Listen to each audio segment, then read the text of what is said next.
Maalesef Rafin. Rafin her zaman pratiklere, smoke flash çalışacağımız zaman her zaman late gelir, geç gelir. Genellikle geç kaldıktan sonra her zaman bir tane bahane uydurur. Şuradaydım, böyle oldu, şöyle oldu, hastanedeyim. Her zaman yalanlar.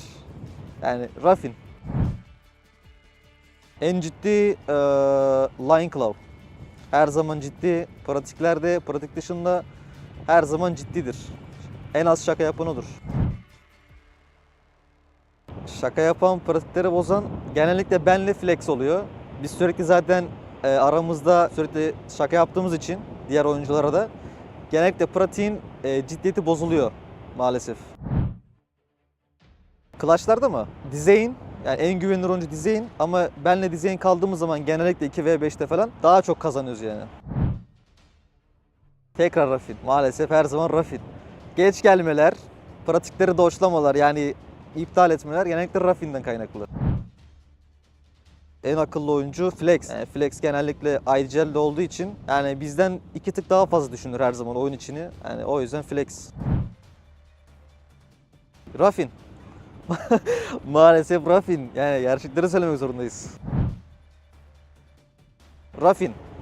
Rafin'i genellikle site'a bırakırız. Yani en güvendiğimiz oyuncu o site konularında. Tek başına her türlü site tutar yani. En core olarak Rafin.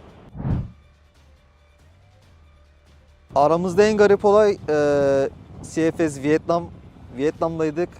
İlk gün herkes yol yorgunu. Ben Line Club ile aynı odayı paylaşıyordum. Gece saat 4 işte uyuyoruz. Her yer karanlık. Line Club bir anda yataktan kalkıp koşmaya başladı koridorda. Koridorda koşmaya başladı. Sonra dedim Club ne oldu? Şey dedi, I saw ghost dedi. Hayalet yani ghost gördüm falan dedi. O başıma gelmiş en garip olaydır yani benim hayatımda. O geceden sonra bir daha onunla kalmadım. Bayişa Gaming. Bayişa Gaming bana daha çok böyle takım olarak daha böyle nasıl diyeyim N9 falan var orada. Yani N9 ile oynamak isterdim aynı takımda. Onun gibi bir süperstar oyuncuyla.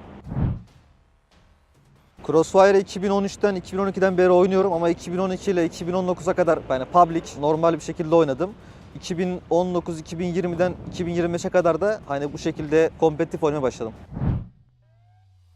Karşı Golden V. Genel olarak bakarsak ben Çinlilere karşı oynamayı daha çok seviyorum. Onlar çünkü daha böyle kontrollü beraber oynadığı için onlara karşı oynamak daha eğlenceli oluyor. Hedefler her zaman aynı. Her şeyi kazanmak. Öncelikle ligi kazanmak. Ligden sonra EWC'ye gitmek. Yani olabildiğince bütün LAN'lara gidip LAN'lara başarı yapmak. Hedef bu. Bizi desteklemeye devam etsinler. Özellikle Türklerden bahsediyorum. Bizi desteklemeye devam etsinler. Umarım onları gururlandırmaya devam ederiz. Pratiklere en son Flex ve Rafin geliyor. Biraz da şeyler sanki böyle rahatlar. Böyle son dakikada geliyorlar. Bazen 10 dakika sonra falan geliyorlar. O şekilde. Takımdaki en ciddi oyuncu bence Line Claw. Biz 4 kişi Türk olduğumuz için, o da Portekizli olduğu için belki o yüzden biraz daha böyle ciddidir. Hani daha az konuştuğu için. Belki ondan dolayı Claw diyebilirim, evet. En şakacı bence Flex. Hatta çoğu zaman oyunun içinde bile, maçın içinde bile trollediği zamanlar oluyor. O yüzden en şakacı Flex diyebilirim. Clash'larda en güvenilir oyuncu kendimi saymazsam Spoxy en iyisi diyebilirim. Onun dışında Flex de çok fazla Clash'lara kaldığı için o da çok iyi. Öyle. Flex bazen şey yapıyor yani practice'lere gelmiyor, öyle söyleyeyim, veya dodge'luyor, hiç gelmiyor. Onun dışında Rafin de aynı şekilde bazen uyuyakalıyor. Bazen bilgisayarım yok diyor, o şekilde. Gelmiyor falan, öyle. Bence en akıllı oyuncu Flex. Bizden daha fazla tecrübesi var. Oyundan daha iyi anlıyor. Hani onu söyleyebilirim. O yüzden Flex diye düşünüyorum. Yanlış kol veren. Tabii bu herkesin başına gelebiliyor oyun içinde. Stresten dolayı. Ama en çok yanlış kol veren Rafin diyebilirim. Çok fazla mesela A geliyor adamlar. B diyor. Hani nasıl B? Fake yiyor. O şekilde. Takımın en iyi anchor'ı Rafin yine. Tek başına site holdlamayı çok iyi yapıyor. Yani en iyi yaptığı işlerden bir tanesi de bu. Öyle, Rafin. Bir keresinde şey olmuştu. Vietnam turnuvasındaydık. Orada bizim Line Claw, Portekizli, odasında hayalet gördüğünü zannedip bir anda böyle korkup ayakta böyle koşmaya falan başladı gece. Öyle bir olay olmuştu. Tabii biz bunu Spox'ten duyduk. O yüzden ne kadar doğru bilmiyorum ama öyle. Buna çok gülmüştük. Ya hangi takımla oynamak isterim? Ya Çin takımlarında oynamak isterim çünkü onlar hala en iyisi. Öyle söyleyeyim. AG'de oynamak isterdim yani. Du ile birlikte. Güzel olurdu. CrossFire'a 2012 yıllarında başladım. Kuzenimin bana teşvik etmesiyle. Hatta kuzenim de şu an bizim ligimizde oynuyor. Nickname'i de Dane. O bana gösterdi yani oyunu. Ben onların evine gidiyordum. İnternet vardı. Bizde yoktu. Gidip orada oynuyordum falan. O şekilde bir anda hani oyunun içine atladım. Öyle söyleyeyim. Bizim ligimizden oynamayı sevdiğim takım TBI Esports. Çünkü oynayış stilleri bizimkine çok benziyor. Böyle hızlı, agresif o şekilde. Bizim ligden TBI dediğim gibi. Onun dışında dünyadan dersek daha çok Çinlilere karşı oynamayı seviyorum. Çünkü onlar en iyi seviyedeler. O yüzden onlara karşı oynayıp kendi seviyemi görmeyi seviyorum öyle söyleyeyim. Ligdeki hedeflerimiz tabii ki de birinci olmak. Her türlü turnuvada, playoff'larda dahil, CFSQL'de dahil. Onun dışında nasıl hazırlanıyoruz? Yani her hafta belirli günlerimiz var. O günlerde, boş olduğumuz günlerde antrenman yapıyoruz. Hem maplere giriyoruz, çalışıyoruz o şekilde. Onun dışında pratiklere giriyoruz başka takımlara karşı. Öyle. Evet, bizi destekleyen herkese teşekkür ederim. Desteklemeye devam edin. Özellikle Türkiye için elimizden geleni yapıyoruz dünyayı tanıtmak için. Aileme selam söylüyorum buradan. Arkadaşlarım da aynı şekil. İzleyecekler zaten. Hepsi de aynı şekilde CrossFire oynuyor. Onlara da selam söylüyorum. Bütün Türkiye komünitesine de selam söylüyorum.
welcome back to another week and another day of CFS West, man. Am I excited to be here? How about you? I'd like him to introduce himself. Please go ahead. Hello, guys. I'm Volt. I'm one of the people here in the MENA scene that are involved in the CrossFire scene.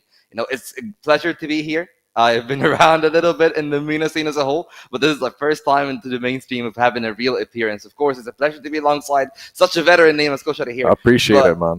In reality, we have games to attend to, and these are promising to be some fire games, especially the first one with TBI's performance yesterday. Yeah, I mean, TBI has struggled a little bit, but they, like we always mentioned, even with my colleague Hazem X, we used to always say that the struggle is real for TBI. Is they might win game one, they might lose game one, win game two, but they just have a very hard time closing, Yeah, they're a very young team, so that also plays a big factor. A lot of their players aren't really to the same level of veterancy as their captain Penguin, and it's a new experience for Penguin because Penguin is really used to playing with veteran players as well, at least players with like very heavy experience in the tier 1 scene.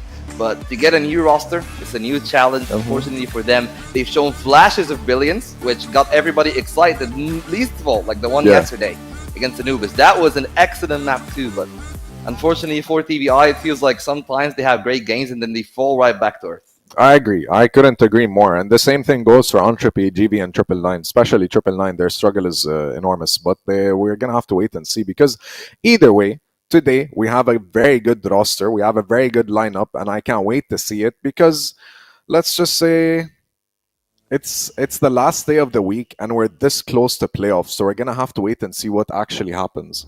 Yeah, true. Only 2 game days off today, and the final day of the next week only got 2 matches, so 5 matches in total. And we got this first one here. We're speaking about TGI, of course. Hunt is the name that you would at least acknowledge the experience of a player like that. He's still pretty young, by the way. And then you add King, Dirty, and Booker. That's the roster that is at least to our level. It's pretty fresh, and they're trying to at least not go out of this season with a single win. They've been really close with a lot of the teams. We're speaking about the amount of time that they're able to get one map, but unfortunately for them, their opponent today is really focused on getting themselves to the international stage, and it's top 1 for them if they win this game because they're up 1 game and this is their chance to clutch up first place. Yeah, great analysis. I mean, I couldn't agree more. GG are very strong, formidable. As you mentioned, Spoxy, man, this guy has gotten, God bless him, he's gotten like 7 MVPs in a row. Flex, Dezane, Lionclaw, Raph, all exceptional, very, very strong players. And to say the least, against TBI, I don't think TBI does have a chance, to be honest. Even though they're a brand new organization, they're a few months old. So, yeah, I think at this point, GG is just going to close this game out. Honestly, I think it should be a 2-0 for GG, much like the result from the first time onward. But if TBI really want to keep themselves in the fight, because they're going to go to relegations anyway, they already know that. It's all about just putting on good results. GG is a tough team, and the veto is really similar to the one that we've seen last time around. It's actually the Ankara ban again. I've talked to you about this off screen a little bit, but this is one of the maps that actually line up perfectly for GG because it's one of TBI's most favorite map picks, and it's already the permaban for them. And Subbase and Eagle Eye already made an appearance in the first time that they won 2-0. Yeah, I mean, you can tell that Ankara ban was targeted at TBI because it's still their comfort pick. So GG went straight for Eagle Eye, which I've seen them perform a million times at least, literally speaking, that they play super and hyper aggressive, And as for TBI on sub base, they did this yesterday, and I'm not sure why, because I think it was against ROC, they got stomped. I mean, the thing is, you're at this point in the season, you at least want to experiment with new map picks to prepare yourself for playoffs, because when you move into the best of 5s, things might be a little bit hairy. So that's, I think, why they're trying to approach it from that perspective. But as he said, I think that this is way too out of their element. Meanwhile, speaking of the element, this is the come up here for Spoxy. Usually it's been Flex, Dizian, and all these other players to say that Spoxy is the best sniper in the West. Spoxy has always been consistently good, but the real problem for him is that he hasn't been able to do it in the biggest of stages. This is this season, like 2025 Season 1. He's been kicking things up into another gear, and he needs to keep cementing himself as a solid sniper that will carry them once the time actually comes to make it to EWC and qualify for the top positions of the playoffs. Yeah, I mean, with regards to Spoxy, like, he's not just one of the best snipers in the West, I'd say, globally speaking. As for TBI, yeah, they do have a solid roster. They have Penguin and the rest of the boys, but still, I don't want to be biased or negative, but at the end of the day, there's not much hope between GG and TBI. At the end of the day, you know, they still got to play the game. So the good thing is that the chip should be off their shoulders and they should be able to perform to their 100% because, as he said, no pressure. They're already expected to do. And so it's they good can cause an upset. experience and exposure as well. All right, anyways, enough talking. Let's take it to our casters. All right, well, thank you, Desk, and we're ready to go. First match of the day for Crossfire, and it's you and I, Jordan, back together again, and we got ourselves a pretty fun matchup a little bit here with Gaimin Gladiators taking on TBI, and I don't know about you, but I feel like, on paper, Gaimin Gladiators should be able to get the job done, but look, TBI have been able to show us a little bit of some muscles here. Yeah, we'll hope so. We'll hope so. I definitely agree with what the desk is saying. You know, I'm not the kind of guy that's going to beat around the bush here. This should just be a straight up 2-0 for Gaimin Gladiators. Like, there's almost no world where you can make an argument or there is no world really. Like, there's no actual world where you can make an argument that TBI should be able to get the better of Gaimin Gladiators today. I think you could maybe make a bit of a discussion around the possibility of a map here. Look, they do have some decent shooters on this team, and if things are kind of going your way, you know, you're hitting some nice entries. Maybe Hunt's popping off. He's good for a multi-kill pretty regularly. Dirty's sniping nicely. Like, I could see a world where someone could, you know, maybe make an argument that they should be able to get a map off of Gaimin Gladiators, but a whole series, absolutely not. Gaimin Gladiators is sitting up towards the top end of the standings, certainly for a reason. They're barely losing to anybody this season. In fact, they 2-0'd ROC last week. That just goes to show how solid they've been looking. And earlier on this week as well, they got a 2-0 over Anubis, who was kind of looking good coming into this week as well. So I think Gaimin Gladiators are actually, in my mind, probably the most informed team at this current point, just because I think ROC have been a little bit up and down, and obviously unKnights the same. So I'll give that benefit of the doubt to Gaimin Gladiators. So I think if you're TBI right now, which is the team sitting in 7th, and you're going up against what, in my mind, in terms of like a power ranking, would be the number 1 team currently in the league, that is a pretty rough ask. And obviously, you're not expecting a whole lot. But as was stated on the desk, hopefully that sort of allows you to free things up a little bit. Just play without any pressure necessarily, come into this and say, it doesn't really matter what happens here. We're not expecting to win. Let's just have a good game and test ourselves against some of the best. And that's what they're going to do today to start things off on Subbase. Yeah, I actually really like this this veto and how this kind of went too, just because I think we get to see Gaimin Gladiators again. I wanted to get a bit more out of their map pool, right? Like, we always see that they love playing Eagle Eye. They love playing kind of the fun gimmicky maps a little bit at times. So it's good to see them playing a map like this. And right now, I mean, again, like you said, Jordan, like, a really good analysis is the fact that TBI do have, like, really, they just have to, you know, play their game as much as they can. Like, really, they are playing the top dogs of this, and it's not going well this round, I'm going to be honest, but, you know, at the same time, like, you know, they do have slow starts, to say the least, but this is where Gaimin Gladiators, like, man, if they can get this ball rolling down that hill pretty quickly, I mean, it could be a pretty quick map, you know, from what we've seen so far in our big games, like you said. Yeah, all I'm going to tell you is we're going to see some shenanigans out of this one from Gaimin Gladiators over the last couple of weeks. Flakes has been going for a knife kill at every possible opportunity, so I won't be surprised to see him just pull it out right. Like, he could whip it out right here, bro. I really would not be surprised if he gives it a crack. Oh, he's going to keep the rifle in hand this time around. But Gaimin Gladiators, yeah, I think when they're up against a team that they expect to beat, they just sort of take it pretty relaxed. And typically they're pretty relaxed. It's still more than enough to actually win the game quite comfortably, as you've obviously seen in that round. They don't necessarily beat around the bush too much there. They kind of just work their way through and pick up a pretty easy first round on the board. Like, that one just, yeah, kind of a bit of a nothing round, really. Yeah, it just kind of felt like they were just kind of going for, you know, big fights, and they take it pretty easily. And I mean, that's the thing. Like, you know, if we want TBI to find a map, like you said, like, that's what I was kind of thinking. Is, like, I don't think there's a world where they're going to win this series, in my opinion, too. But it was more, I definitely think that TBI could cause an upset to a certain degree with getting a map win, which, in my opinion, would be an upset. But that's the thing, is, like, they did pick this map, so they're going to have to show us why they picked this. And I mean, Hunt, again, has been playing pretty well so far in the season for this team, but him finding a double kill is definitely going to be a nice start, but they're going to need a little bit more activation here from someone like Dirty. They're going to need a little bit more from a player like King even as well. So this is a good start for these guys. A nice little bit of a bounce back, but Gaimin Gladiators still have, you know, Dezane alive. They still have Spoxy alive, so this still creates a lot of world of problems for these guys for the time being, and they're just going to burn some time. They're just going to hang out, and they're going to wait things out. And even the bomb on Dezane is just posted up in the back near spawn, so they really don't have any commitment yet on any decision. Yeah, C4 working its way around on its own does scare me a little bit here, but if Dezane can actually pick that kill up as he works his way in from wood, then maybe there's a world here where this could actually still come together for Gaimin Gladiators. Spoxy, usually pretty good for a couple. Dirty now been spotted out. Cole come out for a second there, but it's this kill that's the really important one. Dezane's looking for it. Pistol out. Needs a double now as he's going to get collapsed upon by Booker, and in the end, he will fall. So it's all on to Spoxy. Last seen over towards B. Gaimin Gladiators relying on him to try to pull this clutch off, but TBI have all the info that they need. They know where the bomb is. They know where Spoxy was last spotted as well. But the problem is, sometimes that doesn't matter. Spoxy's just going to hit the shot. Booker's going to go down and now into the 1v1.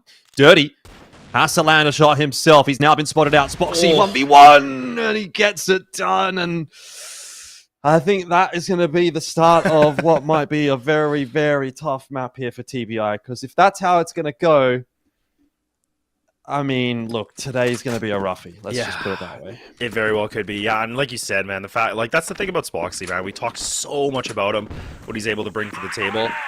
Like, I remember when he wasn't around for that, you know, that week or whatever, where, like, there was definitely an absence for this team. Like, he is such a pillar, so he's such an amazing amount of firepower, but huge clutch, good effects from them, able to start things off. A little bit of a TBI sandwich they're trying to make, and there's an aggression here from Hunt, but can be able to find more than one kill. Actually, great timing for Booker as well, so they actually do a pretty nice little bit of an execution on this. A little bit more costly in the beginning, but still a decent position for them. Now they can just kind of post up on the defense a little bit better, but I would like to see them playing a little bit closer in terms of the trade, but they're going to put a lot of reliance here for Booker to lock into this A site as the anchor. They're going to just let King just run around and do what he wants, but all right, that's going to be able to find another kill. So Gaimin Gladiators, you know, even though they're down, they come right back into this, and you still have Flex. That's a massive lurk on this team. And then you got the Zane just right there with them, and oh man, it's falling apart already.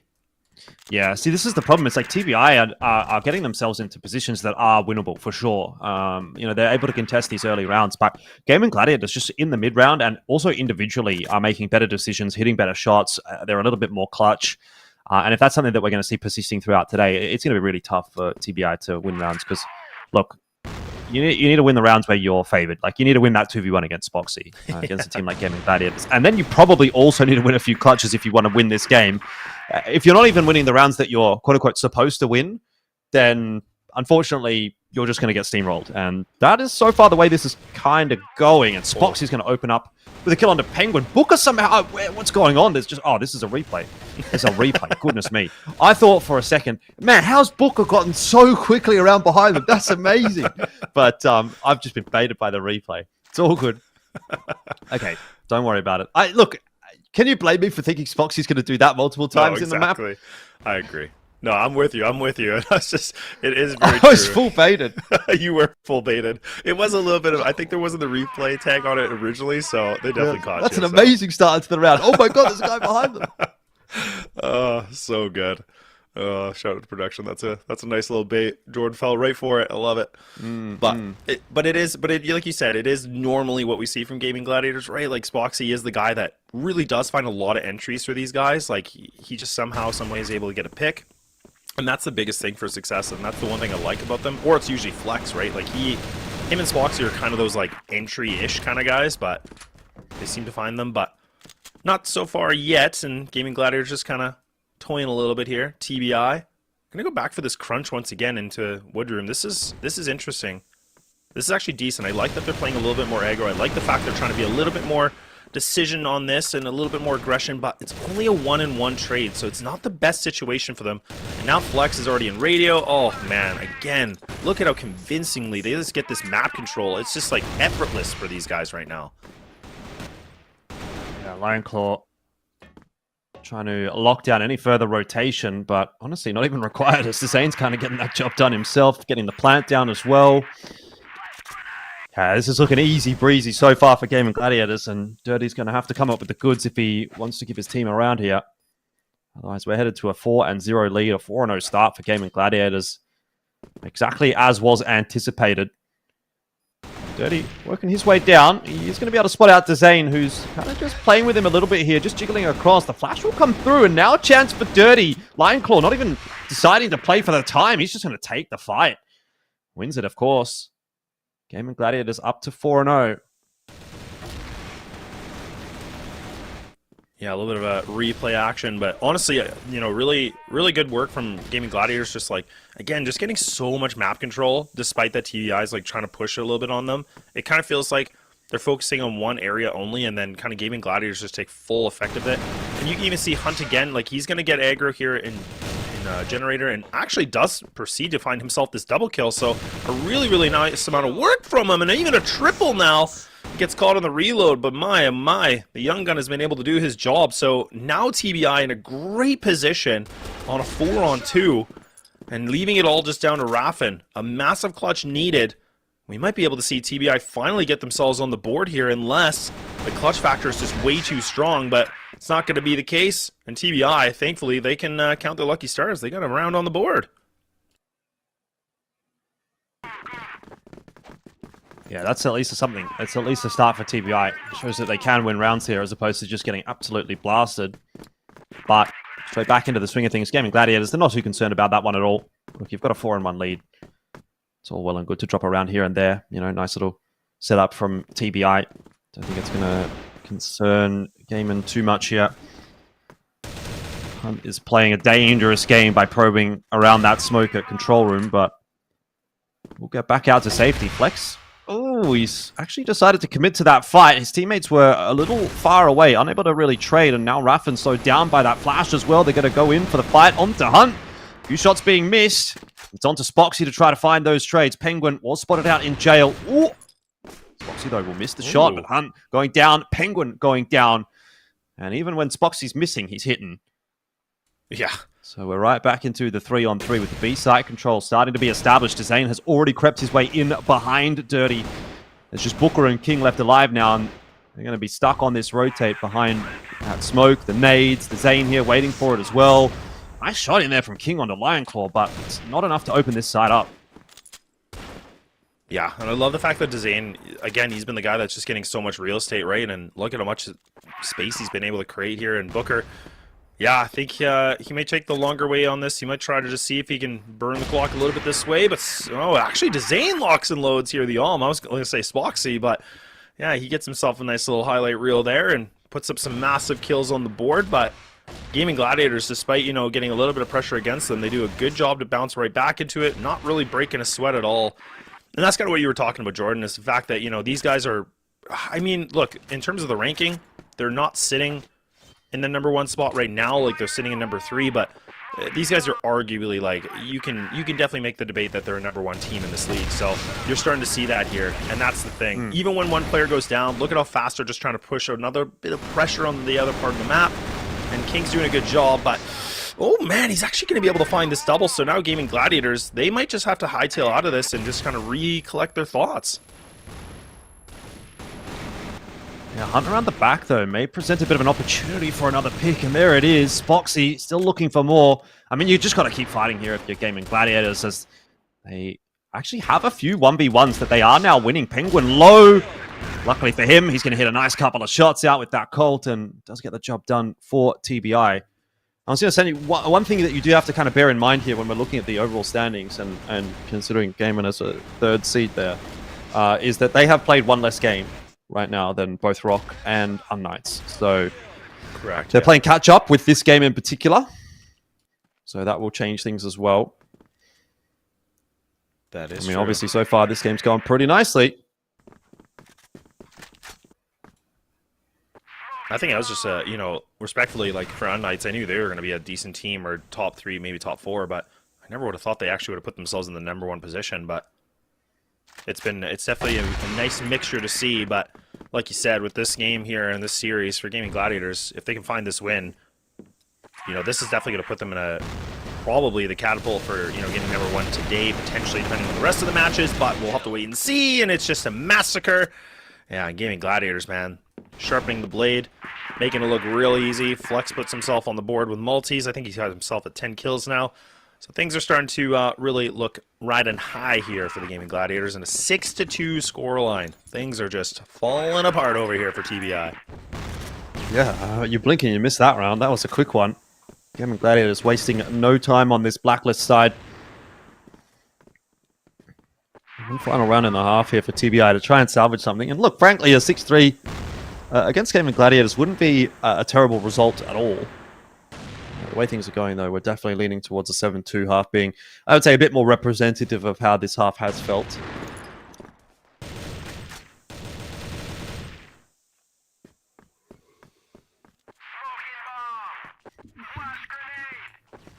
Yeah, and I would have thought maybe TBI would try to do something a little bit different, maybe. Like, we normally see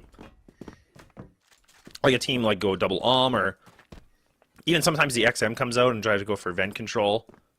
But they're actually just still going to play a little bit more standard, a little bit more grouping towards B on this one for them. But it's a decent read because Gaimin Gladiators making their way onto this. And Hunt looks like he's going to be the first one that wants to go for the fight. Oh man, and he's jiggling hard right now. The flash comes in and actually connects against his foes. And now Hunt is just taking them apart once again. And Flex now finds himself a little bit of the trade action here. But now this is a 1-on-5, turning into the 1-on-3. That he's going to have to find something with 17 HP. And he might be a dead man here unless he can be able to find these one-on-one engagements. But he will not. And there we go. TBI at least can get themselves done something here to end the first half. Yeah, that's nice from Hunt. That's what we've come to expect from him. A lot of multi-kills on this GR side. It's kind of like his forte almost. Now see if he can translate that into some entry fragging on this BL side. That'll be potentially a bit of a difficult task when you're going up against a player like Spoxy, who's spotted out dirty instantly and straight out the gates here in the second half. Again, TBI are playing a 4-on-5, which is obviously a rough feeling. So no momentum being given over by GG.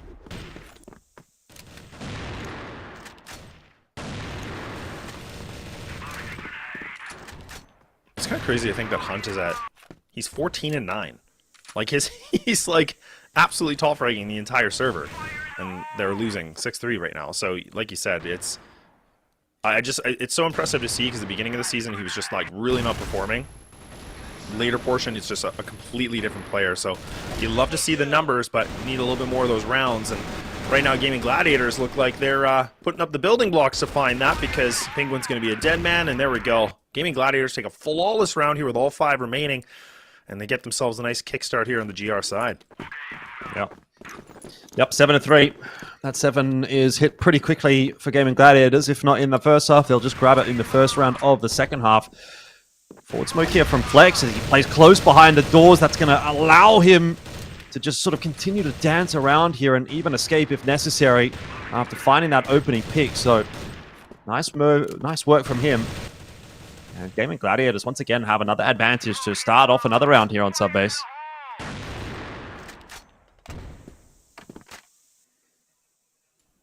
Yeah, I think this is a mix-up too. Like, I think, you know, I know Dezane has normally been like an anchor at A here, but I think this is actually a little bit of a change. I think him and Raffin have kind of mixed things around a little bit too. So some positional changes for these guys, but Flex is just looking for noise cues, just making sure nobody is going to be a pesty mouse or anything like that in the vents. Making sure everything's cleared up. And TBI just going to go for the full execute. A full test now. Spoxy ready to go. He actually connects an E-cap, but does get the first. Oh my god, it's the Spoxy show once again, but he finally catches a nade right on top of his head. But not going to matter at all. Gaimin Gladiators are just on a massacre right now on map number 1. Yep. Great opener by Flex, and Spoxy's such a solid closer as well. I mean, he doesn't necessarily close that round out, but he more or less finishes it off himself with that double kill. Run it back, TBI. Not seeing any timeouts from them. Maybe they're at a bit of a loss as to what to really do here, and they figure, hey, a timeout's not going to stop us from getting shot through the doors like that by Dezane. I mean, at a certain point, what do you really do? Flex is just disrespecting them now as well. He's pushed all the way out of wood on his own. Not able to get that kill, but I think that just goes to shows the mindset that GG are coming into these last couple of rounds with. Yeah, a lot of confidence, right? And that's really hard to play against. Is when you have a team that's just in full confidence mode, hitting shots. They're just starting to play really unorthodox. It's difficult, right? Because then you have to play this like hard defense on the BL side, which is not what you want to do. So I love the fact that GG are really trying to, just kind of fold the paper and get things nicely cleaned up again, and they do. And Lion Claw just gets away with another easy headshot onto Hunt. So this is where TBI really need to find a fight. They need to be able to find some space to create. Raffin, a little bit more of a labored kill, but he's going to get it done, and they're just losing these bodies one by one here, quickly and swiftly. Raffin, a pistol to a rifle fight. Yeah, this 9th round should be on the board easily right now for Gaimin Gladiators, unless King with low HP has got something in him, a little bit of oomph, but indeed he does not. And Gaimin Gladiators, they don't even look like they're breaking a damn sweat right now. Yep. As probably should be the case, right? Like, there's only so many times we can say Gaimin Gladiators good and TBI not as good. But that's really what it boils down to. Gaimin Gladiators have lots of experience as a team, as individuals. They played internationally, and TBI, unfortunately, for the most part, don't really have that luxury. And it just goes to show why that matters. To Zane, big old spray down from both him and Booker. Does bring it back to the 1v1, the 1v2, I should say, for Flex. It's not unwinnable at all for a player of Flex's caliber, especially considering Booker is so low, and Flex already getting pretty active on this fast rotate. So TBI are, I guess at this point, unsure of exactly where he's going to be coming. Do you have Dirty watching for the push from control? But if Flex can get across here, ooh, that would have been dangerous. Lucky, Dirty gets the kill.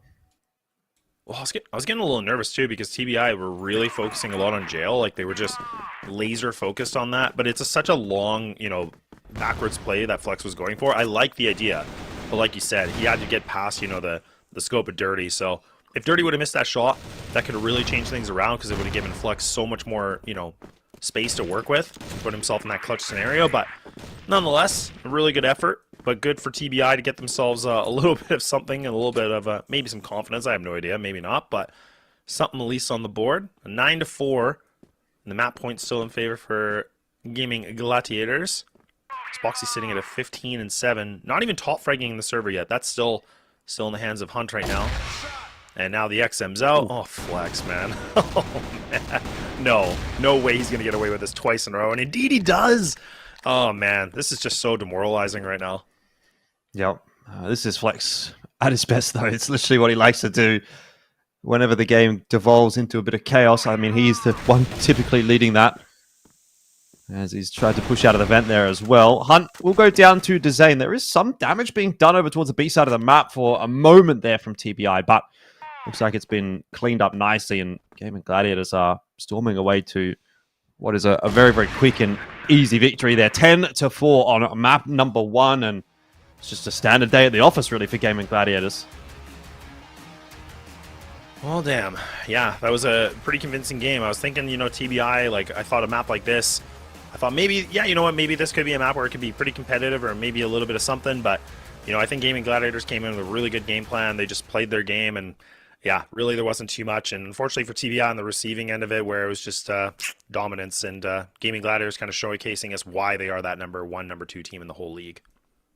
Yeah, indeed. TBI, what can you say? Obviously, their season is more or less over, so they just have to kind of take this as a opportunity to try and learn to test themselves against a better team and take from that what they possibly can. For now, though, we have to take it back over to the desk and see what they have to say. Thank you, Laz. Thank you, Elfish Guy. Just like they said, the walk in the park, extreme dominance, extreme... how else can I explain it? Like the superb performance. It was a one-sided affair, honestly. We expected them to win, but maybe not to that extent. Because when you look at TBI, Hunt did have a good performance, but unfortunately, if you look at the scoreboard here, it felt like it was just Hunt alone. Everybody else, you look at the KDs, you're talking like 0.64, 0.67. Nobody's anywhere as close as actually Hunt in attempting to get the team over the board. And On the other end, you just look at everybody else. It's an excellent game from Spoxy as always. And at the very end there, even Elfish said it at the end.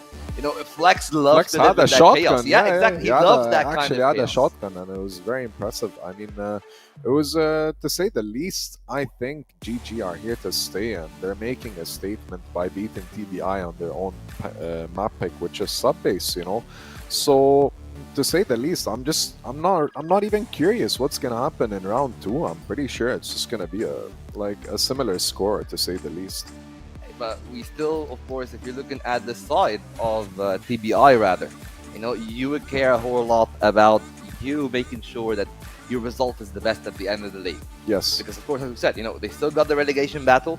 They can't give up now, because while this season is over, Season 2 is still on the board. There are a lot of tough teams coming out of relegations, and they'll be gunning for their spot. And they at least have, we still talk about those good signs. Dirty usually hunt in this game, so they got the pieces. But their problem is that the pieces don't work together. Sometimes it's Dipsy, sometimes it's Hunt, sometimes it's Tenko. There's not enough it's not synergy. Yeah, you can see in the highlights here, man. Like, it's just a lot of solo play from TBI, not much communications going down. Like, you can tell there weren't even many trades. It was just pick after pick after pick, and then that just snowballed 3, 4, 5, 6 rounds in a row, and that is devastating for Team TBI. Yeah, and especially in the arm-on-arm battle, Spoxy winning that one throughout the entirety of those 14 rounds. Yeah. That was a big problem for TBI, because they couldn't control that outside area, and even when Spoxy was on GR, he was easily able to have some of those holes right here that we're seeing in the replays, where it felt like they couldn't displace him. They couldn't displace the rest of the team either. And they kept seeing themselves in tough positions where these are the only kills that they're getting. Like, look at how far back they are to find those kills. Yeah, I mean, crazy performance, none the least, from all across GG's side. Like they just dominated, and they know how to play this map exceptionally well, both on on attack and defense side. To say the least, I really think next map is just gonna be, it's Eagle Eye, and I'm pretty sure it's gonna be similar and possibly even more aggressive. Yeah, I think the aggression is gonna be the same. I still think that we're probably gonna see TBI get a few rounds. I don't think it's gonna be a 10-0 by any stretch of the imagination. No, not 10-0. That's a bit overrated. But I think it's gonna be like 10-3, 10-4, similar to this score. Yeah, but they need other players to step up though from TBI, because what Hunt has done on this first map is not gonna happen on Eagle Eye. You really need Dirty to step up and try to stand up to Spoxy. I know that I'm saying something that nobody else in the league has done. Yeah, nobody has done that, but at least you need to. I don't even think they try. I don't even think they try to match Spoxy, man. This guy, he has everyone in his head. Like, he's reading every single gameplay possible from TBI. Absolutely, but well, what else can you do? You need to bring adaptation. Like, we've seen Hunt, for example, lurk up on the BL side or the defensive side and try to go aggressive. They caught them off guard once or twice, but then they're figured out. It's like, oh, Hunt is gonna lurk here, so we need to have somebody holding that vent so they don't push. It's gonna happen the same in Eagle Eye. Like, I'm pretty sure Hunt is going to try to be aggressive again. But once that aggression is figured out and an answer is found by GG, TBI needs to keep adapting. They haven't kept adapting on this first map, at least this subbase. Yeah, and it feels like for TBI, like, they had so much opportunity to study teams like GG and the top teams and understand how they maneuver and how they figure things out and how to play against them. But simply, I just don't think they've put in enough effort.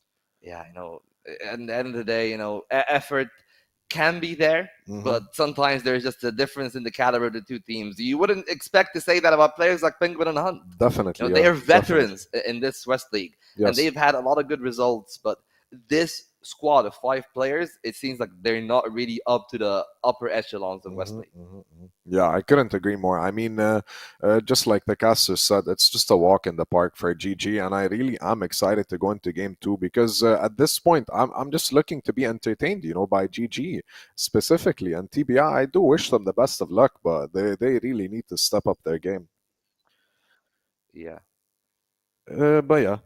Anyways, how can I say? What about the next game? Like, let's just. Do you want to talk about the next map, Eagle Eye? Or do you want to talk about the other game? No, I'm just curious. Since we have some time before we go into game 2, I mean, GG TBI. Yeah, I'm pretty sure it's going to be a 2-0 as I don't want to be a pessimistic, but I just had a question about the second game because that's going to be interesting as well. Could you please tell me what teams they were? The second game is Anubis GP. Yeah, that to me is more competition. That's what I was trying to get to. It's a bit more competitive because Anubis and GV are competing for 4th and 5th, to say the least. But for TBI and GG, I just feel like at this point it's just a struggle, for TBI. It is, but like you're already that far in the rabbit hole. Yeah. You're already 1-12 anyways. It doesn't really matter if it's gonna get any worse than this. So you said it at the very start, and I think that they need to bring more of that spirit here. If they're not gonna win anyways, they might as well just try to use this as a good learning experience, the foundation block for their season 2 or at least their relegation, so they don't get out of the league in just a single season. Yeah, I that makes perfect sense. This is the time to just get some muscle memory going, get some performance, get some just overall gameplay in a sense to find out what's how they're gonna start playing in the next season, to say the least. Well, this isn't the next season though. It's still in this one. No, I mean, I'm just saying because it's the beginning of the year. If you think about it, it's still early on in the year, and if they're capable of reaching some kind of consensus, playing against these teams and understanding which one is the best to play against and how to perform against them and stuff like that, then yeah, they do have some potential. Oh, absolutely. I think they do have potential. I agree, but I feel like maybe between now and season 2, if they are actually to make it to season 2 of the West League, they might as well actually update the roster. Of course, all of that is said and done. We still got those 10 players, and I think we're almost ready to head into Eagle Eye and see what's going to happen. All right, let's go. Let's take it to the casters. I'm kind of curious what's going to happen on Eagle Eye. Yeah, me too. I'm definitely curious as well, Desk. And I mean, I feel like, again, this is a slam dunk for, a team like Gaimin Gladiators. They love this map. They played it way back in, the previous seasons. They've shown us internationally they can kind of compete on this map. So this is home ground territory for Gaimin Gladiators. It's really about what is TBI going to do? Because you also have to remember they got a little bit squashier in the first map on their pick, and now they kind of have to just ignore that. But I don't know about you, Jordan, but I think this one, I don't think will be like a 10-0 by any means, but I do think Gaimin Gladiators help themselves in a very prime seat here to get a quick and swift map done here. Yeah, look, I think calling a 10-0, that's a little bit BM. I am that guy that will sort of say it how it is. So if I did genuinely believe that it would be a 10-0, I would say it. But I think that's underrating TBI a little bit too much. Look, I think it's a very straightforward 2-0 here for Gaimin Gladiators, especially with Eagle Eye being that next map. We know that they're a super accomplished Eagle Eye team, so this shouldn't really be much of a concern for them. But I do think TBI is a good enough team to take a round or two here. It's that kind of game where, look, you're just going to have 1 round or 2 rounds here where you have a good setup for whatever your opponent's doing. It's kind of just how it works most of the time. Someone's going to hit a nutty shot or pull off a nice little clutch or getting a cool couple of opening kills or something like that sort of win you the round. So these things happen, but by and large, on a consistent basis, I mean, we've seen that Gaimin Gladiators are far and away the better team in this matchup. So all eyes towards this 2-0. There's no doubt about that. Yeah, no doubt about the 2-0. I think it's more just about, how much of a fight can we see TBI on this? Because, again, for, Gaimin Gladiators, they do look really good on this. I'd have to look back on the notes of how well they've been able to win on this map. I'm pretty sure, they've been able to play it a few times this season. They've been able to, I feel like it's been, a well over 90% win rate on it. It's been really, really good for these guys. But, I mean, that's the thing. They have international experience on it. They've been playing it for a long time. It's kind of their back pocket map they like to play, which is cool to see because we don't get to see it very often in the regular season here in CFWL. So I really like it. But, I mean, I think for a team like this and TBI on the screen that they're just going to have to figure out, okay, how do we get some good rounds? How do we make this competitive as much as possible? They know the cards are against them right now. They know that they're in a bad position. But, look, it's just a matter of them just kind of resetting and just trying their best and, again, maybe playing a little unorthodox, just, not playing as structured as normally Penguin likes to. I don't know. Maybe that could be a key of success, but also that's what we saw from Gaimin Gladiators, starting in really loose, and they were just winning gunfights left, right, and center. I mean, the thing is, I think if you're going to try and play loose as TBI against a team like Gaimin Gladiators, you're really, at that point, just asking to bring the game down to its purest level, which is just going to be an aim battle simulator. And at that point, obviously, Gaimin Gladiators is going to be the better team. We just know across the board individually. I don't think that there's really anyone on the side of TBI that you would say has a leg up consistently over anyone on the side of Gaimin Gladiators in the sort of aim and individual mechanics department. So there's kind of no winning really if you're TBI here. Unfortunately, you can't really play structured and slow because Gaimin Gladiators are going to be comfortable dealing with that. They obviously have a pretty good matchup traditionally against the likes of unKnights, and they are used to dealing with that kind of a play style.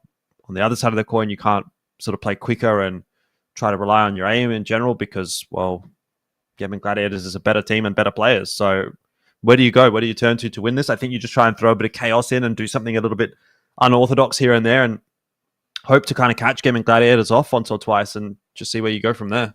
Yeah, no, exactly. And honestly, like the desk was also talking about it too, is the fact that, you know, someone like Hunt, like on the top right of the screen, he was playing really well in addition too, but I definitely want to see a little bit more out of players like Dirty, where if he can get the a little bit more activated, that could definitely make a huge difference, right? Because we know the beginning of the season, he had such a phenomenal performance. It feels like kind of in a bit of a stagnant, in my opinion, but he can be really lethal. He can be really scary with it. I mean, you got to go against someone like Spoxy and Flex, but he definitely can be able to find some openings. So if we can get a little bit more out of him, I do see a world where TBI can maybe find themselves some more rounds, right? A map like this is very Alm friendly. It's just a matter of the fact if they can find the openings. So I'm definitely going to be putting a lot of eyes on Dirty, in addition to kind of King as well, just for the secondary rifle on top of Hunts as well. Yeah, just taking a little while to get underway with this second map by the looks of things, as tends to be the case every now and then. Everyone seems ready to go, but I kind of agree with you. I was sort of look towards Hunt and Dirty as being the kind of two pivotal fraggers in this TBI roster, and then maybe just like as a third sort of pulls a decent round or two out of his hat guy. Penguin is not a bad shout. He is really usually quite good for a couple of kills in a critical round, maybe on a site hold or something like that wins the round, or two of them for TBI. So you can put all of that together and it sets up nicely, obviously, for TBI, but getting that done consistently, and especially doing it against a team as solid as Gaimin Gladiators, is probably a bigger consideration and concern. Everyone on Gaimin Gladiators, I think, more or less just resigned to the prospect that this is a formality more than anything else. Oh yeah, no, definitely. I'm just actually really surprised how fast like map one really occurred, right? Like that's where I thought again it would be a little bit more competitive, but that also makes me really excited. Like what you were kind of alluding to in the very beginning is like, look, like Gaimin Gladiators are a very good team. Like they're the top two team. Like this should be a quick day in the office for them, and that's what it was, right? And I think I was a little bit surprised on how quick they were able to win rounds and how aggressive they were and how loose they played. But at the same token, kind of not really. So maybe I was just, it was been a little while since I watched these guys, but it is good to see them performing the way we expect them to perform. But on a map like this, I just kind of hope they don't get a little bit, you know, too antsy and like kind of overconfident where it kind of backfires a little bit against them. But I'm not really seeing a situation where that should happen. But not to say it hasn't happened before with some top teams, you know, against other teams in the division. But we'll wait and see. But I am actually really happy as well. Like just looking at that roster originally on the screen, that was Lionclaw. You know, for me, he's been always such a great player on this team. He's been around for a very long time. I know the summer champs you and I were at, he had a little bit more of a lackluster performance. I felt like, you know, it was really uncharacteristic for him. So I'm really hoping his performance now that's been in 2025, it's just going to keep transitioning further and further when these guys get to international competition as well. Yeah, I think we've seen actually some great strides being taken by Gaimin Gladiators across the board.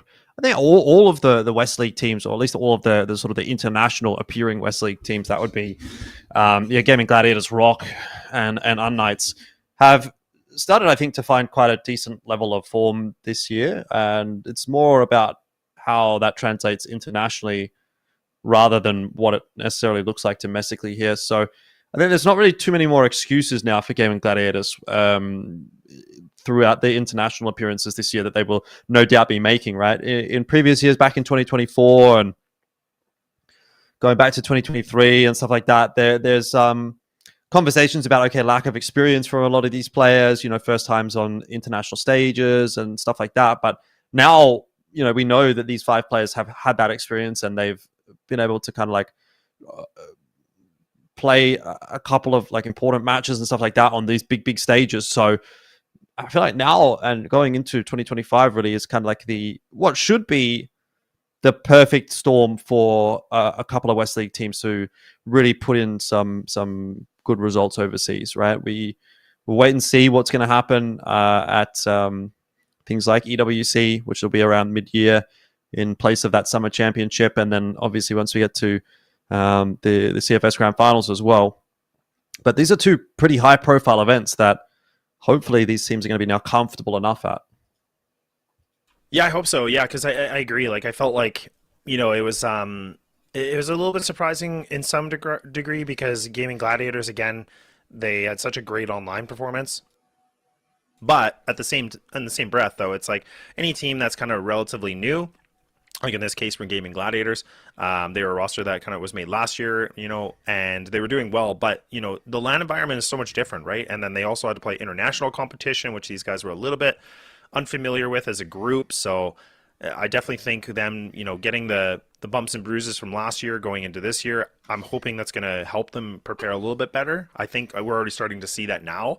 I think the beginning of this season was a little bit bumpy, but now it's really felt like it's gotten a lot better, all things considered. So I definitely have a lot of good things to say about this team and their progress and what they've done. Same with ROC, right? I mean, that's an obvious team as well, but I think ROC were kind of in a bigger advantage just because they were together as a group for way longer, and they really were able to have some good foundation. But I think Gaimin Gladiators definitely learning from last year is definitely going to help them going into these other events, like you said, like EWC and eventually the grand finals in the end of the year. So we'll have to wait and see, though. That's so far away, but also not so far away.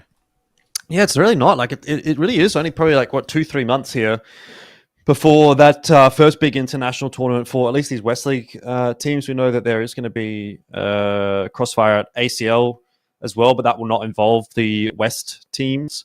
So at least when it comes to the West League teams, they've got a couple of months to kind of prepare themselves. But also, obviously, the season finals coming up pretty soon for CFWL, so it's quite important to just be kind of running in with like a nice level of form. And the teams that Gaimin Gladiators have to face over these final couple of weeks is probably giving them as best of an opportunity to do that as possible. They played Anubis earlier on this week, quick 2-0 there.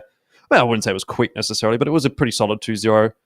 And now they play TBI. That should be a quick 2-0 for them. And then next week, I should say, up against GV. Again, a match which you'd think Gaimin Gladiators should win pretty handedly. So they're on something like a 6 or 7, 8 match win streak. And some of the scalps that they have overcome in that 8-match win streak, the names like ROC, some pretty big names, unKnights as well, they've beaten in that streak. So, it's got to be a good feeling to be in the Gaimin Gladiators camp at the moment, unless they, for some reason, would drop to GV next week. Obviously, it doesn't look like they're going to drop to TBI today.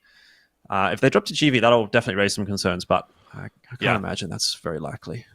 Yeah, exactly. I feel like in the beginning of the season, we saw a little bit of like them just kind of getting themselves back into like official form. They were trying to play a little bit better, maybe a little bit of I don't feel like they were like overconfident or like too much ego or anything. I think it was just a really rough start to the season because I do remember it wasn't the greatest, but yeah, I think now it's just gotten so much better. The system is in place and it's only just going to improve with little updates and little tweaks here and there. So like you said, I think it'll be interesting when we get down to the later portion when, they have to play a team like GV, which GV has been better so far, but still kind of on that weird cusp of like, 5th place in the league, kind of still sitting themselves in a bit of a conversation if like they can make the top 4. Like they have to, Anubis has done so well, like you said already. So that 4th place is really just, that is such a weird opening that I don't know who's going to be able to take it, because I think even like an Anubis versus GV, I think I'd give the edge to Anubis, but I don't think I'd give it by much in my opinion. I'll definitely give it to Anubis as well. I would say I'd probably give it to them reasonably substantially, actually, if it's over GV, if that's the conversation. But obviously we'll have to sort of see how that continues to play out. But I think Anubis have definitely looked a lot better this season. Just for those of you that are waiting, unfortunately, we're having some server issues at the moment, just swapping around to see what's going to work. So time obviously being taken to ensure that everything's good to go.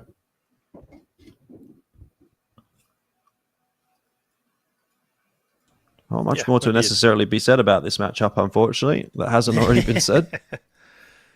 I think, yeah, for me, like, I don't know about you, but like, I thought that they would have been a little bit, like, TBI would have been a bit more competitive this season. Like, I was kind of actually surprised to think that they're sitting in this, like, only one win category, like, the same as, like, 999. Like, I really thought TBI were kind of going to be, like, in that same realm, potentially with, like, Entropy or something like that, where, yeah, like, Entropy were, like, they're 4-9 right now.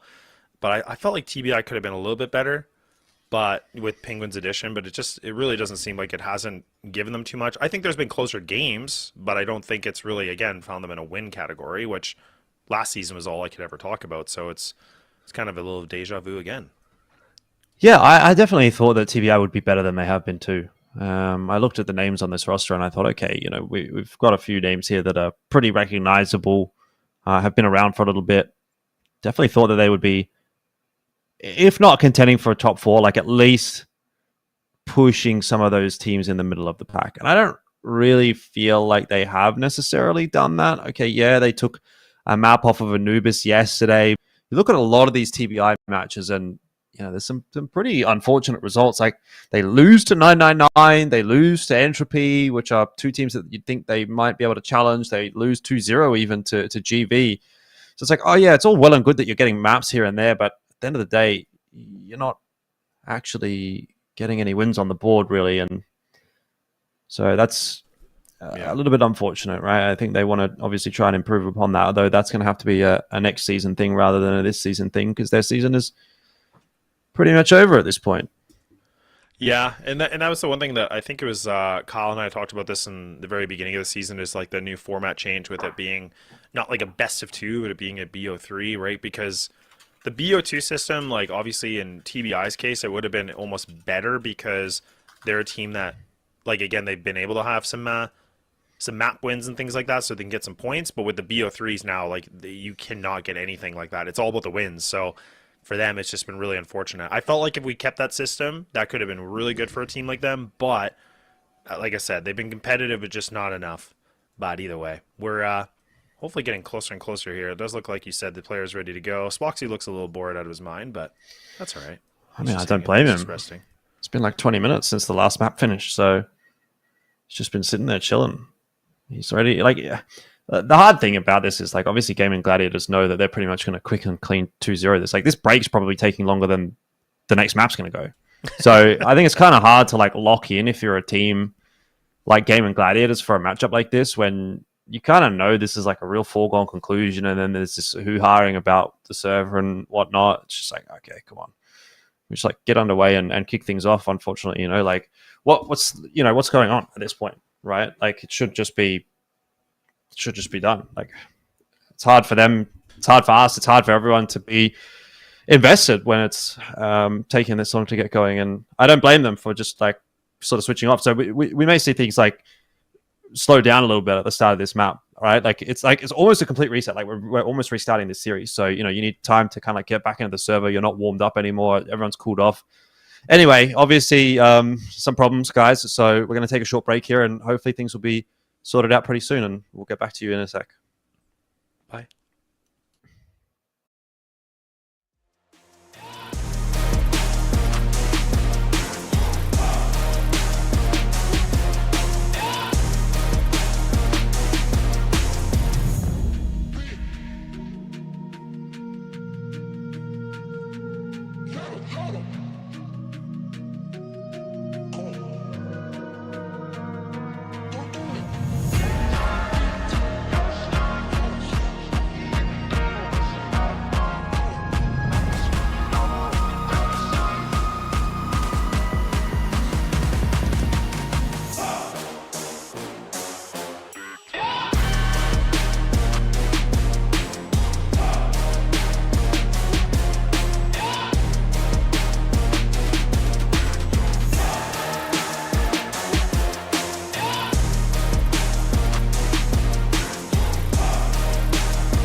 I think we're ready to go pretty quickly here. I hopefully don't jinx this. I think I've done this like 2 or 3 times already, but yeah, it looks like there was just a bit of a technical issue. Okay, we're in the server, we're in the game. Thank goodness, Jordan. We finally have made it, and now we get to watch some good old Eagle Eye. Yeah, indeed. Well, TBI going to start things off down a player, which is a little bit unfortunate for them. But like we were saying in the break there, obviously it takes a long time to get from game 1 to game 2 here, and so everyone's a little bit cooler now to start off this game, so we might see a little bit of a slower start to things as everyone kind of warms back up. Nades over the top. Penguin's got the SG out as well, which is not something you normally see. So, not really sure what's going on there, but Flex is going to have a little bit of a look there for Booker. Hasn't actually managed to land that shot, but he's cutting the map in half. Will fall to Hunt as the rest of Gaimin Gladiators try to make their entry happen onto the A site. Spoxy for 2, and Dezane does get the all-important final trade frag to open up that A site. Yeah, not bad at all. Hunt with the yeah, he's just trying to go for the big old flank. Not gonna happen at all. Gaimin Gladiators, pretty funny round to watch. Like, what was there, like 3 or maybe 4? I don't even know if I saw that. No, 2. Okay, maybe it was 3 before. I'm not sure, but either way, very different in the setup. I don't feel like I've seen Hunt on the for a very long time, if not really that often. So this is kind of a little bit different, but I don't know. Gaimin Gladiators, they're not even messing around. They're just gonna run on in. They're just gonna go for the DM. But some good effect from Dirty, though. A little bit. I thought he might have been able to find that one, but no, it's only just going to be the Dezane and Spoxy show here and leave it to Hunt by himself. And now he's just doing some cherry picking. I so thought that was a spray transfer, but it was actually Spoxy that got the kill onto the second player there. But yeah, Gaimin Gladiators not messing around. Look, this is a map that they're super comfortable on, right? And Eagle Eye's not a map that is typically picked up by a lot of the teams in CFWL, so there should be a pretty hefty discrepancy here between Gaimin and TBI, and we're getting to see that so far. Posies do get spotted out, but there's nothing to be done as Dezane will clean up another one, and 2-0 is the initial score here for Gaimin.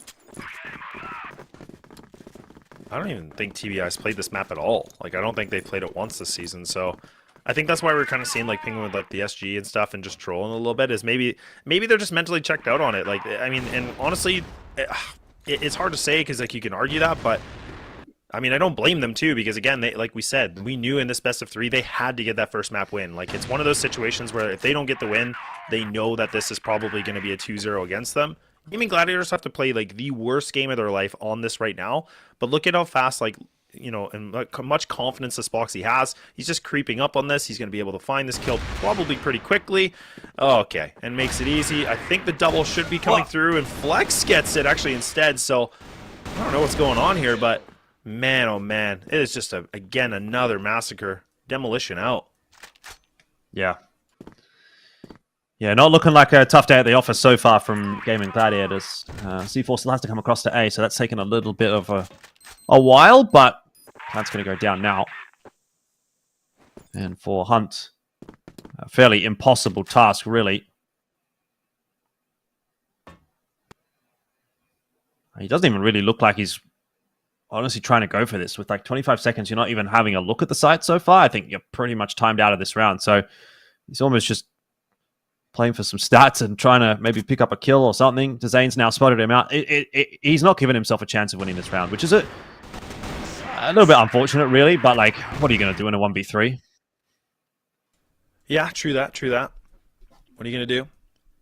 I just love the fact that Spoxy was able to get up that much like space for free. Like, nobody was spotting him. Like, nobody was looking around. But that's the thing, right? When you play a map that you're not familiar with, and a team that plays it as much as they can, like, you can just notice the gimmicks that, you know, Gaimin Gladiators can get away with. They know that there's certain timings they can get away with. So Hunt tries to get a little bit more aggro. He tries to be a little bit more puff in the chest, but unfortunately for him, it's going to be Gaimin Gladiators that are just picking up these kills, and everybody's still alive. Dezane takes some big damage, but no harm, no foul against them, and this round could be over very quickly, and indeed it is. And man, oh man, this is really just starting to be in the tea leaves like we talked about. Yeah, this is, I would say, even more of a dominant display so far than what we saw on Subbase, even if the scoreline is pretty similar. It just doesn't really seem like Gaimin Gladiators are really being contested at all. Dezane will fall to Penguin, though. And that may slow the round down somewhat.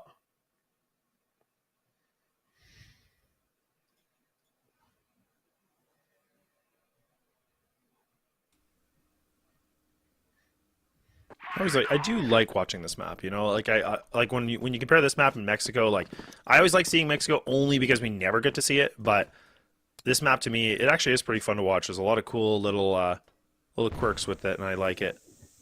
It's a shame it's not played as often as it could be.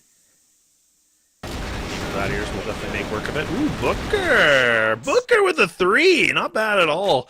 I was hoping maybe for the 4th, but alright, TBI. They get themselves on the damn board. Yeah, not a particularly over-enthusiastic celebration. Quite a muted one in the end there from TBI. They know that there's a lot more to do before they can really get excited.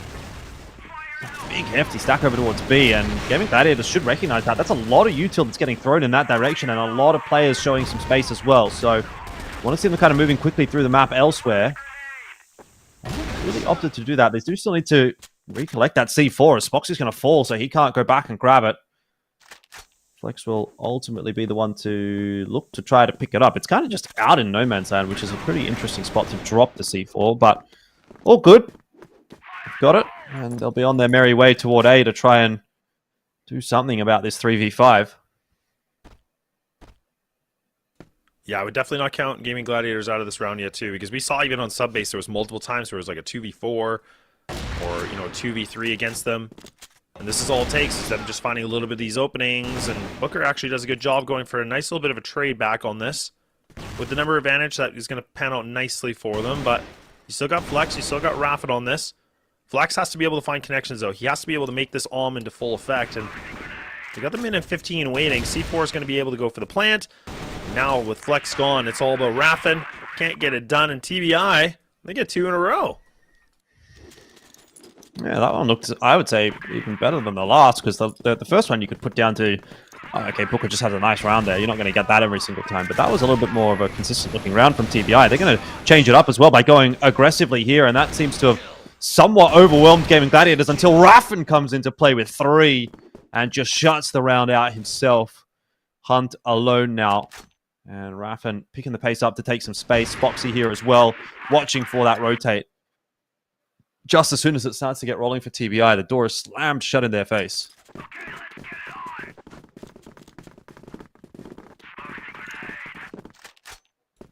Well, 5-2. Nades galore. Is that Flex? Yeah, that's Flex. I was going to say, who's just running through this? Oh my gosh. Look at how fast he's able to get this map control. You can even see Penguin. I don't know how he gets away with that kill. Honestly, counting his lucky stars a little bit on that one, I thought he was a dead man for sure. C4 is going to go down, but it is back to a 3-3, so still an even playing field for this short time being. But Gaimin Gladiators in a really good position here for the post plant. TBI just need to be able to find something on this in the sense that King, he's posted up behind the box. Booker, he does have the utility to maybe find a little bit of that opening. Spoxy expecting some kind of big flank. But Lionclaw, if he can stay alive as long as possible, that would have made things different. But now it's all down to the sniper. He has to be the one that puts up the heavy lifting. And he's got to burn the time. It's 9 seconds on this. TBI, they got to get going with the defuse attempts coming in. Spoxy from above. I think he's I think he's not going to have enough time. Surely not, is he? Oh, yeah, there we go. Yeah. Spoxy gets it done. Well done by Spoxy. I was going to say, I think he's won it because he's just got the player off the defuse just on the right timing, hiding inside that smoke. It's a pretty critical pickup, and Gaimin Gladiators are going to go to 6 as a result. It's unfortunate for TBI that this is the way it's panned out, but, you know, you wait all that time to get into game, and then you just get utterly blasted. It's got to be a rough feeling. And I was saying in that break, like, this break is lasting longer than the next map might, and I feel like I'm being kind of vindicated at the moment, because this is just a blistering pace that's being put up right now by Gaimin. C4's dropped over towards A. Flex is in B, so Gaimin Gladiators literally have control of pretty much the entire map. It's going to make very tough going for TBI, and indeed now it's just down to Hunt. Yeah, no, you're definitely right, Jordan. I was definitely on the same page as you. It's like, look, like the break was kind of just like, you know, pausing the inevitable that was going to happen here. And TBI, I mean, they've shown us they can get 2 rounds on this. A little bit of trolling in the beginning, but you know, Hunt's just going for the on plays too. Like again, like I just wonder what their mental is going into this. But Gaimin Gladiators just honestly showing again how experienced they are on this map, which is really really cool to see. Because you can see, like, you know, Flex, like you said, was in the B side. He was in full control. Like, Gaimin Gladiators literally had their logo all over the entire damn map. And not even an attempt from Hunt. He's just going to sit back and relax, I guess, and let this round come through to full effect. And that's going to be a 7th grabbed up here for Gaimin Gladiators and a very strong lead here to end the first half. But really, I have nothing to say at all about, like, analyzing this just because it really does feel like, again, you know, Gaimin Gladiators really just kind of flexing a little bit, showing us what they got. Pun intended. Although it hasn't really been down to flex actually this map quite as much as it was last map. Back here onto the second half, and it's again started really nicely for Raffen. It's that opener onto Hunt. Gaimin Gladiators just keeping TBI kind of locked into that BL territory. They're not even able to try and probe just yet. Raffen tucks himself back into the corner as well, and he's going to be in a pretty difficult spot to dig out. Meanwhile, Flex makes his own push. Raffen will fall, so 2 Flex, and so we're back to 3-on-3. That's a nice shot from Dirty. Very nice shot to open up the A side. Zane kind of knows that he needs to do something here, otherwise side control on A is going to be lost, and that will be troublesome. Falls all the way over on the other side of the map, and Zane still dueling with that player on A. He will fall. He'll lose his life. Rather, it's Lionclaw that will, but Zane picks up the trade.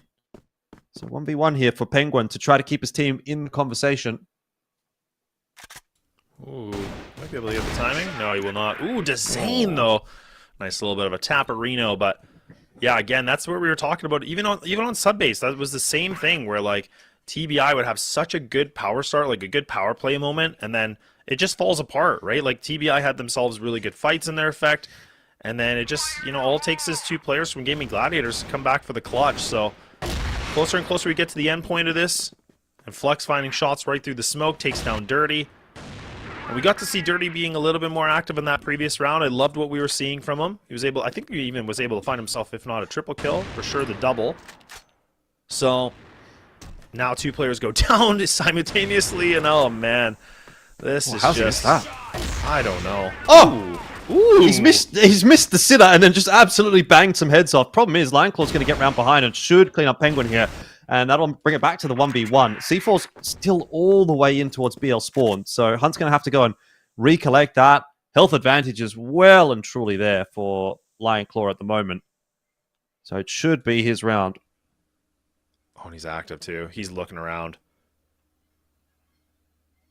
It all depends where Hunt goes. If Hunt actually leans on this B side, like Lionclaw's already going to be there. Look at how much he's moving around. Like he is just like not even caring. He's like, yeah, I'm just going to keep running. I'm just going to keep, you know, looking for every single angle. Hunt is kind of in an interesting position because he had to go all the way back for that C4, like you said. And Lionclaw actually, he's got a decent read on this. He's actually just going to hover a little bit right smack in the middle on this. He's really hesitant. But Hunt's got a lot of pressure against him here. 20 HP. Has to get the C4 down. And then, again, using the AWM, like, he has to hit the shot, right? He cannot afford to miss it. Lionclaw's kind of wondering, is he AFK or something? Like, where is he? Like, where could he possibly be on this map? He has almost done a full lap around this damn thing. I mean, I like that he's being active, right? It does give him the chance to try and maybe catch Hunt on a timing as he plants. Has he seen him? He definitely, I think, had him on his screen for a second there on the stairs, but Plant's going down, and this is where Lionclaw is probably just won by virtue of his positioning. And that's why you do want to get active in those sort of late round situations. It's fine to kind of like 50-50 between the sites for the early stages of that clutch where you're kind of not sure where he's potentially going to be. But at a certain point with 20 seconds left on the clock, he has to be on one of the sites. So if you gamble correctly and go to the correct site as he's planting the bomb, which he is going to have to if there's only 10, 15 seconds left on the clock, you are in position to catch him as he's stepping up after the bomb plant, exactly as has happened there. And it puts you in a position to really win that clutch a little bit easier. And so really nicely played clutch out there at the end there for Gaimin Gladiators. And they're up 9-2. Penguin hard clearing this corner that Spoxy's in. Someone must have spotted him, I think. Either way, this might not be the final round of the map, unless Zane has something to say about it, but he can only get himself one. TBI, a bit more of an explosive push up towards A. Seems to be working out at the moment.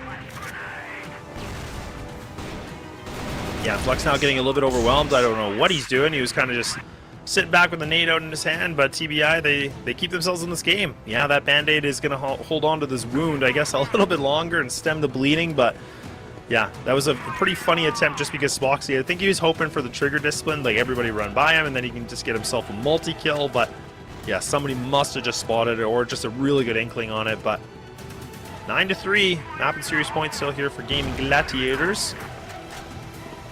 And a little bit more of a quieter game from Flux. I mean, he's 7-7, but really hasn't really popped off too much, I feel like. Even Raffin, I feel like, has been a little bit more absent. I feel like I haven't really seen his name come up too often. It's been an easy day for him. Just let his 4 teammates just do some heavier lifting. Why not? Zane Nice. swinging on a nice timing, and Raffin gets himself one as well. It's still a 2-for-2 trade, but there are numbers on this side to defend with, and Zane being the impactful one as he drops off for his second kill. Flex will spot out Dirty, the final player here, lying for a couple of missed shots, but in the end, that is 10-3 for Gaimin Gladiators, and yeah, a very, very quick series out from them if it were not for that break, but even then, still quite a fast one as they wrap it up in, what, almost, I mean, just over an hour, maybe, including the break, which is crazy speak. So, yeah, pretty easy one for Gaimin Gladiators tonight. No surprises at all.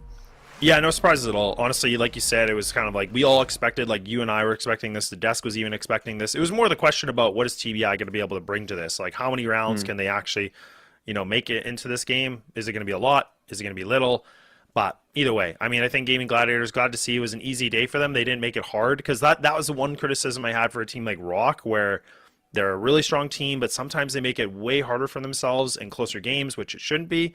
But either way, look, I can ramble about this all day. We're going to be done here. We're going to go back to the desk. We'll let these guys kind of do the analysis and let us know their thoughts. So take it away, boys. Thank you so much, casters. I really appreciate it. Give us some of your insight in this second game. I mean, is there really that much insight to the series in general? I honestly, just like Laz said, he said like it was a walk in the park. They didn't reveal too much of what they had in store. They tried their best to just keep it standard, keep it simple, and defeat TBI. Yeah, absolutely. And I'll actually take a page out of Laz's book there. And he was right, Like Anubis, for example, suffered a little bit against TBI. Same for ROC.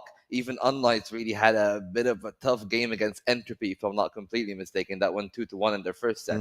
So for the fact that GG is the cleanest team against the teams that are actually lower on the standings, that can tell you that like their standard usually is really high. And even look at the scoreboard again. Like this time it's a little bit better. Like there's King and Booker that are fragging, but this time again, the rest of the team are not really performing up to the standard that maybe you want them to. And if it continues to be that way, maybe TBI will even suffer, not just now, but also even in the relegation itself. Yeah, I mean, I think the set summary says it all, to be honest. Pretty just as expected. I said it would be 10-3, 10-4, but yeah, pretty easy victory to say the least. Now, I'd like to... I hope we have an interview with one of the MVPs. Either way, is there anything else you'd like to add? I mean, if there's one thing that I would like to talk about is the fact that Bizian is still, performing to a very high standard. Bizian is actually going to be the MVP. There you go. Speak of the devil. He's had a very good series in general. We talked about Spoxy. It's good that Spoxy isn't the sole carry of GG. And that wasn't the case for them originally, but it's good that now everybody's within contention. We've seen Flex with an MVP, now Dizian got one as well. Of course, Foxy still got a 7. It was an easy series for them, of course. It was a bit of a stab padding for Dizian, but it's the good kind of morale boost that you really want before you head into the tougher side of the playoffs, especially that if we take Gaimin Gladiators out of the equation, the game between unKnights and ROC will calculate who's going to be second and who's going to be third, and that might actually play a little bit into their own playoff run. and it gives them excellent time to study tapes. Yeah, I mean, I couldn't agree more because now it's near the end of the series and it's becoming exceptionally more competitive, Yeah. to say the least. All teams are showing signs of aggression, and I think whoever perseveres, because the playoffs will have 5 games in a row, to say the least. So 5 games means, it's not just a best of 3; it's a best of 5, and that's gonna make things 100 times more difficult. Absolutely, absolutely. And it comes down to those 5 maps that you were talking about. Yes. Like for example, like today, it's very easy for GG to ban the Ankara from TBI and then ban another map. We've seen ROC and unKnights especially. Yes. unKnights is the team that everybody's been trying to beat as best that they can, Mhm. and maybe they figured out the answer a little bit with the Mhm. compound pick that Mhm. it was actually TBI, one of the teams that tried to take it to them. I think it was the very first team that tried to take it into compound and had a close game against them, but Yeah. even the close compound couldn't really make up for the rest of that series for them. Out of all those 3 teams, I would say my money is on GG to have the best map pool out of the whole 7 maps. What do you well, think about that, actually? I mean, I would say it's between GG and ROC, to be honest. GG and ROC are like, I'd say, rebranded or something, whatever you want to call it, but they have a very, very strong map pool, and not just that, they have a very strong roster compared to everyone Absolutely. else. Absolutely, but ROC is the team that actually suffered a little bit more against the Entropies, against the TBIs. Their game against unKnights is also going to really dictate how they feel against the upper end of the bracket. Mhm. So that's why I say GG is the cleanest team for me. It's like the one team 110%, that yeah. I'm looking at. Okay, they've been making the least amount of mistakes, so their floor is the highest. It's just about the ceiling. If it's about the ceiling, I feel like unKnights are my favorite, but ROC is the team that's in the middle. Their Yeah. floor is higher and the ceiling is a little bit lower, but they're able to realistically reach that point a lot more. But hey, all of that is said and done. We still got a couple more games to talk about for now.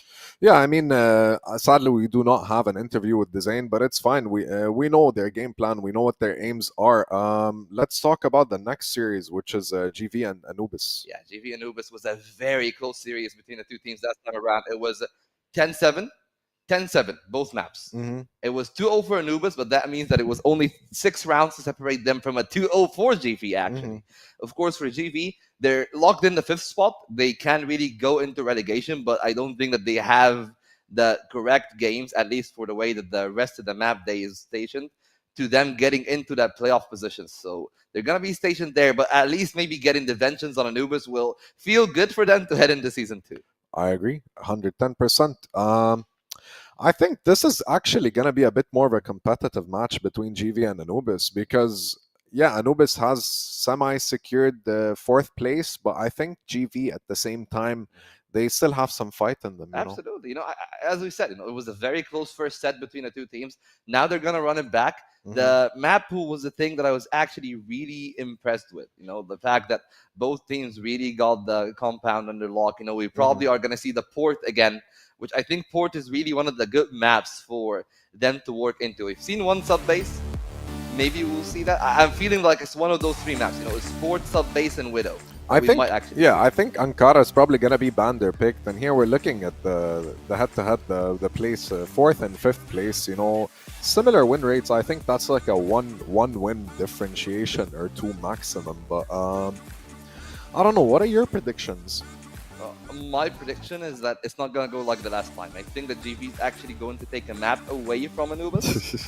I think that Anubis are still going to win it, but GV's not going to let them have it easy. Yeah, I don't think they're going to let them have it easy. And this isn't like the TBI GG game where we're thinking, the gap is massive. No, this is actually within reach for GV, and Awesome and Dipsy is one of those big duels where you can look at the left side and you can see Awesome actually has a lead in a lot of the important stats. But for Anubis, this season for them has been a season of discovering the power in the unity, the power in the 5-man roster instead of any individual player on their own. Yeah, I mean, this is something we've seen with the lower standings is they have a roster of exceptionally strong players, but at the same time they don't really have that synergy and that cohesiveness. Not yet, at least. I really hope they do. Yeah, and that kind of smoothness that you're talking about, we've seen from GG, we've seen from ROC. Those two teams have the advantage of at least being out of a single nation, whether it's the Egyptian roster or the Turkish one. So communication is always a big factor to that. It's actually the most impressive out of unKnights because they're all basically speaking in their second language in English, and they're still preserving the same level of cohesion, and that speaks a lot to the level of those players. But from here, it's much more like the earlier two, like GG, like ROC, they're all speaking in the same language. All of Anubis, if I remember correctly, are actually in the gaming house from time to time. They boot camp there from time to time. So they got that little bit of extra synergy, at least externally out of the server. It's usually the fact that with the new roster like this, it takes some time to transfer that into the game itself. Yeah, I mean, couldn't agree more. Everything you said is pretty accurate, to say the least. Now, what do you think the map picks are before we actually see them? I like your analysis, so let's wait and see. Well, I mean, for the analysis point itself, for the maps, I think that it's probably going to be sub-base. We've seen sub-base played the last Eagle time. Eye, maybe? Here's the thing. I think Eagle Eye might be a decider. Yeah. I think the Compound is probably going to be banned because Compound was just... the two maps that they played last time were really close. I think both teams like playing sub-base. Yeah. So they're probably going to get it again. Which does put you in a position of, what's the second map going to be? What's the third map going to be? Do we want to take them again on the same two maps if we're Anubis? Yeah. Do you want to go to the same two maps that we've won on, but it was 10-7? One wrong clutch, and maybe the game would have been into overtime, and then we might have lost it. I mean, it's a scary thought, when it goes to overtime. It's, to say the least, overtime, like, how else can I explain it? Every round matters, and it's not like other FPS games. No, there's I think it's at the 13th round that it's a decider, basically. It's whoever gets there first. Anyways, let's look at GV's roster. Awesome Phase, Loons, Creed, Snox. NLS isn't here, even though very, very talented young man, to say the least. They look prepared and ready to go, and I don't know. They look locked in. They look ready, and I wish both teams the best of luck. To be honest, I don't want to be biased towards Anubis a little bit since I am Egyptian, but I do wish for a best of 3 game because it's gonna entertain us and the audience. I'm going to be a little bit biased. I do think Anubis are gonna win, but I'm not just biased on the nationality. I do think that they're the better team. Like, I'm going to compare the two statistically speaking, yes, I have to agree. But nonetheless, I've seen GV perform exceptionally well, and I've seen Anubis perform exceptionally well. It just depends who's having a better day, Yeah, and and not just the better day. I think the better maps are going to come up to a big factor, which might actually lead us to the veto that should be coming in right now. I still am holding on to the sub-base. I think that's the one that will 100% make it to the map selection itself. I hope it's just going to be, for me at least, between maybe Eagle Eye, Widow, Port. I don't think it's going to be... I think Compound is actually going to be banned this time around. I would say Port is going to be the decider. It's going to be either Ankara, Compound, or Eagle Eye. I think Ankara is actually going to be banned. You think so? Yeah. But they both have exceptionally good players. But that's exactly the point. Yeah, you respect the other team. They don't want the to make the entries, absolutely. and I get it. Because one thing I've noticed about the top 3 teams is one of the reasons that they usually end up winning every single round is the opening pick. Is that they would find a target. Okay, sub-base, Port, Mexico. Okay, Mexico is kind of unusual, it's such a default map, it's just like more game sense, you know what I mean? Yeah. As for bans, Ankara makes sense. Eagle Eye, Compound, Black Widow. Pick is sub-base for GV. That's not unusual. Yeah, the one that I was actually really interested to see is which of these two teams is gonna budge first and get scared and ban the Compound. Apparently it's gonna be GV. Yeah. So that opened up the Mexico. I was thinking, do you want to go Widow or Mexico? Because that's the give and go. Yeah. On the side of Anubis, I would have actually expected them to ban the Mexico and play the Widow, but they elect for the latter, saying exactly what you said. It's a default map.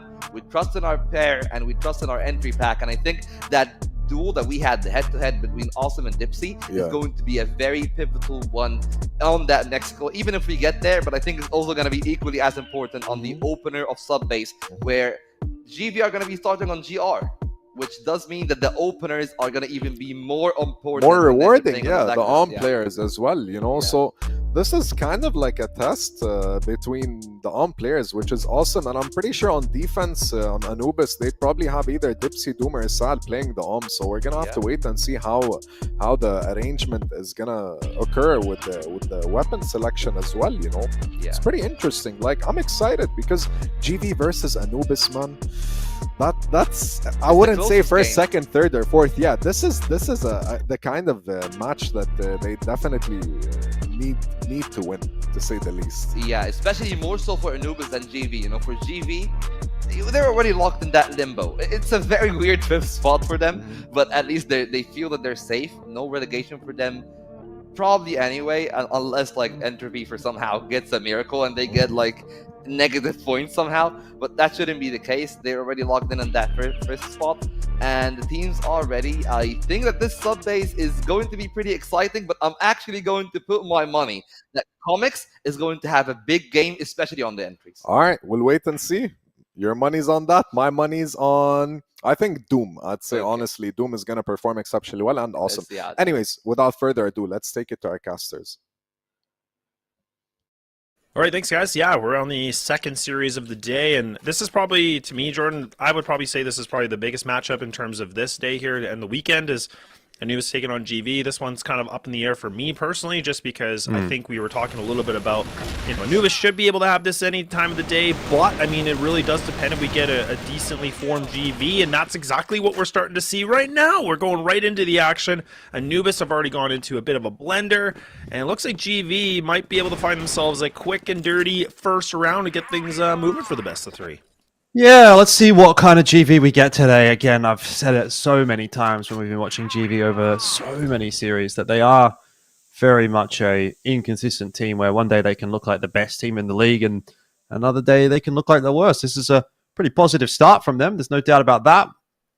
I think also Anubis have been a little bit lackluster this week in comparison to some of the previous weeks. So I had quite a lot of shine, a lot of good things to say about Anubis over the previous couple of weeks, but starting to wane on that a little bit.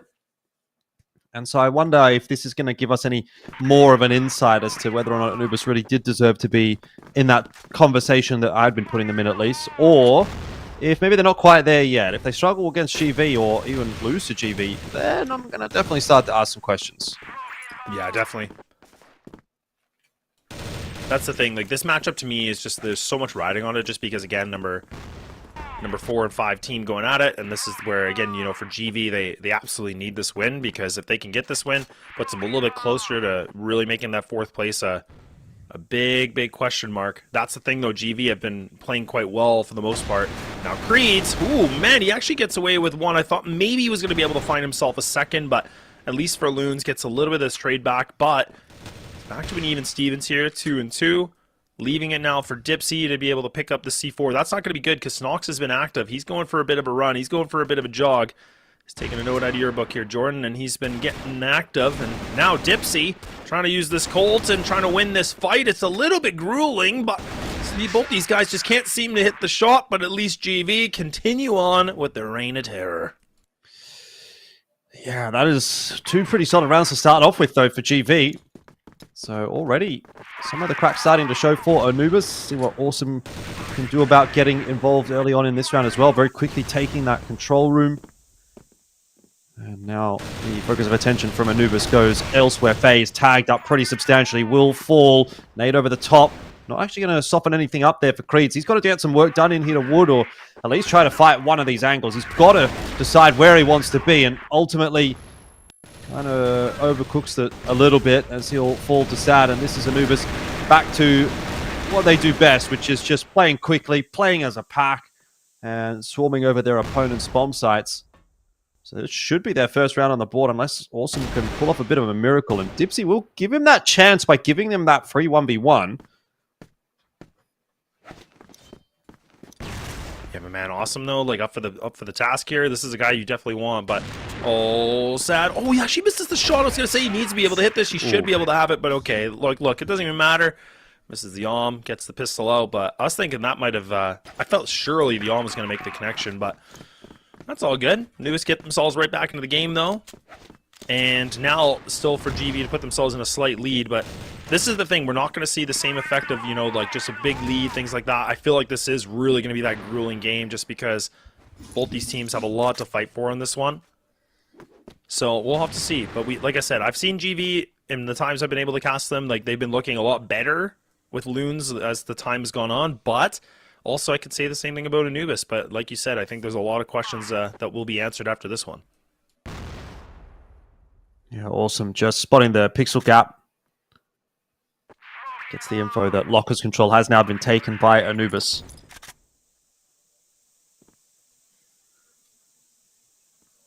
It's not going to prompt too much action out from GV, honestly.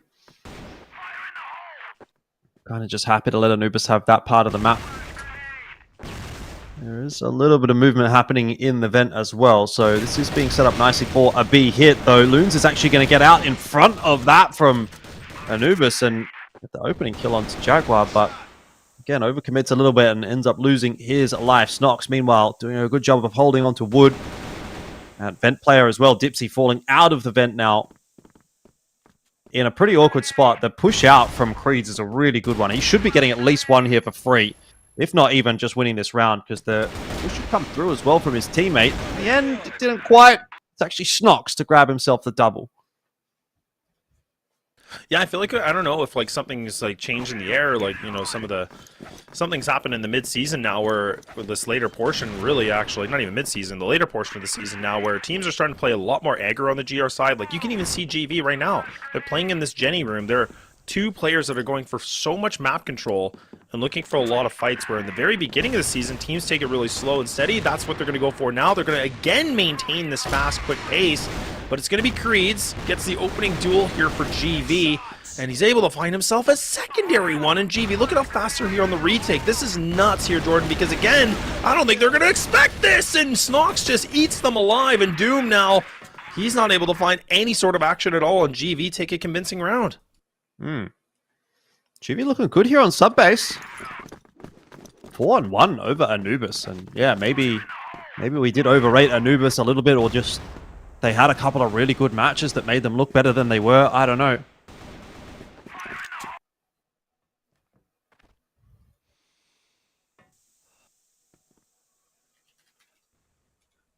Either way, they are being exposed at the moment by GV.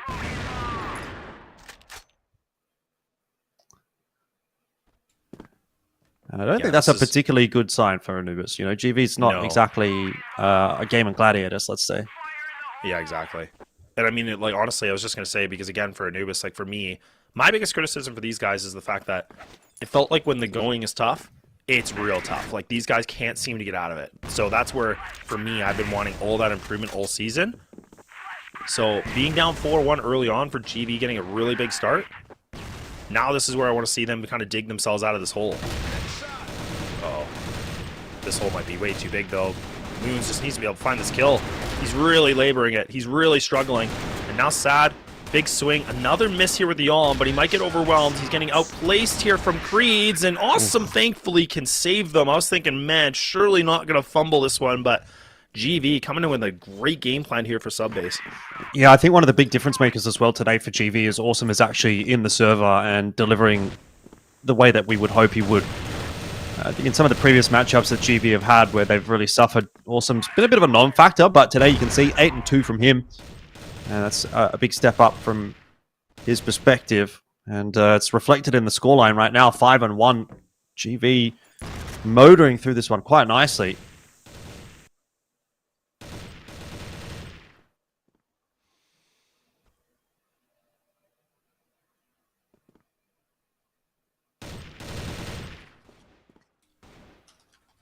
Double umps here still for GV as well. Like, actually, I was kind of wondering that because FaZe, like, I think it was a couple weeks ago where, it might have even been last week now, I can't even remember, but I felt like FaZe was just, like, GV were running a game plan before where they just did 5 rifles. They didn't even have an on player, but this time, on a map like this, they are going to rely on it.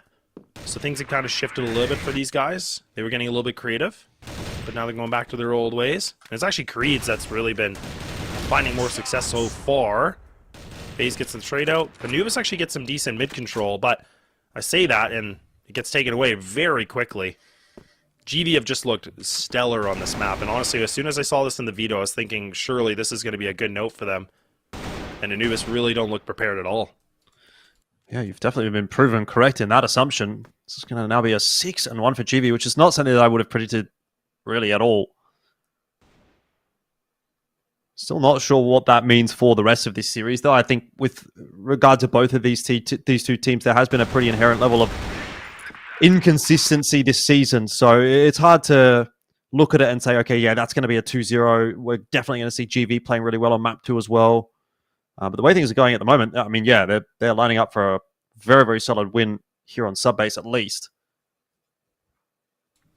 Yeah, because let's not forget, I mean, the desk was talking about this too, is like, you know, GV went for this pick on Subbase. The second map will be the pick of Anubis for Port, which I don't know how I feel about that. I mean, we'll have to wait and see, obviously, but I kind of felt like this veto, in my opinion, was really leaning on GV. Like, Subbase, I know they've been doing well this season with it. Port, they've been good on it.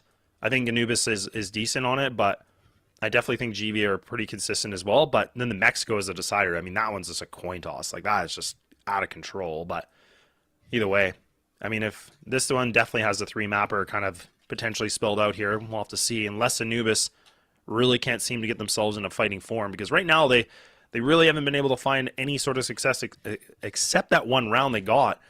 And that's what I mean. Now they're going to take this time out a little bit, collect their thoughts, figure out what they need to do a little bit differently. And like a player like Dipsy or somebody like Doom is definitely like somebody I need to be able to find a bit more heavy lifting from or a little bit more work from, just because Doom has really had a good season. But when he's absent, man, I mean, I think this team feels it. Yeah, for sure. But I mean, is it just a one player being absent type thing here for Anubis, or is it really everybody? Honestly, today we haven't seen the same Jaguar that we saw yesterday, or Comics. I think both of them were pretty good yesterday. You know, Dipsy as well, missing out on a lot of these opening kill opportunities. So it's, yeah, I think it's a bit of an across the board thing, honestly, for Anubis, that hopefully they can change up pretty quick smart. I don't know that it's going to happen here, but a little bit of a chat there and still a chance to put together a couple of rounds at the back end of this half and somewhat salvage it to a 6-3.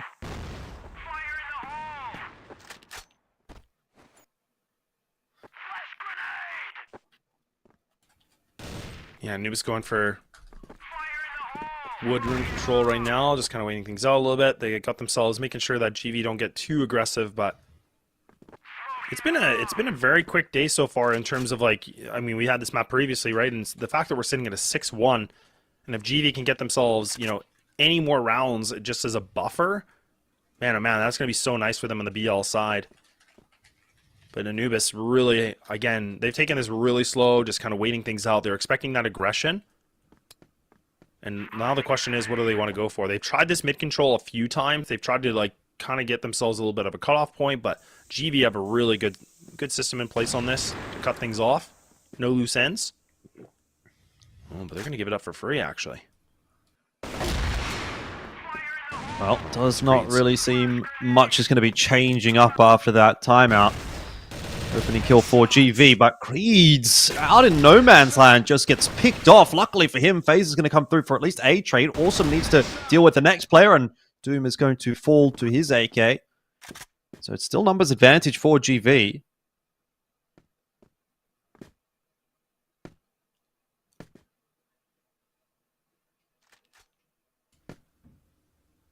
Yeah, both players together. So again, they're going to get this timing close to the B site, and then they have Loons that's kind of just lurking on the back skirts of this. No arms here for GV, so thankfully for Anubis, they can get themselves across. They don't have to worry about anybody with the sniper. But now the presence is known. 27 seconds remain, and actually Sound makes a good connection. Now Loons has to be able to find this kill. Now he's a bit of a distraction point on this. Jaguar just on the back of the site. Loons actually into set. He's not going to play this passive any longer. He's going to get a little bit more aggro. Sad just trying everything in his abilities, and he is going to be able to find it with a reload from Loons. Yeah, I think, again, they could just stand to slow things down a little bit there in that 2v1 GV. The swing comes through from Awesome before Loons has been able to reload. It's a little bit of a mess. They do give up that round to Anubis in what could have ended up being a monster half for GV. They've given a little bit of a window back to Anubis. FaZe has just decided to default back over to the XM. His usual trickery.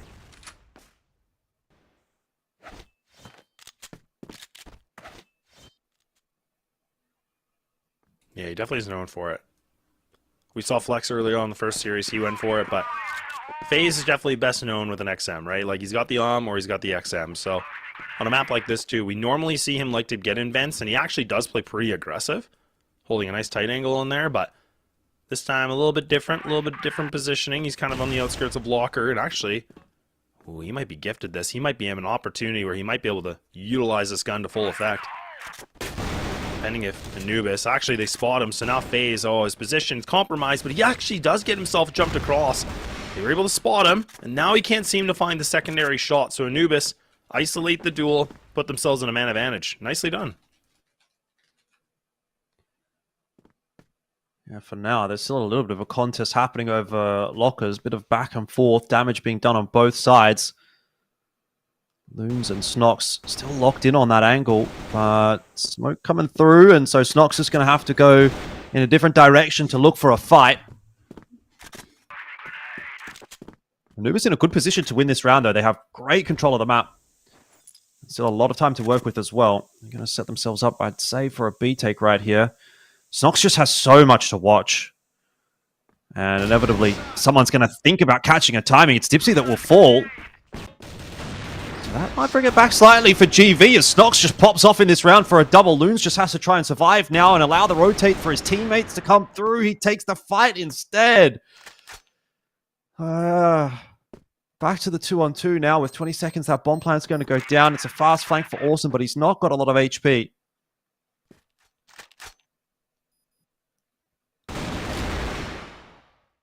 Ooh. Does have enough to deal with Sad. And spots out Doom's position as well, which sets up Creeds with the info. And GV will take their 7th. A little bit too close for comfort, but it was all sorted in the end.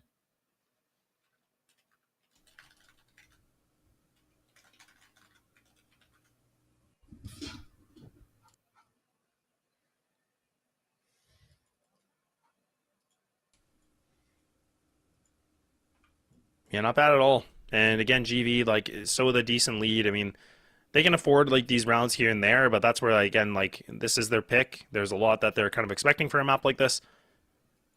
But we'll have to wait and see. I've been happy to see the progress they're making. You know, I made a comment in the earlier portion of the season where I was saying someone like Snox, I definitely wanted more out of him. I think we gotten that. He's kind of always this, like, silent assassin. He just seems to, like, find the moments where he can really get himself some good multi-kills in comparison to someone like Awesome, where I put Awesome as, like, probably one of my favorite players on this team, and along with the Creeds, just because they're both, like, really heavy hitters. They're different roles, but I think Awesome's really had himself a great season, I feel like, out of all these guys, in my opinion. So, but I do think there's been some really good progress happening on this team. A 7-2 is definitely a nice lead with a 5-round buffer. But we'll see. We'll see what the GV want to go for. Oh, man, they're going to do the 4 or 5-man commit to the vents. Oh, not again. Not again, Jordan. This is cheeky. I actually like it. I mean, Dipsy, he might get one, but there's no way he's getting more than, you know, at least a couple of players right here if they filter their way into the window room. Sad. He's going to look for Creeds, and he should get him. So that's gone a little wrong for GV, but Awesome is salvaging it somewhat. Still needs to be aware of what's happening in behind him. That's Snox's responsibility for a second. And again, it comes down to Awesome to find the trade. He is working so hard for this round, but he needs help. He needs Loons to activate somewhere and get him out of dodge. Jaguar just missing that shot would allow Awesome back into B. That's a nice move from him and from GV to get the bomb plant down quickly on B. It's going to take some time for this rotate to come across from Anubis. And so Awesome is going to go on a bit of an expedition, and if he can get a little bit cheeky and catch a timing, he's been spotted out by Jaguar, who will get the timing, in fact, in the end, for himself. Does leave Loon solo, wisely deciding to just isolate one of these duels and wins that one nice and clean. C4's planted for him, and he's just trying to jiggle here for info and see if he can spot out Comics. All he has to do now is play that time. 10 seconds, Comics has to push, and does win the duel. So the day is saved by Anubis. But only just. Only just. And that's kind of the thing too, is like for Anubis as well. Like they're definitely kind of, you know, they get themselves in these kind of grindy rounds where it's never going to be easy. But A round is a round, and that's all that matters to these guys. So if it's going to take, people to win clutches like this, hey, look, that's just going to be fine at the end of the day. But there are a couple rounds in favor for these guys, but still, now we're going to see GB just kind of full send it. They're going to commit to this full A take, and they're going to get it pretty much for free. It's a full retake scenario now. The simulator is going to be activated, and this is where Anubis have to show us what they can do with this, because they've lost a lot of control here, Jordan, and they got to get moving now. The C4 is already down. Yeah, this is nice from GB. Changing the pace quite a bit on this BL side. It's causing a bit of a ruckus for Anubis, and great line for the Loons here, especially considering he's got backup behind him. He can just set up like a bit of a turret and grab that first one. Surprising that there's no trade to come through. That's a little bit of a misfire from GB, frankly. The fact that they've allowed Anubis to get that bomb site retake done so easily. Awesome on the flank. Can't do anything about this defuse. So honestly, a little bit of a mess from GB, and some cracks starting to show a little bit there, but still got plenty of rounds to play with here just to sort of make sure that they can lock this one in with a high degree of comfort. But yeah, Anubis are looking better on this BL side. Yeah, I would have liked the C4 position being different too, because when you have a player like Awesome that's going to go for a big flank like that, you need to position the C4 a little bit better. He's also relying that his teammates could have stayed alive a little bit longer too, but if that position would have been different, that could have really changed things around. But Dipsy almost gets himself a double kill, but he's done his job. He's got a kill. He's done some good damage against Loons, and now, like you said, GV, they're going to go right back for this vent drop, and it's not been really successful, but they're going to try to stick to their ways, and it falls apart quickly. So they might need to scrap that idea. They might need to let this one go, and it's a 2-on-3 and the slightest HP advantage right now for Anubis, with Sad remaining. I think it's even 1. Doom coming in for the big flank. This is where Loons has to win this fight. He needs to be able to get this duel, but he can't. He gets down to the grave. And now Snox, somebody that I was praising a lot of, he has to be the clutch factor. Pre-firing his way, looking for duels, and he finds a second. Maybe the triple now could be done and achieved. The guy, the MVP, the assassination, could it be done here for GV? Burning all the time in the world, dancing around this missile, and it's a clutch factor once more from Anubis. Man, Anubis are getting so close to losing so many of these rounds. Probably all of these rounds actually almost should be going the way of GV, but Anubis are clutching up in this second half at the moment. This is some wild, wild stuff. And scoreline, though, starting to creep ever closer, and so to have to wonder if GV have already given Anubis a little too much rope here. Have GV already kind of let them back into this game more than they should have been? Sooner or later, Anubis are going to start to look more solid on this GR side. It ends up being a 1-for-1. Start off round number 13.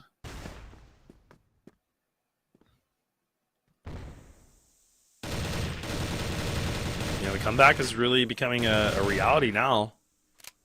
First half being so good in favor for GV, but really it's just been kind of slow here as they transition on the second half. GV now looking like they might just try to go for the A-pop one more time, even though they're down their Snox player. And now Comics, big anchor, he's able to find that double, so he's done his job. He's done a good job of just barricading as much as possible. Loons and Awesome, though, this is a difficult one because they have to get the C4 down, and then they need to find a fight. They need to be able to put themselves in a position for the post plant. They're expecting people on radio, but look at this position right now, Jordan. This is huge. Anubis, they're all going to commit on stairs. Uh-oh. Now Awesome. Ready and waiting. Sets himself up. Doesn't quite land the clean shot on the first player, but still in play. Jaguar missing a lot of shots, but again, it comes down to the 1v1, and again, Anubis are able to win it. Oh, this is so tight, and it must be so frustrating for GV knowing at this point they probably could have closed this map out already, and yet they're no closer to doing so than when they started this half. Yeah, it's always down to these 1v1s, and like you said, like that's so frustrating because GV are so close. All it takes is them to win one duel quicker, lose one less player, and now they're just, it like kind of feels like they're just not really changing up their strategies. They're just kind of keep going for this A take. They're so stubborn. They're like, look, we need to win this execute. But Anubis have fully gambled a lot of their players on this position.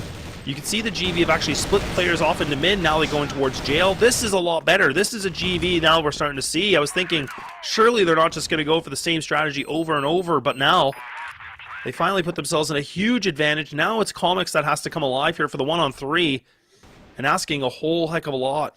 This is not going to be an easy situation at all, and indeed it isn't. Possible. Yeah, Comics is usually pretty nifty in the clutch, but that one was really just unwinnable. Even if he gets a kill as he walks into jail there, the player in the vent just drops down and kills him from behind. So nothing that he could have really done there at all. And 8-6 the scoreline. So GV finally get one over the line and start to think about closing this map out.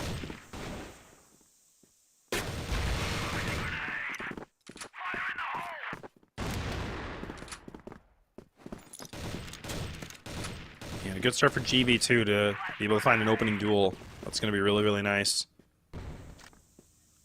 And then this just makes it even harder for Anubis right now too, because they're going to have to either put somebody aggressive like Comics right now. You can see he's actually trying to poke a little bit on this, but he's by himself. Like there's literally no trade. Like he is just trying to play the hero position. He's like, okay, I'm going to multi-kill, see if I can bring things back a little bit more for us in fighting form, but GV are not even biting on this. They're actually just playing the numbers. They're just grouped up together. They're not really spreading apart. This is good, but you have Jaguar that's already in the flank. Jaguar might be able to get the best timing in the world. If he can get this, this could be opening up a multi-kill for him here. And he is so close. Look at this. He's already spotted the players. He's going to have the best timing here, Jordan. This is madness. He might be able to just single-handedly take this round, and Jaguar finally goes for the shots, but oh no! Oh, he fumbles it. He absolutely fumbles it. Yeah, only able to get himself one there, and then Awesome's just absolutely banged heads off into the side. That is another round for GV, and it is going to be the one that will put them onto map point. You were so right in what you were saying. It was a very winnable round with the flank coming through, but just not enough coming from it. Now 9-6 the scoreline, and Anubis have kind of worked hard to be in a position to at least contest this, and all of a sudden it's kind of accelerated away from them again. There's not enough done in that first half, I dare say, from Anubis, unfortunately, but they're still going to fight for it. Comics opening the account in this round as Snox tried to go quickly into A on his own.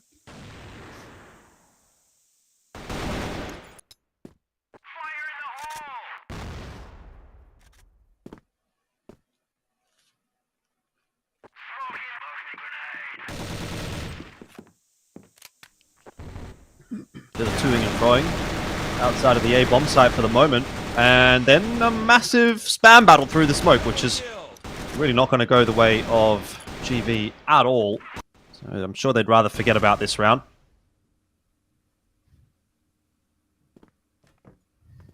Yeah, this is a kind of a gimme round, whatever, it's fine, but they don't have a lot to work with too, so that's the thing too. Oh, whoa, whoa, whoa, whoa! No way, FaZe!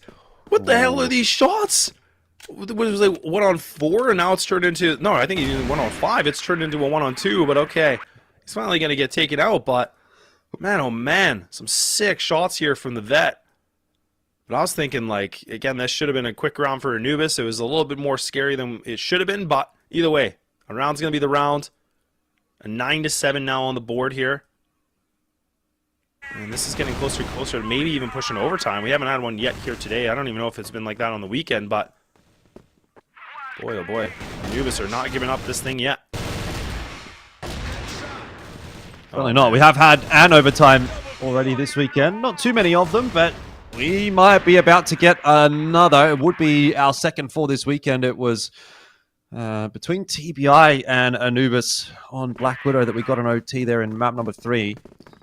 So maybe Anubis looking for another OT once again, and it is, I think, fairly standard as well of GV to be having these close maps. It's that inconsistency that I talk about, where they can look so good. They look so good in that first half, and then just can't get it together here in the second half. And what should have ended up probably being like a 10-4 map win for them may end up being an OT, and may end up being an OT loss as well, the way things are going at the moment. Yeah, it definitely could be. It's all here and now. We'll have to find out.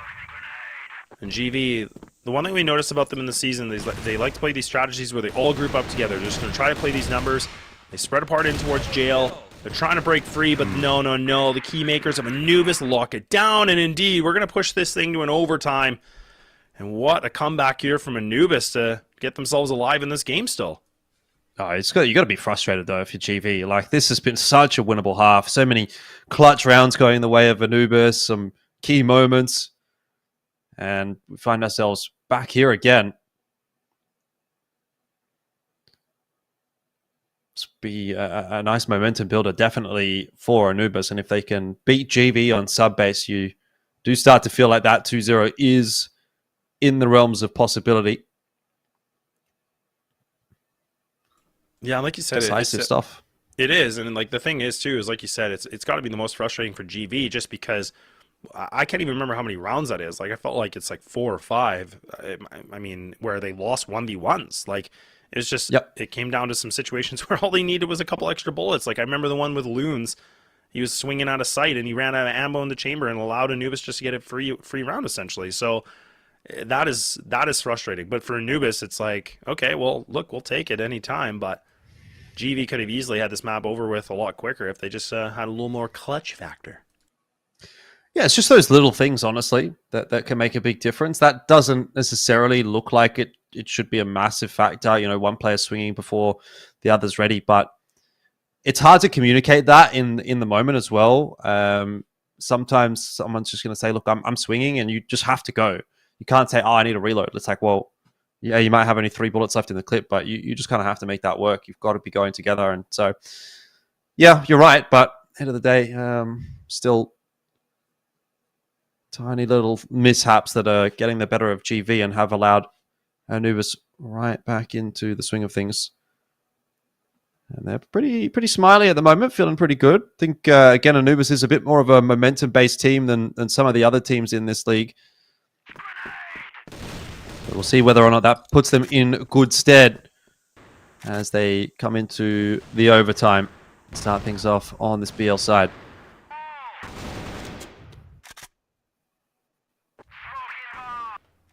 And Dipsy with a nice little bit of an opener, and ooh, Creed's nice little bit of a trade back though. Good positioning, waiting things out. This is the Virtue. So back to the 4-on-4.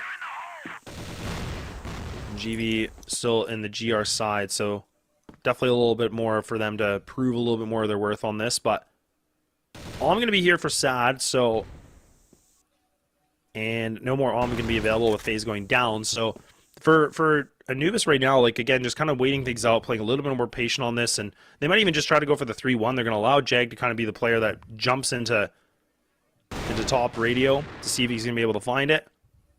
And Snox now has to be the full anchor. He's not, man. He's going to get taken out. This is awkward. Now FaZe, or Loons, my apologies. He's got his back turned, and this is an Anubis round. It looks like it's done and over with already, and Jag just perfectly places himself here for the multi-kill and a really good round, but ending in a triple nonetheless. Yeah, if I'm Anubis right here, I'm looking for 3 out of this first half of OT. Like, there's no question about that. BL side has definitely been the better looking side between these two teams so far, and I think if you get 3, you just completely break the mental of GV and win this map.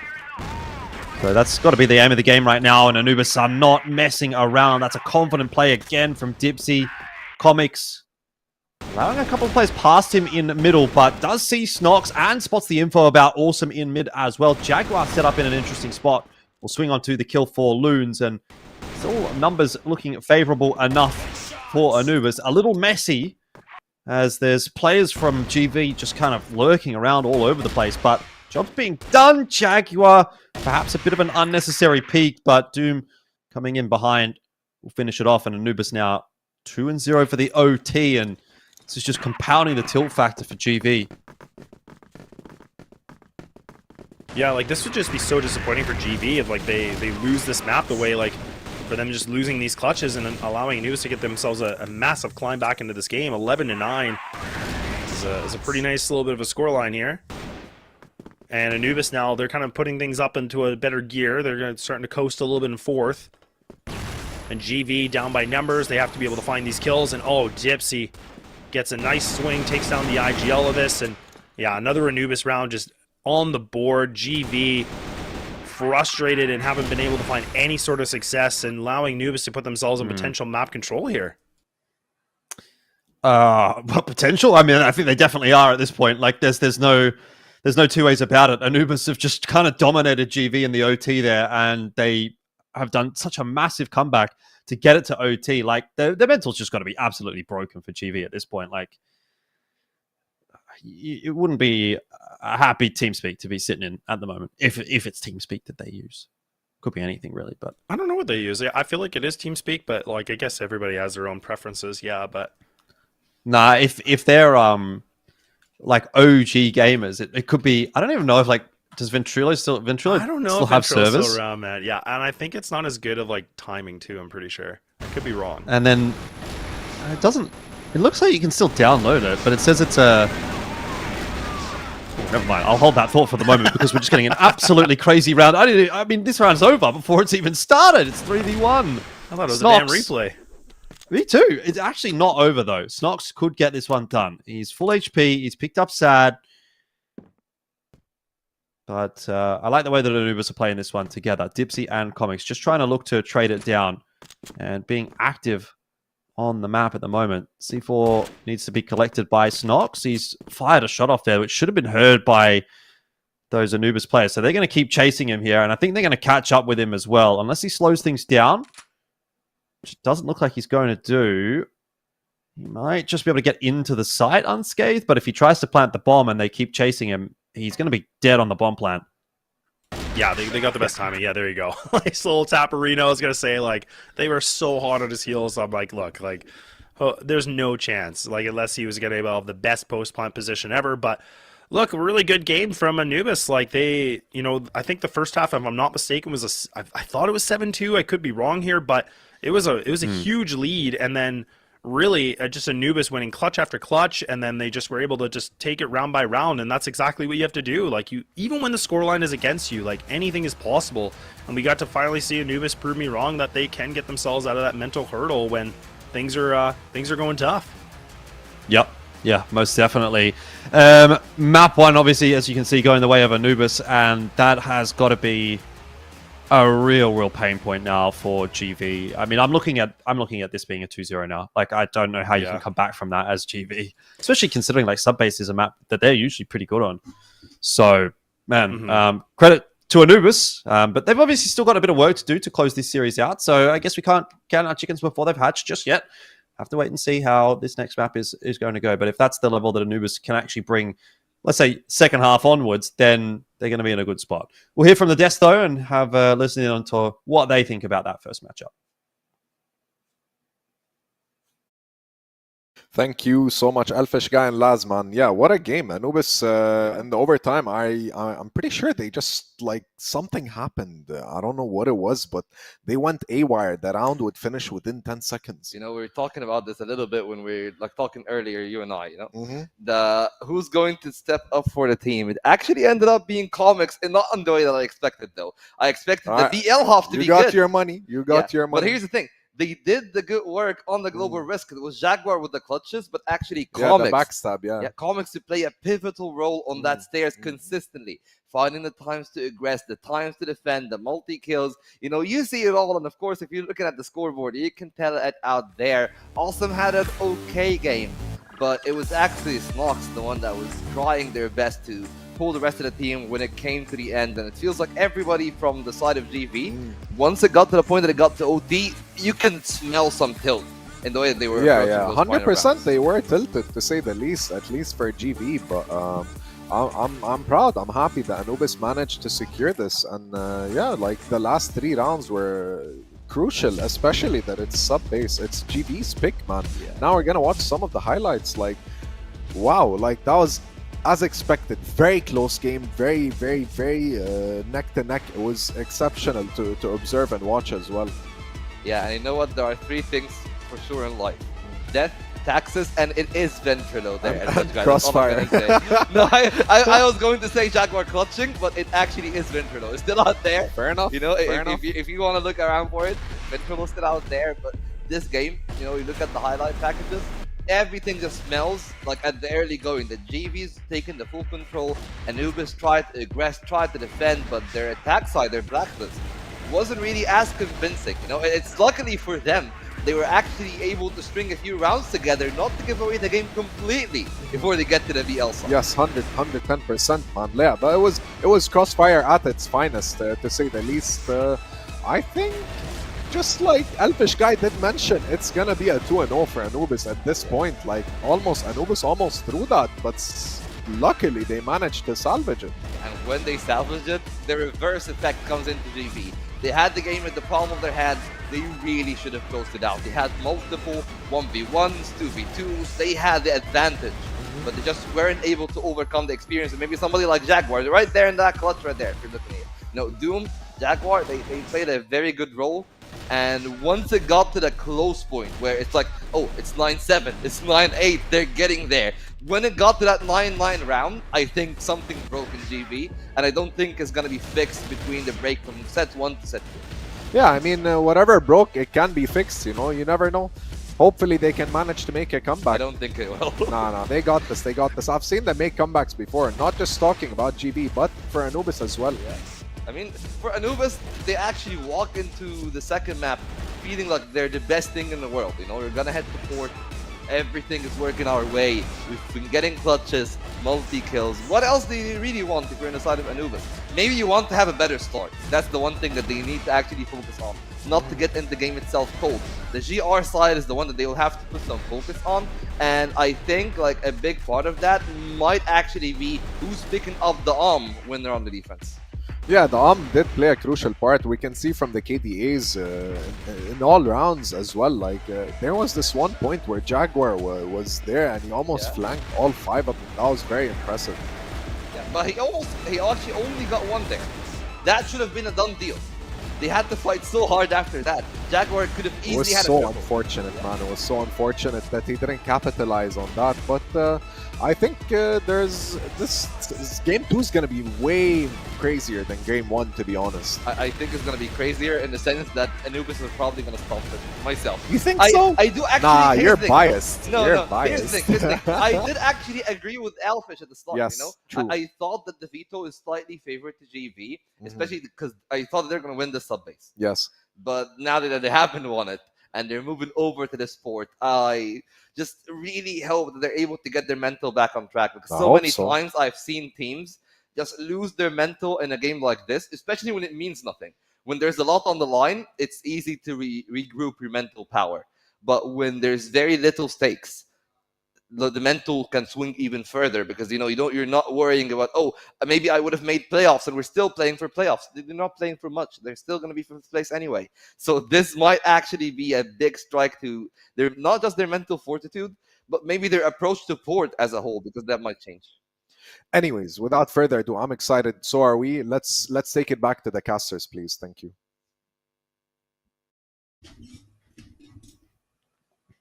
Well, okay, we're ready to go. We were just getting word that the game's about to start here, so that's a good thing, because there's no messing around. We're not waiting any longer. So port's going to be the second map, and this is where, again, I think Anubis go for this pick. I'm still kind of questioning it a little bit. I think this is a good map for them, Jordan, but I thought GB, I think, definitely a fighting form on this, but now I'm kind of questioning that thought process, to be honest. Yeah, we'll find out. Anubis seem to have started quite nicely already on this blacklist, so we missed that first round, unfortunately. Look, I'll cop the blame for that. That was my fault. It's all good. We're back on in, and 4v4 as Jaguar does get himself that trade on to Snox. And look, again, it's port, right? So we have to think about how impactful and how important these rounds are going to be on the BL side. GV wouldn't like to be starting with a round loss, and the way this round is also shaping up, a 4-on-4, damage done to Loons, it's a potential winnable one for Anubis. If you start 2-0 down and you're on the GR side, that's a very bad sign.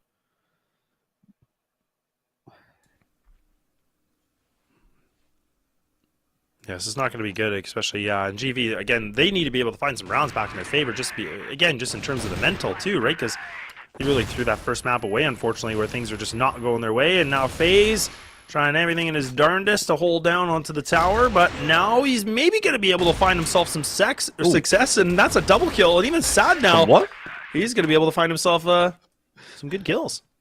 That's gonna line up nicely with Gaimin Gladiators as well. I was just thinking that, actually. Hey, look, we've all got to find some of the stuff that we need to get by in life, and it's good that FaZe was able to find some success, among other things. But we've got ourselves around for GV, which is what really matters in the end.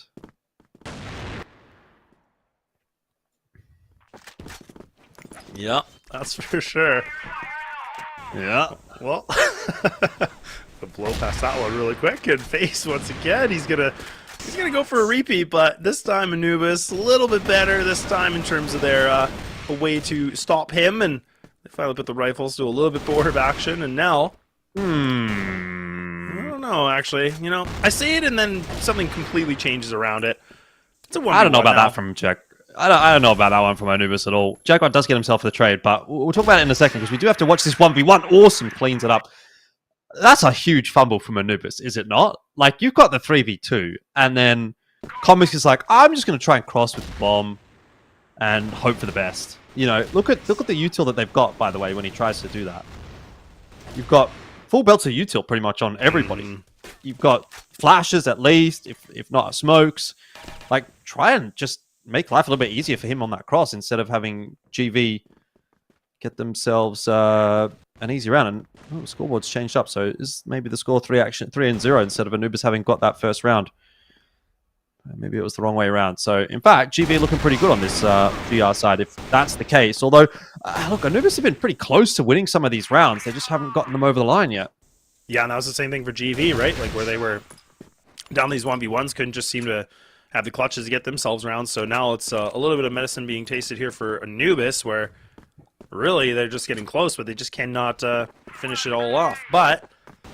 I mean, down to 2 players. You got Jag and Sad still remaining. Oh, Jag. Okay, actually, he's going to be able to find it. No ammo in the chamber. And oh, no, he's getting away with this. How do they find a win like that? That is nuts. Yeah, that's a little bit of a mishap again. And that's kind of harkening back to what we saw on map 1 for GV, where they really should have won a lot of those rounds in the second half. And then something just kind of like fell apart for them. Jaguar should not be allowed to do this. I mean, it's just madness. But I guess the first round on the board for Anubis, and they've started this one with a kill from Doom. Creed is going to push into the 2-player setup on long. How does he get 2? I don't know, but he does. That could have been the real opportunity for Anubis. If they trade that down, round is well and truly in their control. But they let it slip.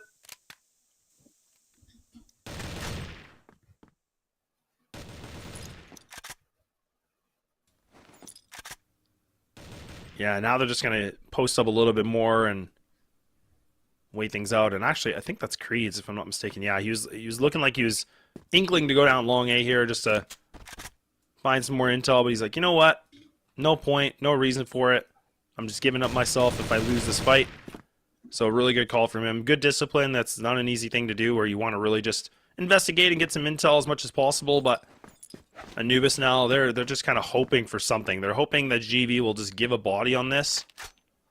I don't think that'll be the case unless now FaZe is going to mix it up. And okay, yeah, he is. He's going to be aggressive. He's going to go for the swing here. Oh, but he actually does win the engagement, so Sad. I think the slightest off timing for him, and that's going to be the C4 drop tier 2. So things have gotten a little bit more awkward for Anubis. Yeah, this is definitely looking a little bit grim right now on this BL side for Anubis. Nice movement from FaZe as well. Just darking around in middle. Not unwinnable, obviously, for Anubis, but with this flank coming in, you'd have to say this round is probably pretty over, and it is. Creeds gets himself the double. Huge round out from Creeds there. Starts like this. I mean, that should be a trade every day of the week. And then he gets the double here as well. So, massive, massive round from him. Bit of a mishap for Anubis. Okay, FaZe has got himself an XM on board. Not something you see every day, and definitely not expected by Anubis, but ends up being a 2-for-1 anyway. C4 dropped forward.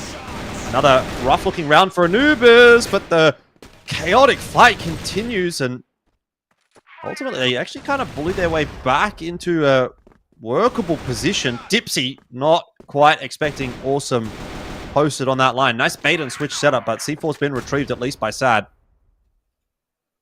Yeah, this is good for Sad because now he's got a lot of time, right? Like still 1:45. He can just kind of evaluate what he wants to do. This is where GV, we saw this before in the previous series, where Gaimin Gladiators, they were the ones that were kind of like, you know, running around. I think it was Lion Claw that was just, you know, trailing the whole map. Now you can see GV, they're playing together, doing the exact same thing. Sad throws a little bit of a smoke grenade to make it seem like he's going that way. GV bite on it. So this allows him to get himself swung into this B site quickly. But again, like, he's not committing to it yet. It looks like he's finally putting himself a little bit more faster pace on this. But GV, they're still being active. They're still running around. And they're going to know the jig is up. Yeah, this is awkward for Sad, though. I mean, if he would have planted immediately, might have been a better position, but he's got to try and isolate these 1v1s. He does a good job of catching loons, but not expecting awesome around from the flank. So ultimately, round will pretty comfortably go the way of GV. And some smiles starting to appear back on the faces of GV Esports. A pretty rough first map, definitely, but shoes on the other foot now. Disappointed faces for Anubis, and I think this is where if you're going to call a tack timeout, you would call one as Anubis and have a bit of a chat, because realistically, you only need a couple more rounds here in this first half to feel like you've at least got something done, but doesn't look like they're really getting close to winning any of these rounds at the moment, Anubis. Yeah. And this was, and honestly, this is what I was kind of saying is like, I felt like, to me, this veto felt so much better for GV, just because I think Anubis can be good on a map like Port, but I really think GV are pretty stellar on it, considering, right? Like when we're talking about this head-to-head, I was like, no, I don't know if that would have been the map I would want to play them on personally, but I mean, the fact that, Anubis were able to take that first map away, I mean, it's really created a lot of questions on this one, but I was kind of leaning that GV were going to be able to have themselves a 2-0 on this just based on the veto alone, but now who knows? Because GV are putting themselves in good form on the second map. They're looking a lot better, and Anubis are looking a little bit more absent. Like they almost kind of put all their gas in the tank for the first map, and it's kind of like they're running on a bit of fumes. Speaking on that, where Looms is just yawning away, but look, we'll see. It looks like it's a timeout, I'm pretty sure, for Anubis to figure things out, but they got to do it quick here, Jordan, because they're running out of time, and they're running out of rounds to gain that momentum. Yeah, I mean, that's the important factor, isn't it? Running out of rounds in this first half.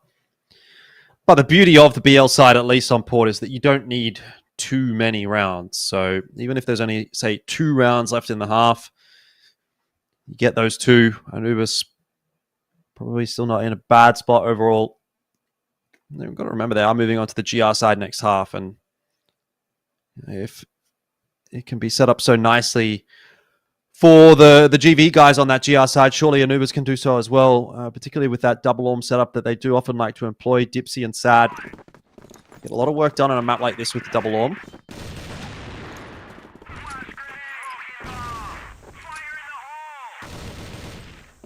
Yeah, but 5-1, like this is a... Like you said, you only need a couple rounds on the BL side, but for GV, they've been here before where they had a decent lead. It's just really, they couldn't really close it off, and that was the strange part, but still in the same form that we saw a little bit in the beginning of the first map. They're doing it here for map number 2. And Anubis really waiting things out. Dipsy going to get caught here with some util. And Anubis haven't, I mean, they've done these A takes a little questionable at times, I would say, but looks like that might be the plan of attack. No double Om. They're just going to keep the one for Sad here, but are they really going to commit to the same plan here and just go down short and look for that quick pop, execute? This is a really strong hold, though, from GV. You got FaZe and Creeds that are locking this in. And now Creeds is even going for a walk. He's going for a bit of a stroll. And Sad that again. Can't be allowed. He gets taken out twice like that. And Creeds finds a double kill collat. No way. Oh, this is falling apart, Jordan. This is falling apart. Go B. You have to go B fast there if you're Jaguar. The guy's walked out of warehouse, bro. There's fighting happening on A.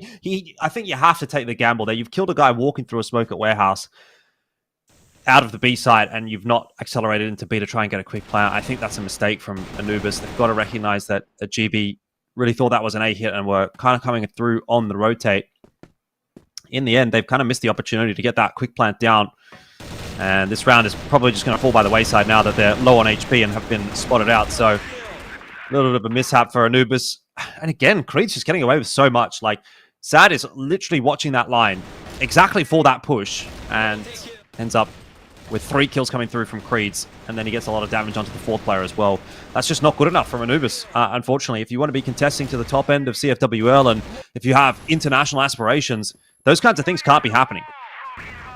Yeah, no doubt at all. And that's the thing, like, yeah, like you said, Sad was completely in the position where he was waiting for it, and that's where I was saying that's the second time where he was in the exact same spot, and he just gets eradicated. So it's like, man, okay, look, you need a better angle, or you need to reinvent that, because you're getting read like a book here. Like, this is easy for them. And GV just picking up these rounds like that and getting away with just long A control, that should never happen. Like, that shouldn't be a thing right now. Anubis are giving so much respect and allowing GV to just do whatever they want.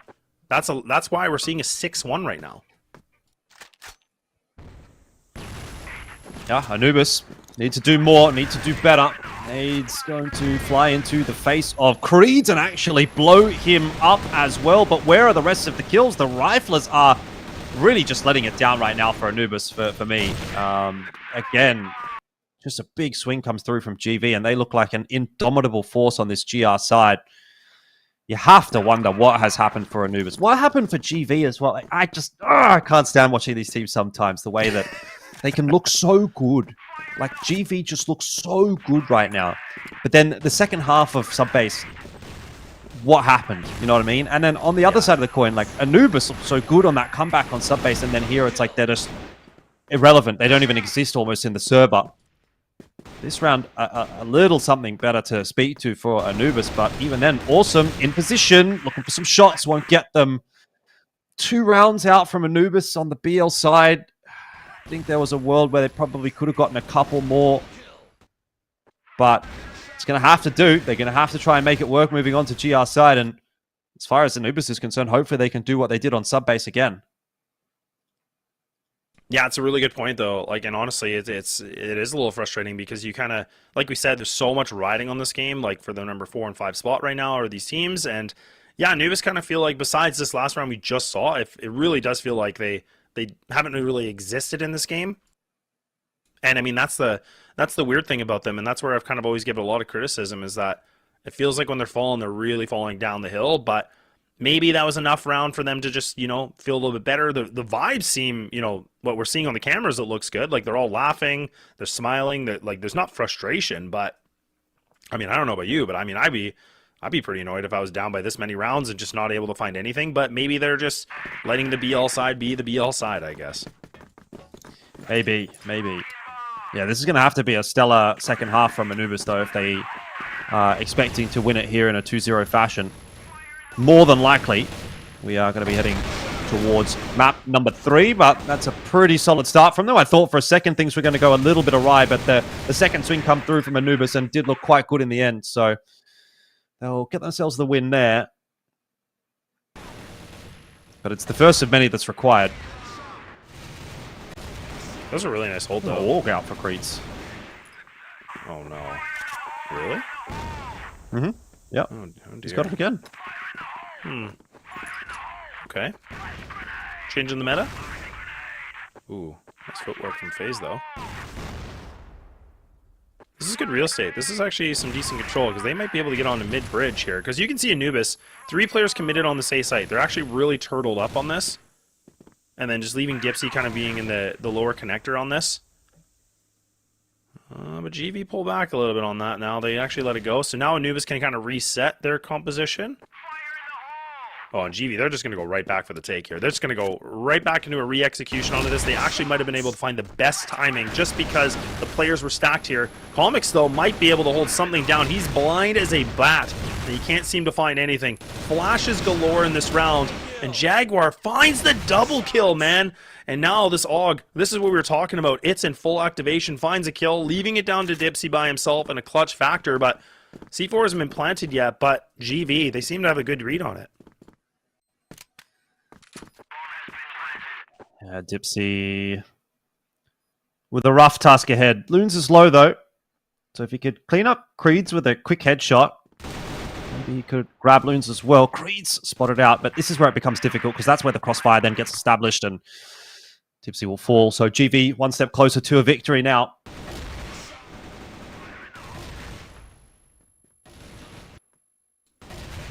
Yeah, not bad at all.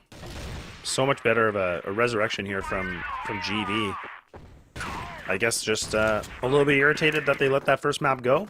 And that's the thing, as they like, should be, because yeah, this could be such a clean 2-0. If they would have finished off Subbase the way they should have, and then came into this map and played the way they have so far, like, it could be like a 10-4, 10-4. Mm-hmm. Definitely could have. And that's the frustrating thing too, is like when you let a map slip away like that too. So, And then you're gonna, and like if this goes to a third, like let's not forget it's Mexico. Like that is a tough map to play as a decider because it's just so GR sided. So that one could be a long day for us. That one could be a very, very long story, but we'll see. Who knows? But that's all about the preparation because again, these teams don't play that map ever. But GV going right back for the A pop one more time. And now Comics here in the top corner. He's gonna, again, these flashes have been really good here for the utility work. I'm loving this from GV. They just got to be able to get control of it. Like they're getting the flashes connected. Creeds! Oh man, he finds the double. And now, oh, it's awkward. It's a little bit weird, but Comics does find himself that double. That might have been just enough, but it's going to be Loons, the IGL. The mastermind clutches in here for map control and map point on the board. Yeah, man. What a display from GV in this map. It's really been something else. I mean, has it though? It's actually kind of been a bit more like, oh, well, we've seen that before. You watched the first half of Subbase. Mm-hmm. So just fell asleep at the wheel in the second half of Subbase, but so far throughout this series, GV have been far and away the better team. That made do a little chip damage over to Awesome, but if it ain't broke, don't fix it, seems to be the mantra here for GV, as they're just once again going to try and run it back for another A take. Flashes again over the top. It's almost as if they're dry running this site. Default's dropped out in no man's land. The defense is here this time from Anubis, and they are connecting their shots, but you've still got FaZe up on the site, and he could do some work. The shots are in, and they're not actually into anybody, but still close. Oh my god, Anubis surviving by the skin of their teeth. 2 HP, you said it. Difference made by a very slim margin. You look, and there's 5 rounds to work with here for GV, but surely this they don't want to go put themselves in the position where they had a mega lead and they push it all the way to the wire. But Anubis have been able to do it once. Again. Yeah, exactly. And Anubis could do it again. That's the thing. Like, I didn't think they could, but now they've really shown that they can. So all it's going to take is round by round, but a nice entry from Awesome. Now they're down to 3. Oh, these are good flashes, though. This could really stump them. GV have the plant. We're smoking for Warehouse as well. And a very defendable site with 3 players alive. The difficulty is if this retake comes through from multiple angles, GV are going to have to split their attention. Time really being waited out here by Anubis. 20 seconds to make this retake with. I'm really not feeling confident about their chances. I think they've waited too long. Flash over the top. Awesome. Sets itself up nicely. And that is pretty much it. It's a 1v2 for Dipsy here with no time to play at all. And he'll get one nice shot in, but that was always a foregone conclusion. They waited way too long. And GV, at this point, we could have been saying, oh, they've secured a nice, clean, easy 2-0, but unfortunately not for them. They are still going to have to fight for it on map number 3, but at least they've got it to map 3, because that could have been a pretty disastrous series if things would have gone the other direction. Yeah, and that's just what we were talking about, the fact that they couldn't get those clutches on map number 1, and really like how much of a difference that made, because like you said, the first half was so good, so strong, and then the second half, it just felt like they disappeared. But then they have this little bit of a break, they get into port, where I was really questioning that for, you know, Anubis' side, but GV, you know, they just executed the game plan. I feel like GV's looked so much better on this map as the season progressed, so I think this was a misplay from Anubis in my opinion, but maybe they want to show us something on Mexico. I have no idea, but I mean, this could have easily been a 2-0, but now we're going to go to the full distance, which is not what I kind of expected with this, just considering how the veto went, but makes it a lot more interesting, that's for sure, Jordan. Yeah, we did get a Mexico actually earlier this week from GV up against 999, and they absolutely demolished them. It was a 10-3 scoreline. So we know that GV are not a shabby team on Mexico, so we'll have to see how things end up going here for map 3. But before we do get there, we have to go to a short break. Don't go too far away.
Hello, hello, hello. Welcome back. And it's good to see GV is as expected. They tried their best and it succeeded a little bit, you know.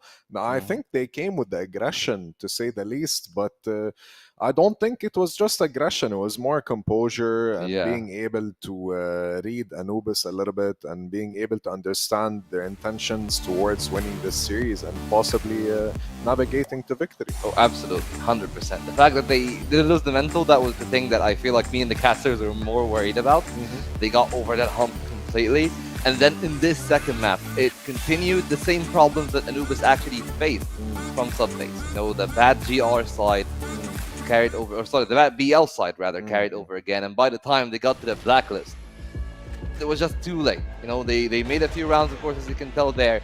But even then, GV were completely in control. If you just look at the scoreboard there and everything that is happening, like the GR side from GV looked so good that I don't know if it's just them actually playing forward to the perfection, or if it was actually the latter and it was Anubis, like having a little bit of a slow start, much like we've seen in Subbase. Yeah, I mean, GV did exceptionally well, and Anubis, I feel like maybe their tempo fell off a little bit, but it's fine though. Like, they can keep navigating, and like best of threes are always like the most important ones because they teach people a lot about each individual and how the game actually works. You know. Yeah, absolutely. Well, you know, from now, Awesome's still as good as ever on the side of GV. It's crazy that it's actually stepping up a little bit there, as you can tell. You know, for Anubis, it's still the same players that made things happen on subbase, that made them at least competitive in the few rounds that they've won. But with Mexico, that's the one thing that I'm actually most intrigued about. That the map, as everybody knows, is completely global risk-sided. So if Anubis are able to string a good round, or a good couple of rounds from the GR side, they might actually run away with the lead. Much like GV has been doing. GV's always getting the lead first. So if Anubis actually starts on the global risk side on this third map, they might have a bit of a bigger chance. Of course, the decider is still a little bit off though. I'm not a big fan of Mexico myself. I'm not a big fan of maps that are completely sided to one team, or like attack or defense. Yeah, I mean, if you think about it, it's not just about GR and BL side. I think it's more or less that the teams have studied each other and they've gotten a hang of each other and they know what to look out for in the future. You know what I mean? So let's just say, I honestly think Anubis is gonna win because I've seen them do this before, where they might throw a game and the next game they've already grasped and understood each other. So yeah, let's go to the casters. Yeah, thank you very much. Third and final map here for the second series here, and Mexico is on the table, and this one's a tough one because I know the desk is kind of saying Anubis, but I'm not sure, Jordan. I'm really having a hard one on this one because I think GV got a shot. I think GV has shown us that they should have been able to get this done with a 2-0. Yeah, but in saying that, Anubis is starting on GR side, so they do have that benefit at least. Double XM for the A entry here for GV. So this will be something a little bit different, helped out largely by that opener from Snox. Doom able to double down, but there are still players in here to continue flooding on in. Eventually, it is Loons alone. So I think that might be getting shelved by GV. Nice shot in from him, but it's not enough. Yeah, I kind of want to agree with what you're saying in that GV do definitely have a chance here. They have, to me, kind of felt like the better team in this matchup so far. They probably, I think, should have had a 2-0, actually. But now they're here on Mexico. The only argument, obviously, against that is that, yeah, they're starting off on the BL side. And so far, they're not having a really very good time of it. Yeah, not at all. And that is the biggest thing. So I can definitely agree where, you know, Anubis are on the GR side. They might be able to catapult themselves on a really good position just because, again, this is such a GR sided favored map. But all it's going to take is GV to be able to honestly just get a couple rounds here on the BL. And if they can find that first round in their favor when they transition over to GR, then it really could be a swift day at the office, but we'll wait and see. But I do like the GV. We see a lot of teams that have played this on Mexico so far in the season for CFWL. They really just wait things out. Like this position right now that they're in, it's always really hard because it's such a choke point, but we've seen them just really try to hightail it, getting a little bit more fast pace on it. They're just trying to look for duels. And it's not bad. It's definitely them just being as active as they can because this is a difficult thing to be in for the BL. So Anubis is going to be careful, though, because now they've given up 2 bodies in this and allowed GV get themselves some really good control, and this is actually flipped around on its head a little bit more. Sad now has to be able to find some multi-kills. He's just waiting things out, playing it patiently. Oh, FaZe, my god, just putting this Colton to work, and now it's down to the 1v1. It's Loon versus Sad. A minute remaining. Perfect flash, and even Loons is still going to be able to find it, so GV back on the board. Yeah, it was a nice flash, but I think Loons was able to turn away from it.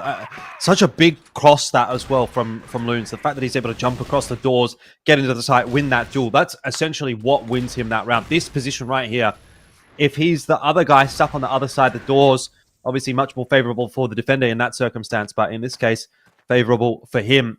And once again, GV, they're going to try this A take. Only the one shotgun on the entry this time, but one more time. Dipsy starting it off nice. A double for him. Doom a double as well. And these fast A plays are just not working out for GV at all. No, they're really not. I do, like I said, I really like that they're trying to, you know, change the tempo a little bit. But they do need to mix it up a little bit better. But look, I mean, it's still only a couple rounds in. Anubis got themselves back into a lead, but what's GV going to go for? A little bit more slow and steady. Oh, no. Oh, no. Snox is actually, look at that. A nice little bit of a pop flash thrown right behind him. FaZe gets a shot as well. A little bit of a, I think even a pre-fire, just kind of a guessing game. So Anubis have actually given up 2 bodies. No trade back at all. So GV sitting pretty here with 5 alive. This is not a good round for Anubis. I mean, still favorable in some sense just given this GR, but they got to be careful here because now Dipsy has to be active with the kills, and he finds himself a double. And he finally goes down, but this is still a nice lead here for GV. Yeah, Sad's going to go looking and finding inside of that smoke. He should have been traded back out. Hasn't been, but GV can still pick the pace up here and take him down. He can't escape back into the B bomb site. Loons will find him eventually. And we have ourselves a 2-on-1 with Loons alive. Feels like it should be a sure thing for GV here. He has been fragging on this map so far. 7-2. C4 goes down. Comics out through the doors. Loons will fall, but FaZe is there for the trade. So, another one for GV on BL side.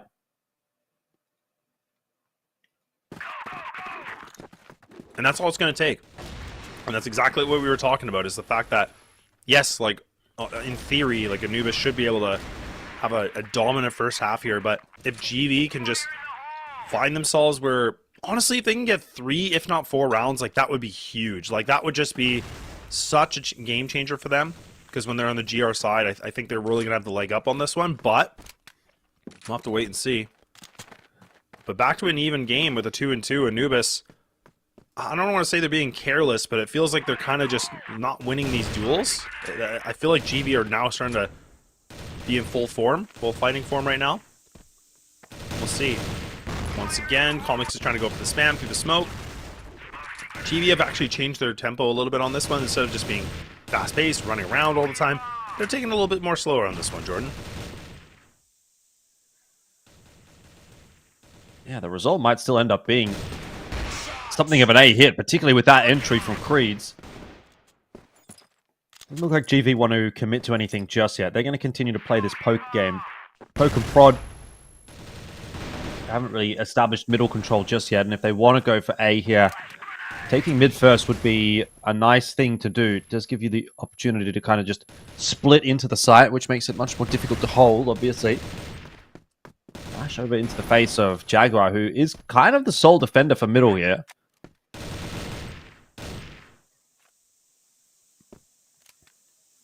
There's that mid-control established for GV, so I don't mind an A hit right here. If they can get a freebie as well, that'll help. You get Creeds in from alley and the rest in through mid. This A site's going to be almost impossible to hold. Oh, man. The Jaguar finds 3 in that kind of a position, too. Oh. Even though, like, his efforts are definitely noted, but again, just not enough, unfortunately. But that's the thing, man. If GV can get that kind of map control, like in that kind of a position, like this mid right here, that's the thing. Like, the GR just allows way too much room for comfort here. That's where you cannot allow that to happen at all. So Anubis are, again, they're kind of playing way too respectful. Like, it feels like they're just like, oh, sure, you can have it. It's all good, friends. But no, you're going to have to be the ones that lock it down. And now GV going underneath onto Sewer. They're just going to try to split this thing apart, and even Doom can't find more than one kill. So GV, again, looking active, putting themselves potentially for a 4th round, maybe. But this thing is very close knit. FaZe is down to critical HP, a 2-2. Bomb's going to be in the hands here for GV, but again, they have to worry about Comics. He's in the back of the site. He hears them. Looks for the one-on-one fights, and oh man, it's a grueling battle. Just back and forth, dancing around, and a knife though too. No way with 13 bullets, Snog, so he can't get it done. Oh no! That would have just been such a nice clutch. You know, that would have been a real highlight round if he could have got the knife kill, picked up the AK, banged the head off straight away. It would have gone down on that highlights reel for sure, but just landing not enough shots onto Jaguar, who gets it done for Anubis. But even still, look, 3-3 at the scoreline. You got to say it's feeling a bit awkward at the moment for Anubis. Sua's progress this time from GV, and only one defender there at the moment. It's actually a really good round to call this strat if you're GV, assuming there's no rotation still to come through from any more Anubis members, which now has somewhat eventuated. One down though, Doom will fall, and Awesome, unable to get himself that trade, is probably where that round starts to fall apart.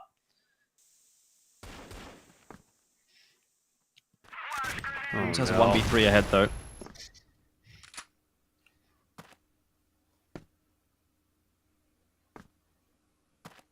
Yeah, 1-3, but again, no C4 is not going to make it easy. Okay, so nice little bit of a bounce back here from Anubis. But man, this is grueling. This is where I had a lot of questions about, you know, Anubis's Mexico, if they were going to be prepared or if they played it really at all. I mean, a 4-3 on the GR side, I don't know. I don't know if I like it. But now they're starting to get aggressive. Now they're having a little bit of enough of this. They want to be the aggressors on this one, and that's good. They finally win an opening duel. Now they just pull on back. This is a nice setup. I don't mind this at all because they put themselves in a man advantage.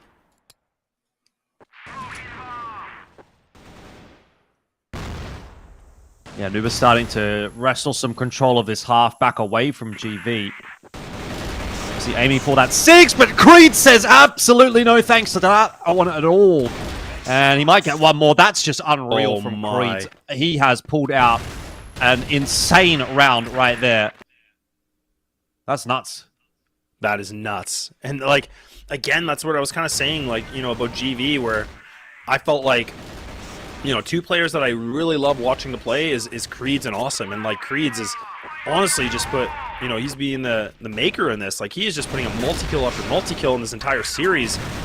And we're talking a 4-4. We're leading into the last round of this first half, and this is now a conversation where GV might be able to have themselves a lead on the BL side, and Anubis are putting an XM on the board. They're trying everything they can, but GV, they're just winning these gunfights. And look at Snox out drive-by as well. They know exactly where Doom is. A triple kill to end things off. GV will be able to take the BL side in their lead. I don't think I've ever seen that before at all here, Jordan. Well, get used to it, buddy, because that's the way this is going to be for the rest of this map. And it's up to Anubis to be able to do the same and then some if they want to win from here on out. So, tough ask, definitely. They had their moment on the second half of Subbase, but again, have to reiterate that aside from that second half of Subbase, Anubis have definitely not looked up to scratch in comparison to GV today. And what a fall from grace this is for an Anubis that only a couple of weeks ago was able to beat ROC and then unKnights back-to-back. And now you're losing to GV. Yeah, when it matters the most too, right? Like, I mean, this is where we were talking about, like, this is number 14 on the screen right here, number 5 of GV. Like, these two teams, like, they every win and loss, like, matters the most for these guys, right? Like, they have to rely on this. So I don't know. Oh, this is a tough one for Anubis fans because this loss really could cost them in terms of their placement on top 4 right now.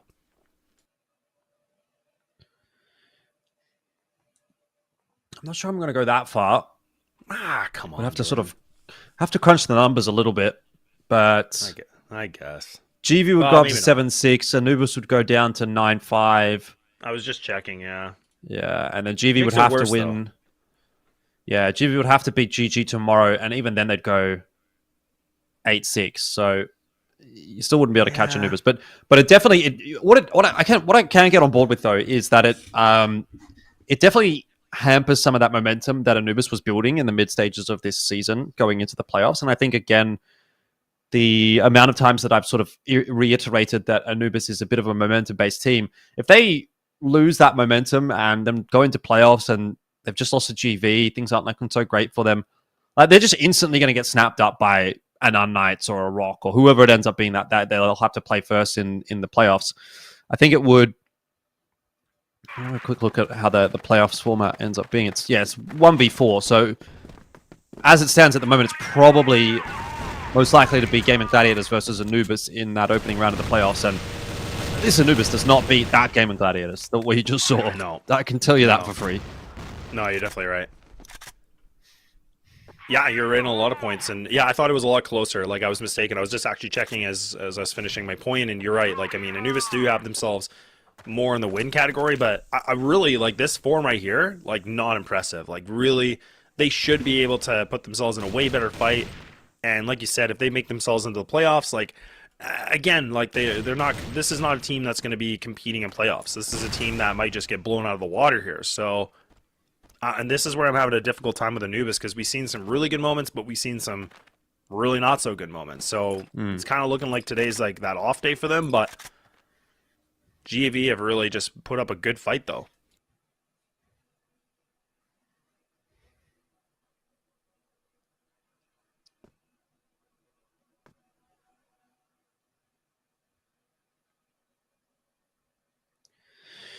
Well, second half ensues, and it is with much less furor than the first. Anubis are playing this way slower than GV have. Snox spotting one or two out, and he'll be able to get himself one before falling, but Anubis starting it off nicely until they run into Awesome, who just says, mid is mine, and so is that C4. Thank you very much. Comics around the back, though, should get himself a free kill here onto Awesome, and that leaves Creeds alone. I'm not willing to say this is a done thing just yet, but he will get double swung in a second. Tucks into the corner. That's so bold, so wise, and his timing on the peak's insane, but so unfortunate. I actually wanted him to win that because that was such a nice play.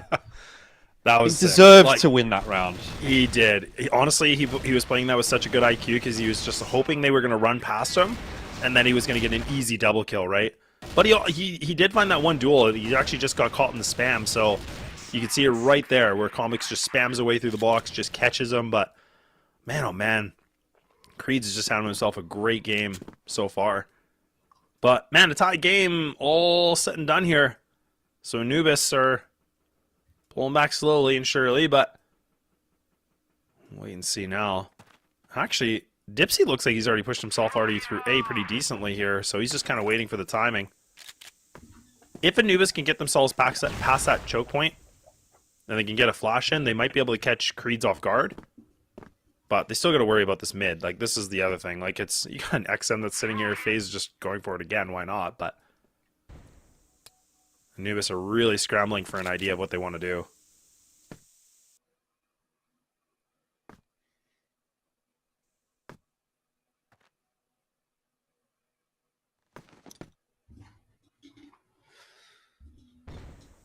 Just having to think about it. They take that sewers control and then elect to back it up.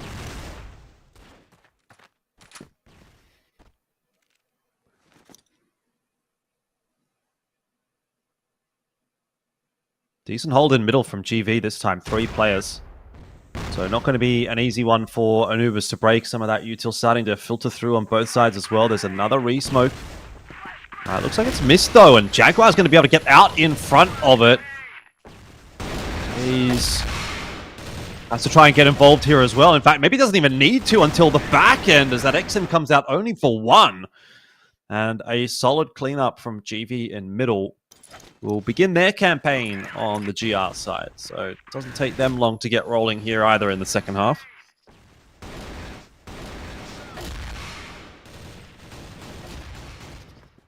I just love that the XM's out so much right now. I don't know if FaZe is just like, yeah, you know what? Why not? I don't really feel like sniping. Double XM too, actually. Him and Creeds. They're on to something. I don't mind it, though. Now again, with Anubis,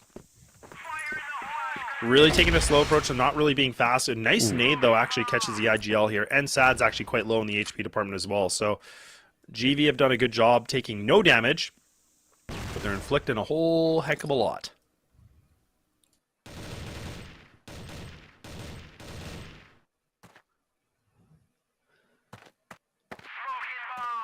Yeah. Anubis don't seem to have too many ideas on this Blacklist side. It's very, very similar rounds from them, one after another. This Sua's presence early on in the round and then changing their mind up depending on what they see.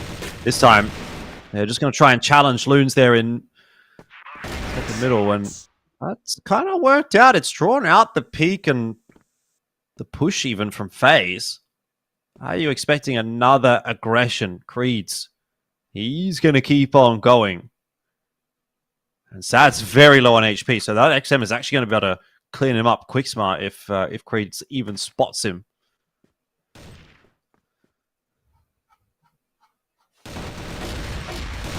Ooh, not bad at all. Yeah, nice little bit of cleanup. You know, the one thing I was always wondering, because you have all these teams that try to go for the underwater sewage play, like, you know, we don't really ever see like a close smoke on the left. We don't see those pop flashes. I know there's a lot of angles you have to clear, but it's a little surprising because you know that a GR player is normally going to play on that edge just by the door, a little bit of an off angle, but there should be a way that you can find some connection with utility, surely, but Anubis don't seem to really utilize that utility in that round. They were just trying to go for it a little bit more dry, but now they've lost Doom and Sad and starting to lose their players a little bit too quickly here. And now Jaguar trying to get a little bit more aggro, trying to spam away through the smoke.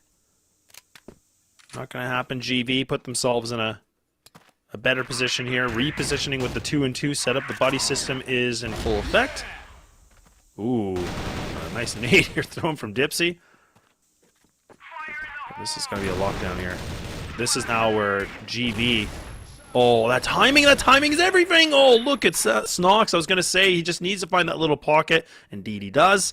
GV are starting to, like you said, cleaning things up a little bit here on the GR.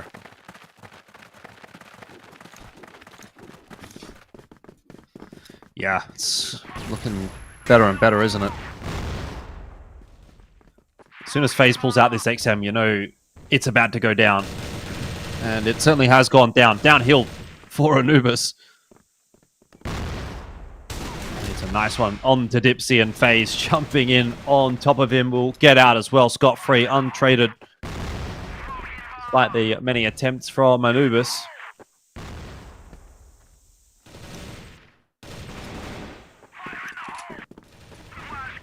Yeah, getting closer and closer for this series point, and yeah, GV are just kind of finding these nice kills, just like through smokes, and Anubis now really looking like they've run out of options on this. So this is a tough one. Series looking like it could be on the brink for them, and now FaZe just getting ultra aggressive. Oh, FaZe on the heels. Oh, there he is. The Puppet Master looks for the XM, gets himself multi-kills, and there we go. Map and series point. GV, a lot of laughter here on the cameras. And almost one round needed now to get this thing done, and Anubis, unfortunately, not going to be able to find themselves in double-digit territory for the wins. Yeah, seems that way. Fast to play the attempt from Anubis, and that has not worked out. So I think we'll be saying goodbye very shortly to Anubis, and hello, GV. A nicely played series by them in the end. It was only really that one little fumble in the second half of Subbase, and honestly, you can kind of say that in some of those rounds they got a little bit unlucky. You know, a lot of them came down to 1v1s that were won by Anubis players, but in the end, I think it's safe to say that probably 5 out of 6 of the halves of this series were more or less dominated by GV. So 5/6 of the game, you play well, you're not going to be mad. They walk away with a win, and disappointing, of course, for Anubis as well, given everything that we were discussing going into that second half.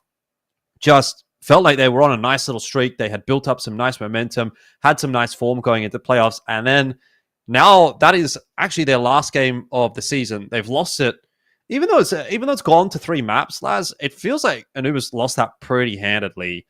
And that's not going to be a nice feeling going into the latter stages of this tournament, into the playoffs. But that's enough from us talking about that one. Of course, there's one more series today, so we'll be back for that one. But before we get there, we have to hear from the analysts about what they thought from GV and Anubis. Thank you so much, Elfish Guy. Thank you so much, Laz. Yeah, I mean, GV did deserve this, to say the least. What do you think? I mean, for sure. If you see this Mexico, if you look at the port, you contrast it to the sub base. Well, they had to work very hard on the side of Anubis. They basically had to clutch up a 7-2 deficit at some point to get back to the second map. The second and third map, they were really indicative of what happened on map 1. That dominant GV, they're not letting up the play, their trading is much better together as a team, and especially on this Mexico, we're actually reflecting on this last map, the XM10 was an absolute menace. Yeah, 110%. I agree. Big menace indeed. I don't know, like looking at the set summary, man, I really think Snox tried. He even got a knife kill, but Yeah. I don't know, Jaguar, Dipsy, Doom, Sad, Comics all played really well. High KDA, and somehow GV won. I mean, because it comes to the way that the map is played. You know, you're not really relying on any single player to win out the duel for you outright. Instead, you know, people like Awesome, they just take the game, they just run with the shotgun sometimes. You chuck in a lot of the HEs, they actually do a lot of the work for you on Mexico on the GR side. And then these players are softened up for you, so you're usually running with the M4s, it's better on those sprays. And that's what we probably seen for the most part of this game, is HEs, then the XM10, and the player just fishing for the wall banks. And it will pretty much run you over, like the way that you can see it there in the replay package.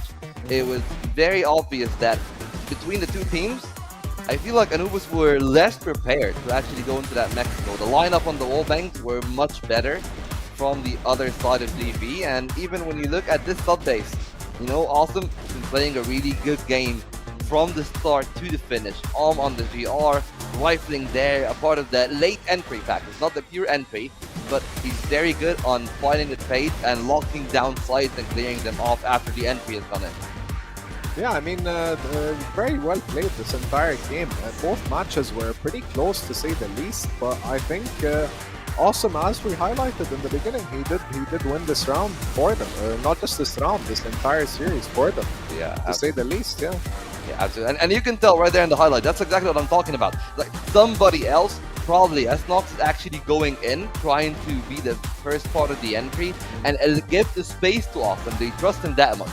They want him to be late in the round, they trust him in the clutch, they trust him on the entry, and not really on the next entry, but, you know, they trust him to cover for the entries. So if an entry dies, they know that he will trade for that kill, that he will even usually get a multi-kill. And that has happened a lot on sub base, but more so, much more so, I feel like, on the Mexico and the port. Yeah, I mean, I'm not sure, but we still have a third series to think about. I don't think we're going to have an interview today with the Awesome, but nonetheless, let's jump to the next game. I'm kind of curious. What do you think? I mean, it's basically a fight for survival, but not really so. I mean, Entropy just want to cement their place as the team that will be the 6th seed, so they'll be the best seeded coming into the relegation for Triple Nine. This is their chance to leapfrog over TBI, who've just lost their game. I think that they still got one more for Triple Nine to on the final match day. But this is the real one that they actually want to win. This is the one with InReach. They haven't played together as of yet due to the circumstances of the first bout. But now they have a real chance to maybe prove what's going to happen, because Entropy has actually been putting good games against the top teams, whether the games that they steal from JV, for example, were just winning that one, or the good game that they've put against unKnights and even GG was only ROC that were able to beat them 2-0. Yeah, I mean, Entropy, I think, has the upper hand on Triple Nine for this game, to say the least. Triple Nine, they did, like you mentioned, they had a few, not disqualifications, but no-shows, to say the least, due to technical issues. And I really think this, I don't want to be pessimistic, but I really think it's a 2-0 for Entropy. I mean, from the level of play that we see from Entropy actually were threatening the top half of the ladder. So it's very clear that I would have actually said that maybe Entropy had a chance if they had a better record of the first half of the season, that maybe they would have fought for 5th place. Maybe they would have avoided relegation altogether. But unfortunately for them, was not the case. They are stuck in 6th. But this is basically their time to, I guess, post their legs and spread their roots as like everybody else is below me, I am the one team here that will 100% make it back to season 2 of the West League. I really hope so. I'm really excited. I mean, there's a bright future for both Entropy and 999 and TBI and for GV. GV, we just saw they are contenders for the top 4, and I really hope to see them there one day, to be honest. Yeah, I mean, they'll probably be there next season if they continue that kind of form, honestly. I think that they're running really hot. And with today's map veto, things actually might even be sweeter for them because the map picks kind of line up. You know, when I look at Eagle Eye, I think that's one of the maps that is the perma pick for Entropy. It's one of the maps that actually 999 like to peak. So when I see at the picks, Ankara is a very good option. Subbase is the one that might actually threaten a ban. I feel like if I'm on the side of 999, I might want to ban Subbase. But then I actually take away one of my own map picks because Entropy are actually better than us on it. And then it put you in that position where do you pick the map that you trust the most but the enemy team is better on, or do you pick the map that you trust less but you know that they're less experienced in there?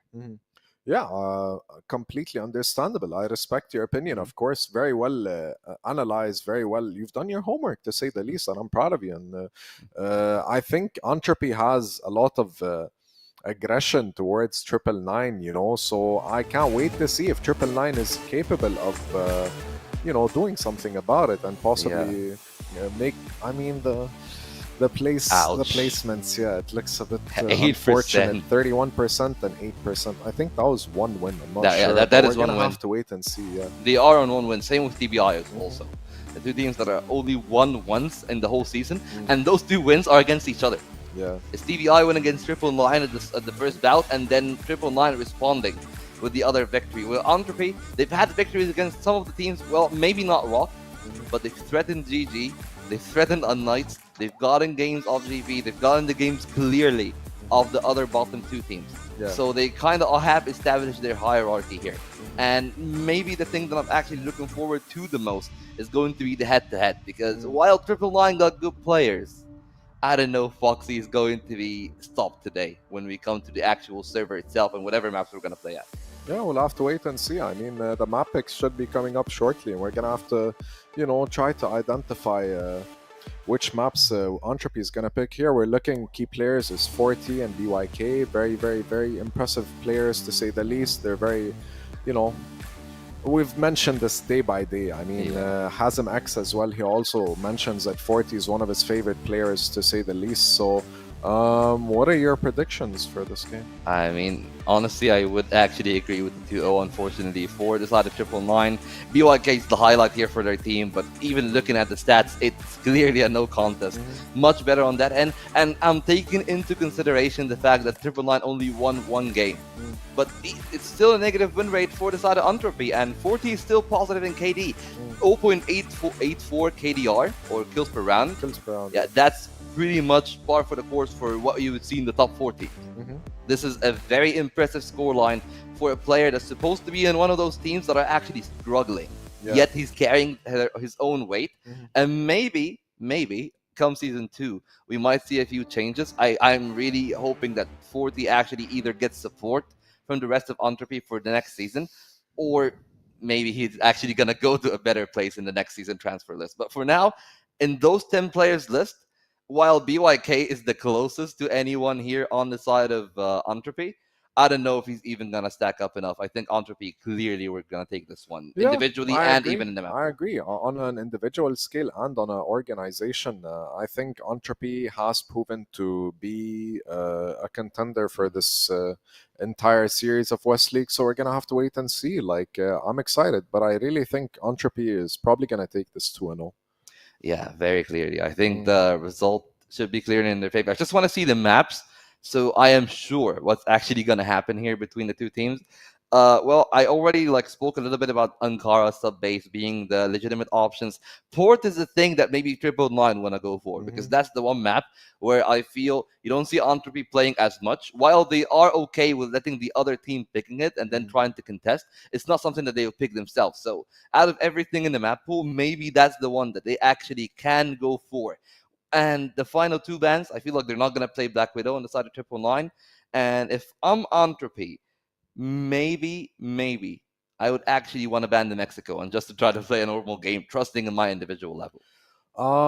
I don't know. I think Entropy usually their map picks are for Varied, yeah. To say not the least. varied. They pick their comfort maps, Yeah. you know. So we're gonna have to wait and see. I'm kind of curious though what Triple Nine are gonna pick.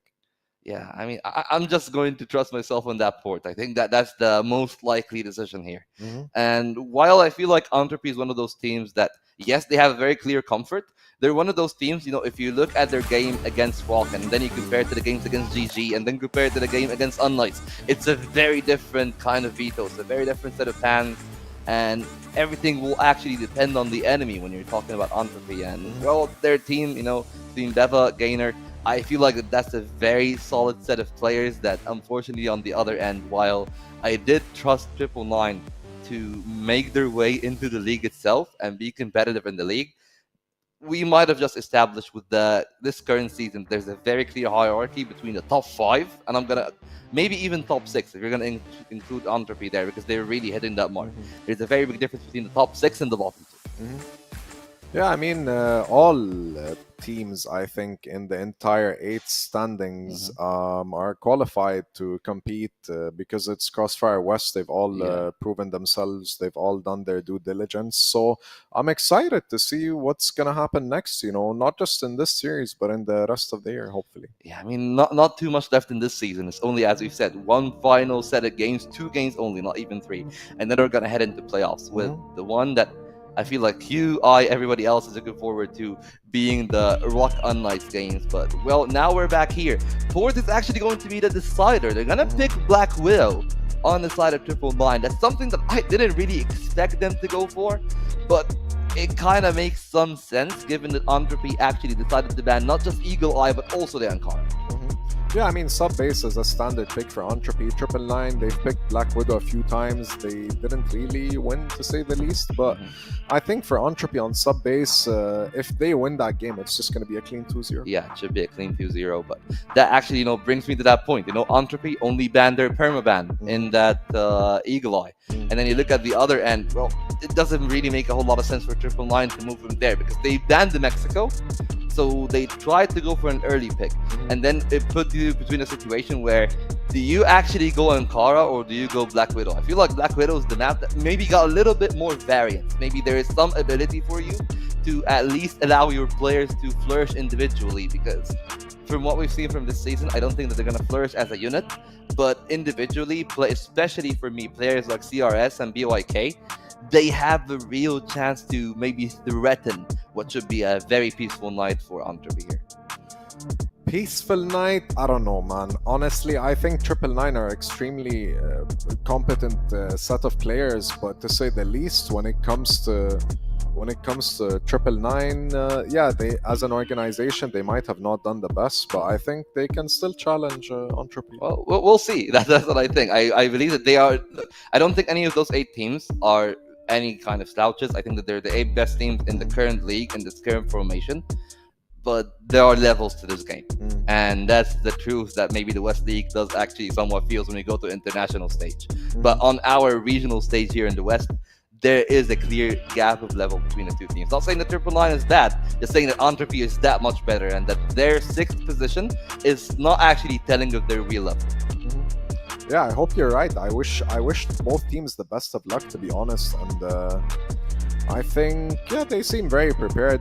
Best of luck to both teams. And what are your predictions? You said 2-0? Yeah, 2-0. For Entropy? I think it's like 6 rounds in total, by the way. I'd say 2-1 because I don't want to go home yet. I'm actually going to have that kind of prediction. 6, no, I'm not going to go 6. 7 rounds in total for Triple Nine in those 2 maps. In those 2 maps. Okay, that's a very accurate prediction, to say the least.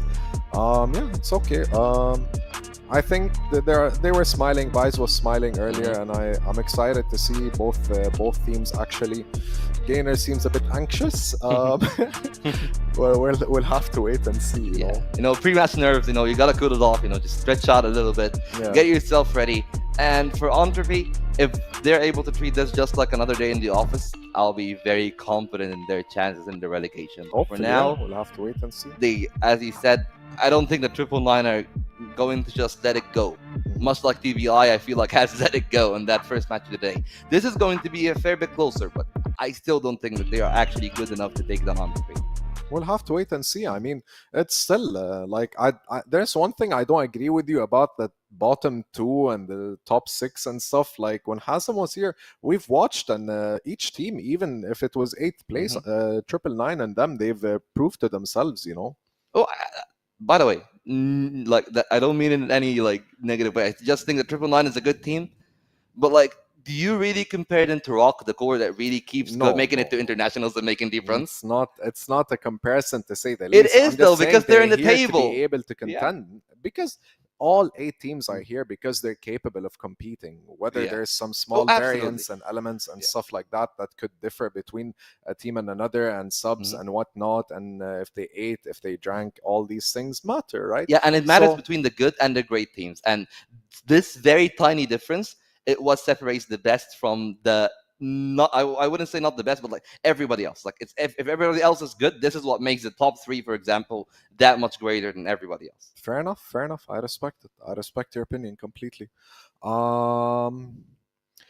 I wish we had some interviews. with the MVPs, to be honest. That would have been interesting, to say the least, you know.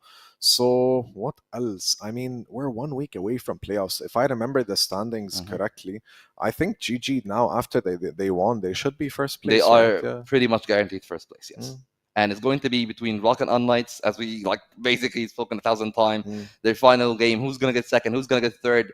And Anubis is locked at 4th. So in that 4-team race to the playoffs, if we are just going to take things as they are, GG Anubis for 1 game, and it should be pretty much always ROC unKnights for the 2nd game. That one is actually the one that's very intriguing. It's going to go to the best of 5. How do you feel about that, considering the fact that their first game was that close? Like, I mean, the first game was a while ago, but it was really competitive. I think it was the most fun that I've ever seen, like in this season. I mean, for playoffs, I would say probably the top 2 teams who would, in my opinion, qualify would be not Anubis, ROC, and probably GG. And then following that is unKnights, and right after is Anubis. I'm actually, look, I will always take GG. I think GG is actually going to make it there just because of the fact that they got first place.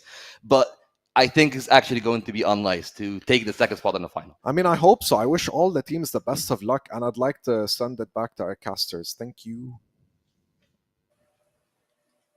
All right, thanks very much. And yeah, 3rd and final series for the day. And this one's a tough one for me too, Jordan, because you know, I think for me, I'm on the other side of this, where I think Entropy have the biggest leg up on it. But I want to know your thoughts. You're the one that speaks the truth, so lay it out. Yeah, this one's hard, actually. I think both teams have definitely shown good moments over the last couple of weeks, but not enough to make me really want to say that one is like significantly better than the other in terms of a consistent argument. I will definitely give the benefit of the doubt to Entropy. If I think if anyone's going to be my favorite to win this series, it will be them. Especially if Gainer can pop up with his usual form. You know, he's probably been on an individual level, like the best. How do I want to say this? The best player relative to his team in the league. Like, he might be in one of the worst teams in the league. The way that he's playing is he might be one of the best players in the league, just on an individual basis. Like, he's actually fragging out like an absolute nut. So he's been really good. And 999, they've had their moments. QJK, I think, has been the standout there. But we'll see. I don't think Entropy's definitely a 2-0 tonight. This one, I think, could be pretty close. And so far, it's kind of started pretty close here as well in this first round. Couple of kills going either way. And a 3-on-3 will ensue. Yeah, I definitely agree with you. I mean, Gainer is a guy I've always put my eyes on, but on this one, unfortunately, his eyes are going to be a little bit closed. And Entropy trade off on this one with a 2-2 and 40. Ooh, a nice little bit of a shot here, and leaving it just down to Dane by himself, sitting here on to heaven, looking for a shot. Can't seem to find it through the smoke. But where does he want to go with this? Actually, he's going to pick up the rifle instead. He's still posted up on this. Not coming down the stairs yet. Really just evaluating his options. Really just trying to hope that somebody over peaks. And, ooh, a bit of an uncharacteristic miss here from 40. Now Dane might have himself a little bit of an opportunity, but he has to worry about a little bit of this crossfire setup, and there we go. Entropy get it done, and pretty much textbook, honestly. Yes, sir. Still down a player here for 999, so we're going to get a reset, which is unfortunate. Could be the first of many this evening in this matchup. It could. It really could. Yeah, and if I'm not mistaken, I'm pretty sure they are 999 is essentially tied in the sense they only have one official win. I think they're 1-12, if I'm not mistaken. Yeah. So, honestly, I kind of said this earlier in the beginning of the season. This Entropy team to me has been really cool in the sense that I like the rebuild because they took 2 players from TBI, like the Gainer. So I think it's a cool idea. I don't think this was the season we were going to expect much from them, but they've been competitive. I mean, they were going into this with a 4-9 record, so really not too shabby at all. But I think maybe they could get themselves in better positioning for next season. I mean, I don't know if there's much I would change for them, really. I felt like things have progressed better, but things are not really progressing this round because they lose the bomb control, they lose a player, and now Gainer, the guy that we put a lot of eyes on, he's going to have to find some kills. Sorry, I have faith. I believe. Gainer's going to walk in here and get 3 guys, or he's going to die. That's what I meant as well. So, not the loveliest of starts to the second round here for Entropy, and frankly, this is a little bit more like it what I've expected out of these 2 teams. It's going to be just like a lot of back and forth, right? We're going to get 1 round here, 2 rounds there, then another round back the other way.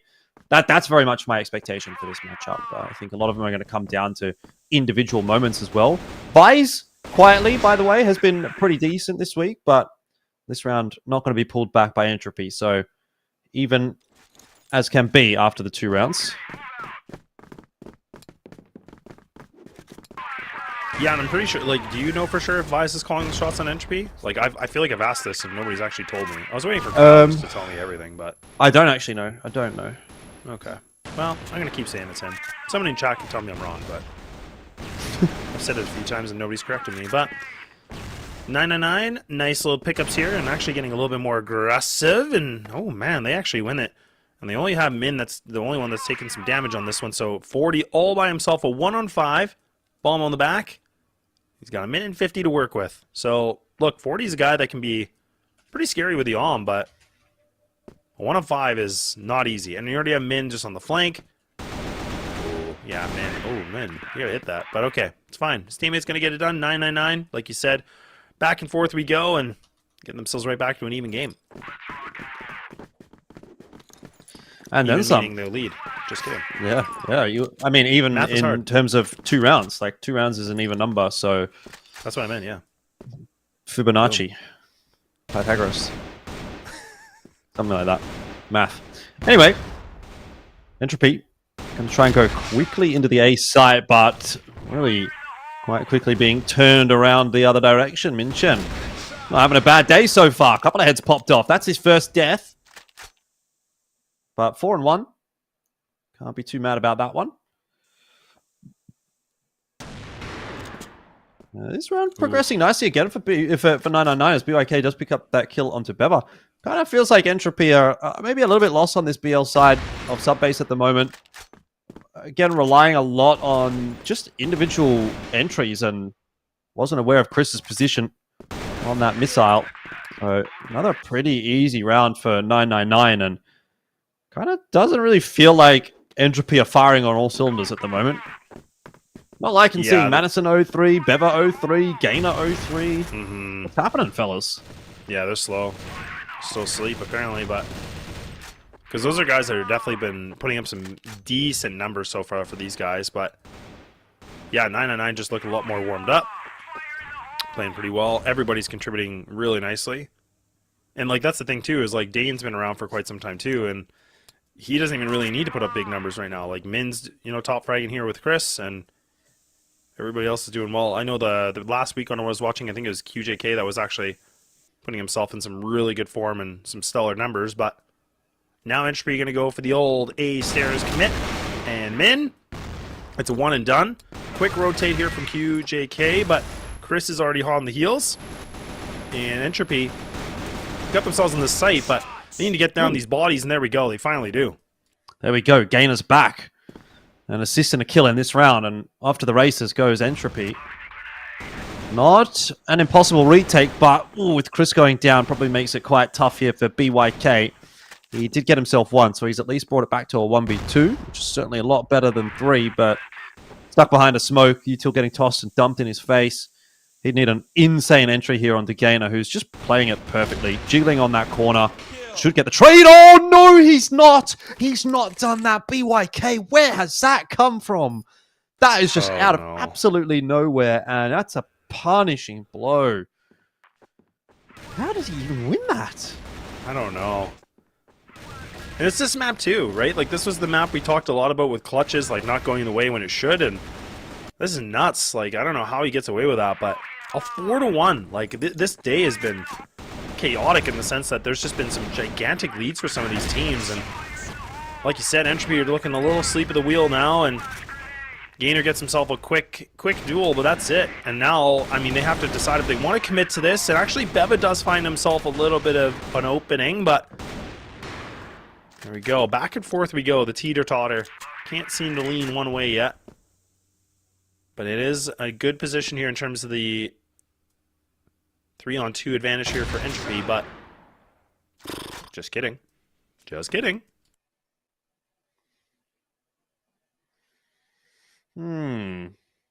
BYK could be the clutch minister again. He's set up in a pretty good spot to do it from, particularly if he clears out control room here nice and quickly.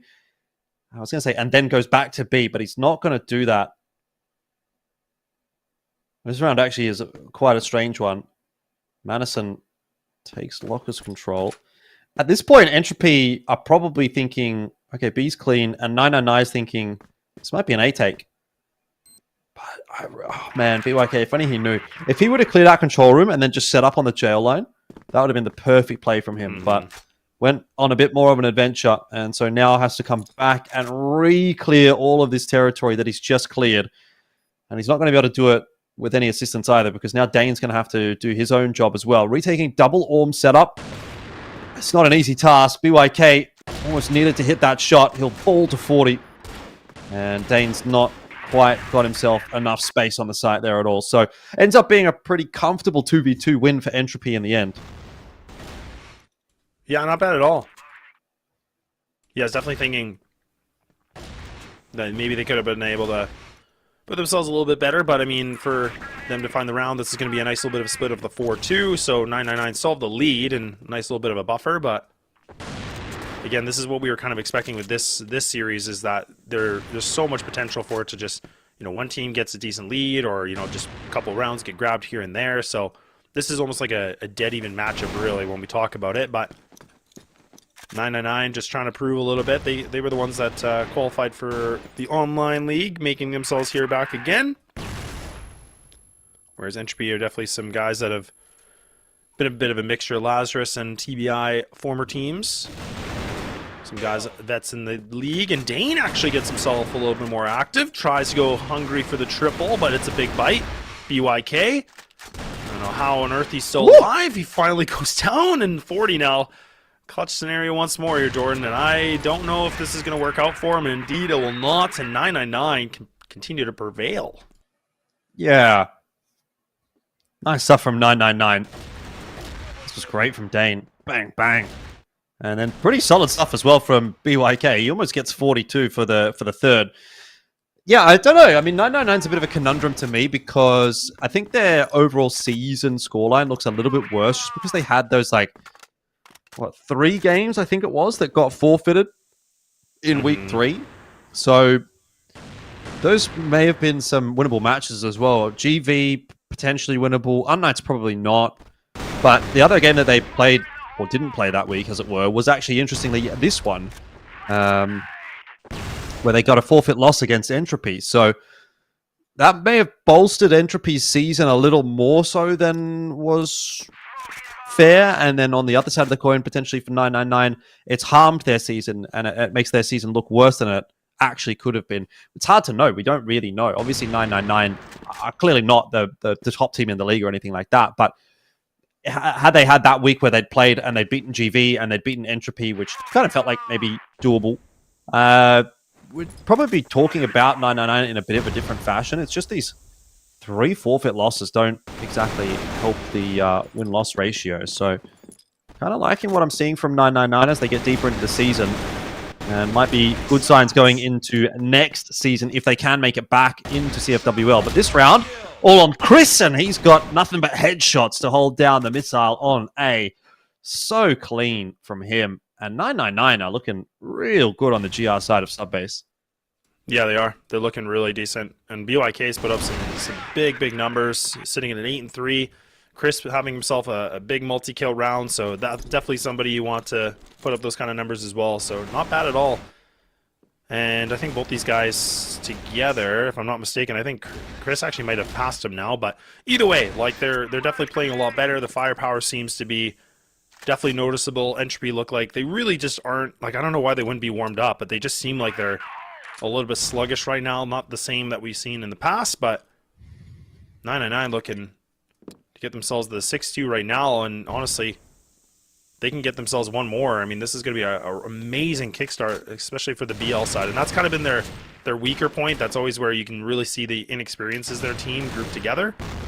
So as much padding as they can will be definitely the best thing here, but it's looking like it might be the case. 4-on-1, or 4-on-2, sorry. 40's critically low. He's got no HP to spare, and there we go. 7-2 to lock this thing in. Not bad at all. Doesn't mean it's necessarily done and dusted just yet, as we've already seen from one of the series today.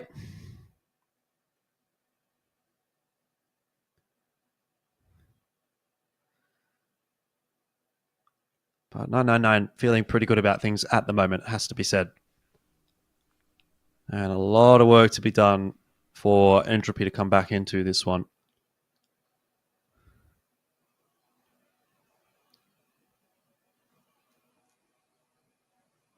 Yeah, good time on moment probably. Right now, that's going to be a good discussion here. But yeah, 999.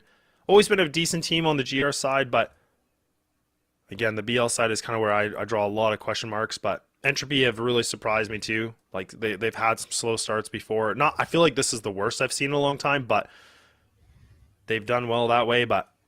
Or they've been able to make comebacks, but I don't know if this is the day right now. It just feels like something's different today. I'm not sure what it is, but I guess we'll wait and see.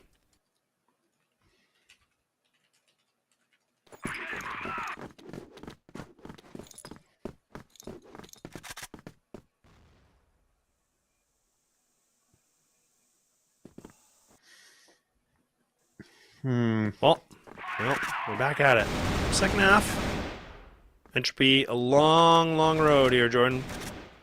They gotta get the laces up, and they gotta go for a run. A long run.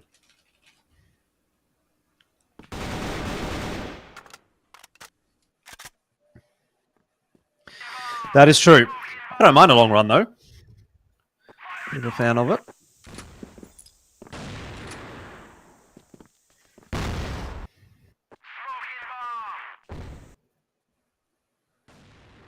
But it's it started slowly, right? You go for a little bit of a walk, 500-meter walk, maybe a little bit of a warm-up jog.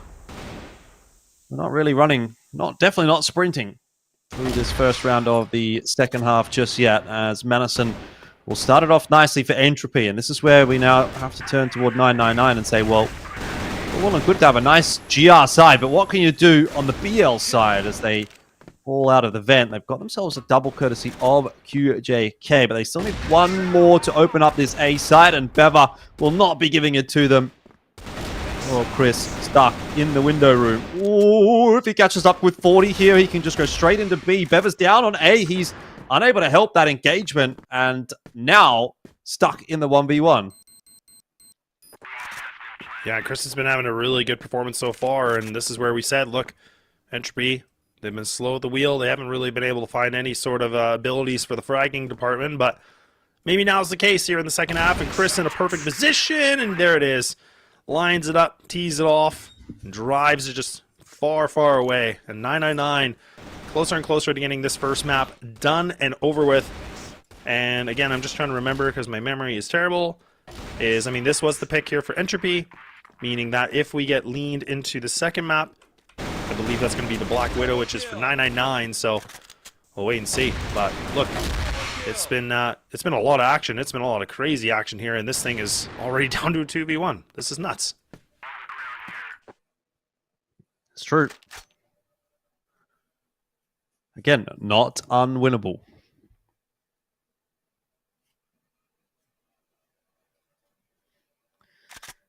BYK will definitely be able to take his time as well. He's got 1:45 on the clock. Vise. Don't know if he's seen him. I think he did. Beva's also kind of looking in that direction, but maybe not. Maybe they didn't. Beva, he'll fall, Vise. Luckily, he's the one that has the HP, and C4 is behind Vise, so BYK is going to have to kind of go through Vise to win this round, but spanner in the works here as Vise has actually been able to cross, and BYK did not see that, so now sees him, now spots him, wants to take the duel. He's just going to try and take the fight, really, and he wins it. Another one for 999. Disaster is striking for Entropy. They say lightning doesn't strike twice, but disaster does, apparently. It does, yeah. And honestly, it kind of feels like to me, like, I don't know if 999 are really playing like a strategic game. I feel like it's just, honestly, their fragging is just so much better. Like, it just feels like Entropy, I don't know what it is. Like, it just does not feel like this is the same Entropy we saw earlier on the season. I have no idea. There's a lot of speculation for me, but 999 are just a whole other weight class right now, it feels like. They're just winning fights. They convincingly win these fights. Like, your star players are just not able to really pop off right now for Entropy. And now we're talking about the map point. Like, this thing could be over quickly. Gainer finally gets himself a little bit of something here, a little bit of momentum. But he gets a little too hungry for it. And now we're back to a 3-3 just like that. Yeah, 999 have been good in the 1vx's, and so I think you're probably going to need a decent numbers advantage for Entropy to win this round, which they're not going to have, courtesy of QJK with an Orm, apparently, this time. Everyone's got an Orm. Everyone's got an Orm this round, except for Beva. And, well, now he's going to have to negotiate a 1-on-2. He is in jail, and he's been spotted out there as well. So 999 playing prison guards, and there is an escapee on the loose as Beva pushes his way in towards that B site. AK in hand, we'll catch QJK. On to Dane in the 1v1. Can we get another 1v1 won by 999? Of course we can, as that is map 1 wrapped up in super clean fashion, and that was well and truly against the expectations. That was something from 999.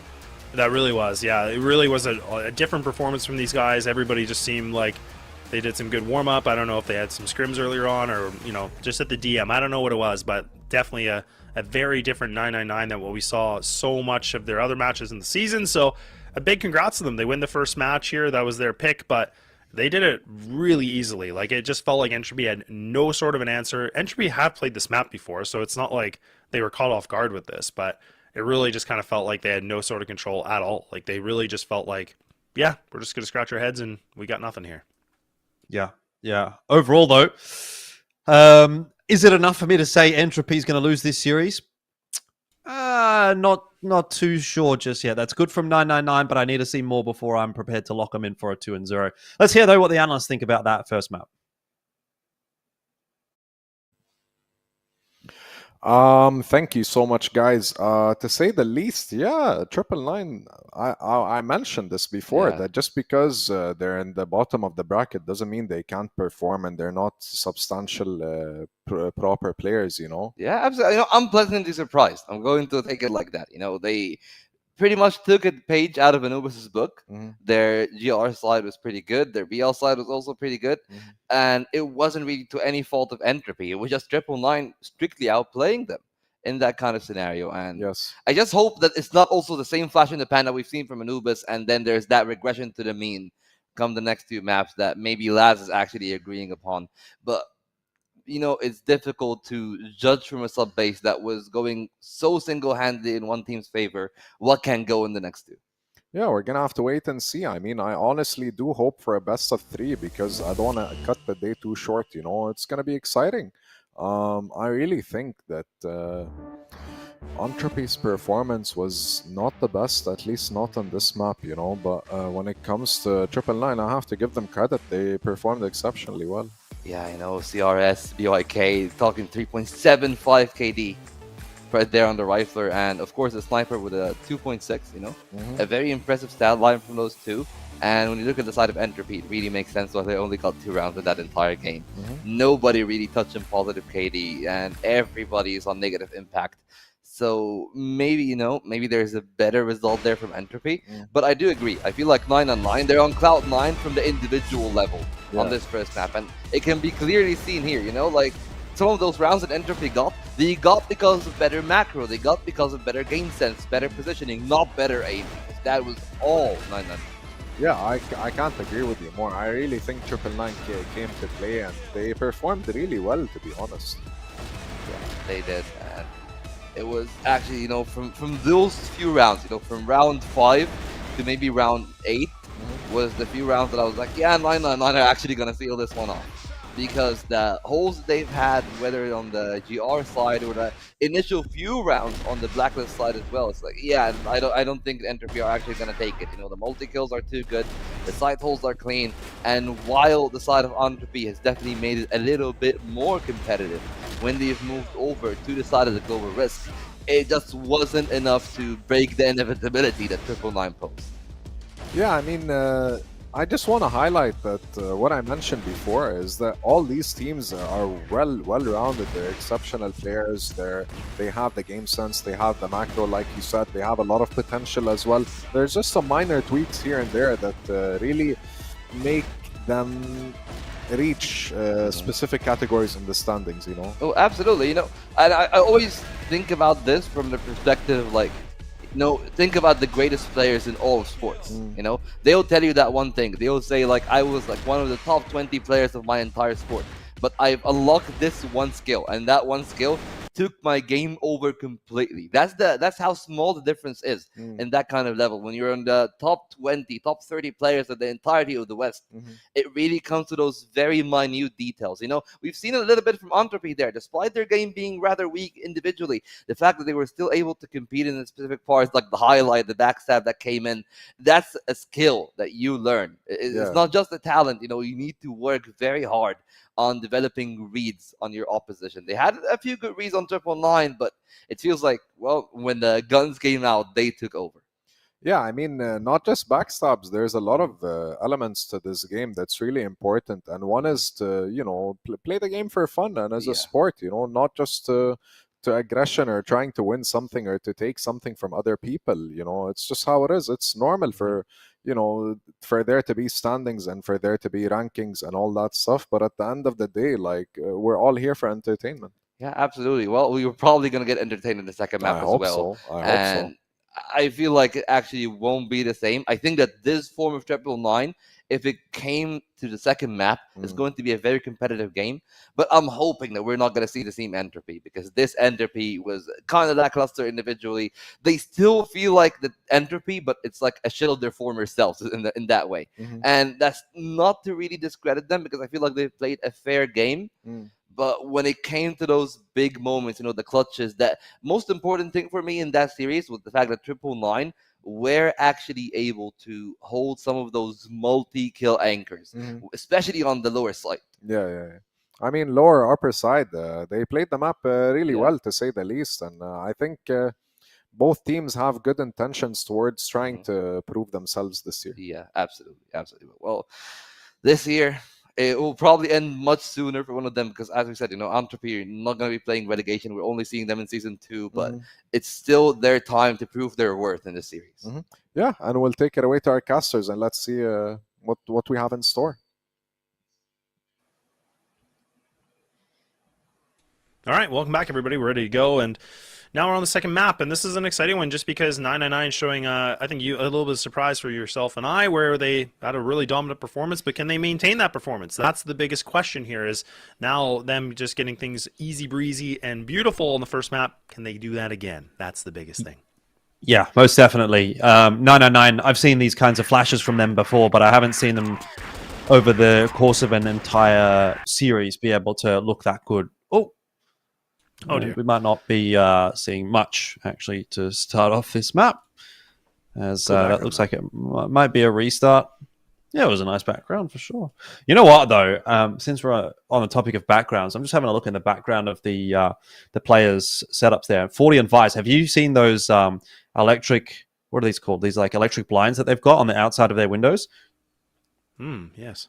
You see them? I've never They're seen actually. I've never seen in person, but yeah. Oh, they're goated. They're actually the best thing ever, by the way.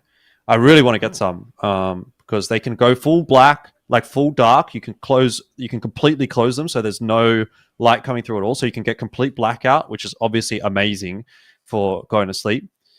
Or you can have it like slightly open, like how they've got it towards the top end there, where it's like just like half, like you just see these little dots. It just provides enough light for the room. Or obviously you can have it fully open. Yeah, they're great. I want to get some of them. Okay. Anyway, that's cool. Yeah, that was my fill. So now it's your turn to come up with a topic. Yeah, that's cool. No, that's really cool. I've actually never seen them before, but you know, I don't know about you, but like actually, I was gonna say Madison was in a very dark room before. For me, I mean, I'm old, so there's no way I could play in a room that was just like pitch black like that. Like I need a light in there. Like I just feel like my eyes would burn off. There's no way. But hey, whatever makes you comfortable, I guess. Well, we're back in it, ready to go. I don't need to fill anymore. We can just talk about the good action here from 999, continuing their firepower ways. They take down Gainer. He's not going to be able to find anything at all, and 999 being on the GR side as well, man, they are in such a prime position. Like I said, they're a strong defensive team for them, but they can get themselves a nice little kickstart here, Jordan. I think we could look at a 2-0. I really do. Bold. Yeah, definitely. If especially if the Orms kind of pop off again for 999, this is a map where BYK and Dane could really have a big impact, and they were both pretty solid on that first map. Let's just hold our horses for a moment and see how this first round or two plays out. But 999 have put themselves in a great position, starting off this second map with the opening kill, and BYK, perfect spot for him to be set up on. Entropy going to start to make their way over the bridge, and Vise will not be joining them because he's down early on in the piece. BYK just going to swing for the second, and he gets it. Oh, the third as well. Hang on a minute. It seems like we are just going to continue on where we left off. 40. Almost given a kill there by Minchen, but just going to miss the shot. And with 50 seconds left on the clock here, C4 stuck on the A site. 40 may just be out of options. 999, though, I have to say, are giving him a few chances, which is a little scary to me. Yeah, I don't like it. I really don't like it. They're still kind of like teasing that they want to go for a fight here. And honestly, that's all he needs. Like, he just needs to find these little bit of openings that he can have these one-on-one engagements. And this could be a very doable clutch scenario. But now they're trying to double swing this together. 40 now. I think he's a bit overexposed. And there it is. They're going to clean things up. 999 going to get the first round done in their favor. Not bad at all. But this is the MVP round right here. Like BYK, like he just gets the first. You can see just a nice 1 and 2 to make it 3. So a nice little first shot and then a double combo. So easy, so crisp, and really didn't break a sweat on it.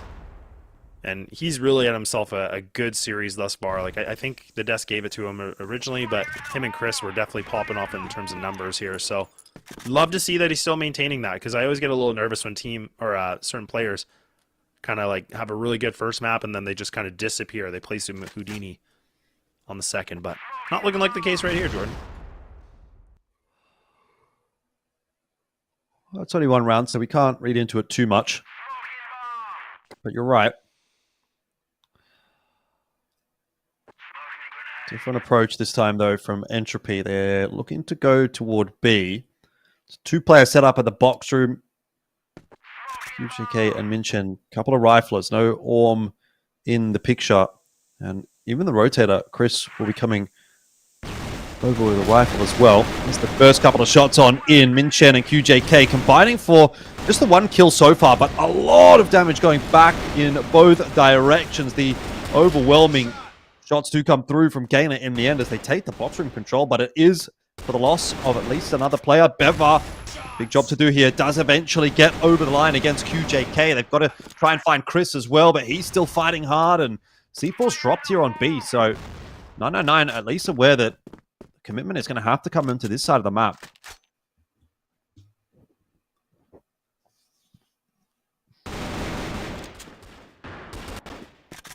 Not bad at all. BYK, nice little bit of pistol action again, and boy, oh man, these guys are they're cooking right now. They really are. They're just doing such a great job and winning a lot of these fights, and Entropy are just kind of putting themselves in positions where that was a little bit like a closer encounter, but again, just not still seeing the same amount of work. You know, now we're starting to see some kills on the side here for Entropy, but Vi's unfortunately sitting at the 0-2. Dane, ooh, Dane, I was thinking surely he's going to be able to hit that. Very, very close. Entropy now trying to go for a default, look for a pick, try to find some kind of a fight. This is tough, though. Manison's equipped here with the Alm. A little bit different, actually. I'm kind of surprised at this with 40, like, so the double Alm, but I feel like I never see Manison with an Alm, surely, or am I crazy? Can't say I've seen a lot of it. I think Entropy is a team that typically leans into that double Alm all that much. BYK, oh, it's a fat nade. That one has just landed right on top of his head. But he shouldn't be too worried again. He is the sniper, and doesn't necessarily matter how much HP you've got. As long as you hit your shots, you're going to be getting some damage down, and he has done just that. One already for 999. 40 creeping up, and they don't seem to be aware that long is open until Dane spots it out. Oh, it's so unfortunate for 40. These Orms are just doing so much work. BYK always looks like a trigger bot at this point. He's barely missing. Is not missing, actually, as that was Dane that missed that shot. But, man, 999 doing it super easy at the moment. And it's exactly the way that we thought it would happen. I remember we were talking about it and saying, look, the Orm was impactful on sub-base. If that can continue here, it's an Orm-centric map. And Black Widow has very much delivered in that fashion. 7-1 for BYK. He's having an absolutely stellar day. Yeah, he's playing so well right now. And like you said, like this map, I love watching this map because you can just it's a good mixture because the Alm can really prevail, but as well as the rifles, it's not like it's just a heavy lean on the snipers only. But I mean, this so far for 999 seems to be the case. It's not going to be BYK this time. Instead, it's going to be Dane. Somebody that's definitely been known in the scene here that can hit a good couple shots or two. Catches a kneecap as well. So he's already doing some great damage. Looking for a little bit more. He gets caught with an aid right in front of him. I don't even know how he survives that, but he's got 10 HP to his name. And now Entropy, down in numbers, a wounded 40. They got to do something here. They got to just play together, but look at how spread apart they are. This is going to leave for 40 to look for a fight on Cat. This is a risky one. If this nade lands... Oh, they're lucky, but I was going to say they're going to lose a player quickly. Min needs to be very careful on this. He's still overextending. Thinks he's got the better shot. Now Entropy find themselves an opening. That's what they wanted. They wanted some careless, a little bit of play here from 999, and they get it. Yep. Just a bit over-eager maybe for that one for 999. Don't mind this push, though, from BYK. You're the full health player. Oh, does he spot Madison? Yes, he does. That's the C4. Needs to be careful. Gainer in around back. Missed a shot. Oh, BYK. He had a chance there for sure. Gainer was whiffing pretty badly. But luckily, Entropy's going to be able to get that one over the line in the end. So, okay, the dust settles. Entropy's got themselves around. What will the response be now from 999? Yeah, how do they want to take this round loss? Do they want to... What are they going to do a little bit differently on it? Entropy, actually, they still have the C4 in the back to spawn, but they're going to commit all 4 players in B main. Ooh, Dane, you gotta... Dane, this is weird. This is awkward. This is not good. Oh, he just gets dunked on here with the util. At Entropy, they don't mess around anymore. They finally go for something a little bit more with a quick decision. They try to put a little bit more foot on the gas. You'd love to see it because now this has allowed them to get themselves into the site. The C4s are finally making its way in, but now QJK has actually been able to find 1 kill in the back. So now this is a 3-3. So this is still up for grabs here, Jordan. This is not a done deal yet. Certainly not. Oh, BYK. Maybe has made it a done deal, though, with that kill. Gainer. Oh, dancing around the doors, but can't get anything done in the end, as Minchin will trade him down. And so 4 on the board now for 999, and they continue on their merry way. They are really not feeling too concerned about things at the moment.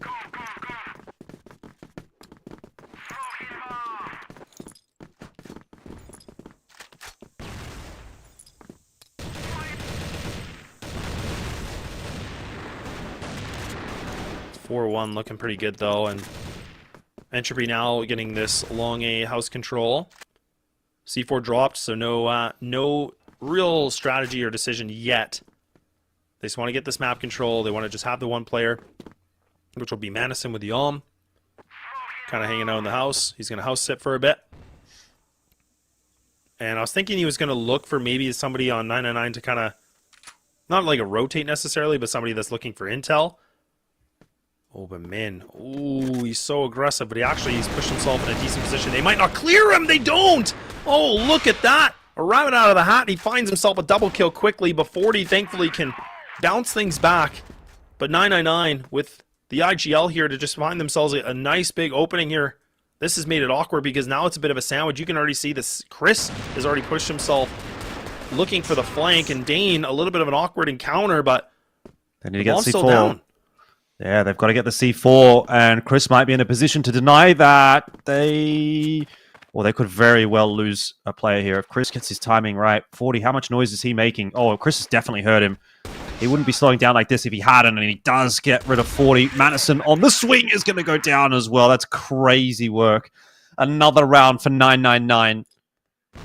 It's looking pretty doomed at the moment for Entropy. I have to be honest, 5-1 on map 2. The way that map 1 went, this is not an anomaly anymore from 999. This is just how this matchup is playing out.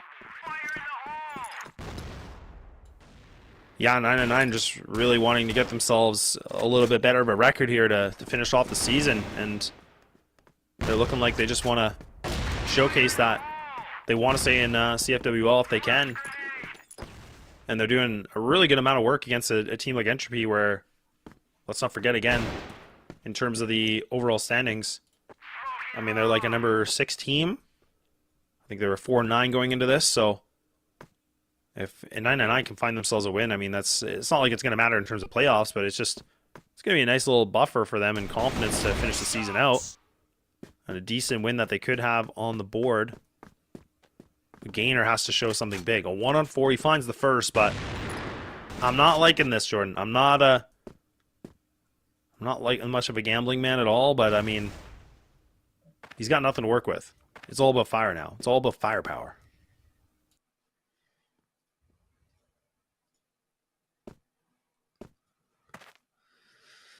Yeah, well, Gainer's going to need a lot of that.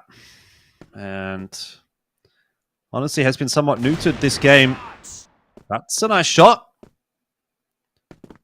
Don't really like the fact that 999 are so isolated here. 1v1 duels are going to be the specialty of someone like Gainer. He will drop off the bridge. You're chasing him. That's madness. But it causes enough of a distraction that Chris can wrap in on long and get it done. Ooh, scary.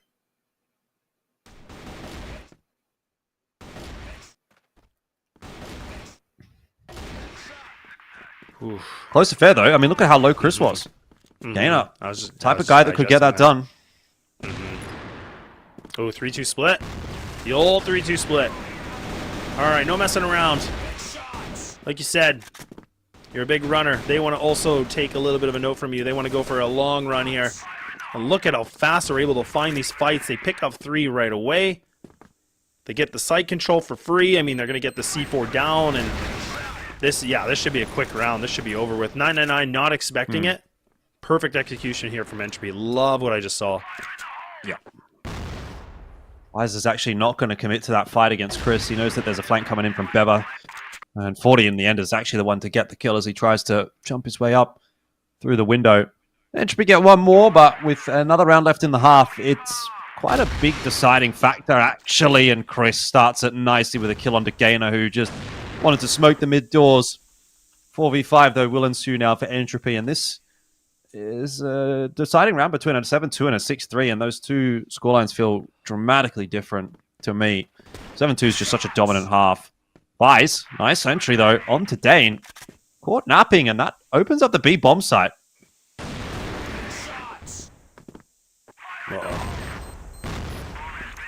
C4 is going to go down. 999. What do they got in him? Interesting nade.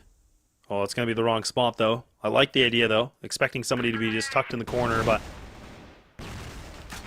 Fortunate for them, not the case. 40 goes wide here, gets the palm and connection. And there we go. A 6-3 is going to be done. A 7-2 would have been huge for 999, but nonetheless, I mean, that was a very, very strong half that we saw from the GR side. Now, this is, again, where I put my pessimistic side, into effect here, because this is where 999 now have to show us how well they can play on the BL. This is not going to be an easy one for them, to say the least. No, but it is workable with the 3 rounds. So they've at least avoided that 7th. It will help, but maybe we won't have to wait long for 7 here from 999 as Minchen picks up 3 on his stroll in the park on the way into B. He's kind of just taken that round and ran with it. He got 4 kills in the round and made it look like child's play.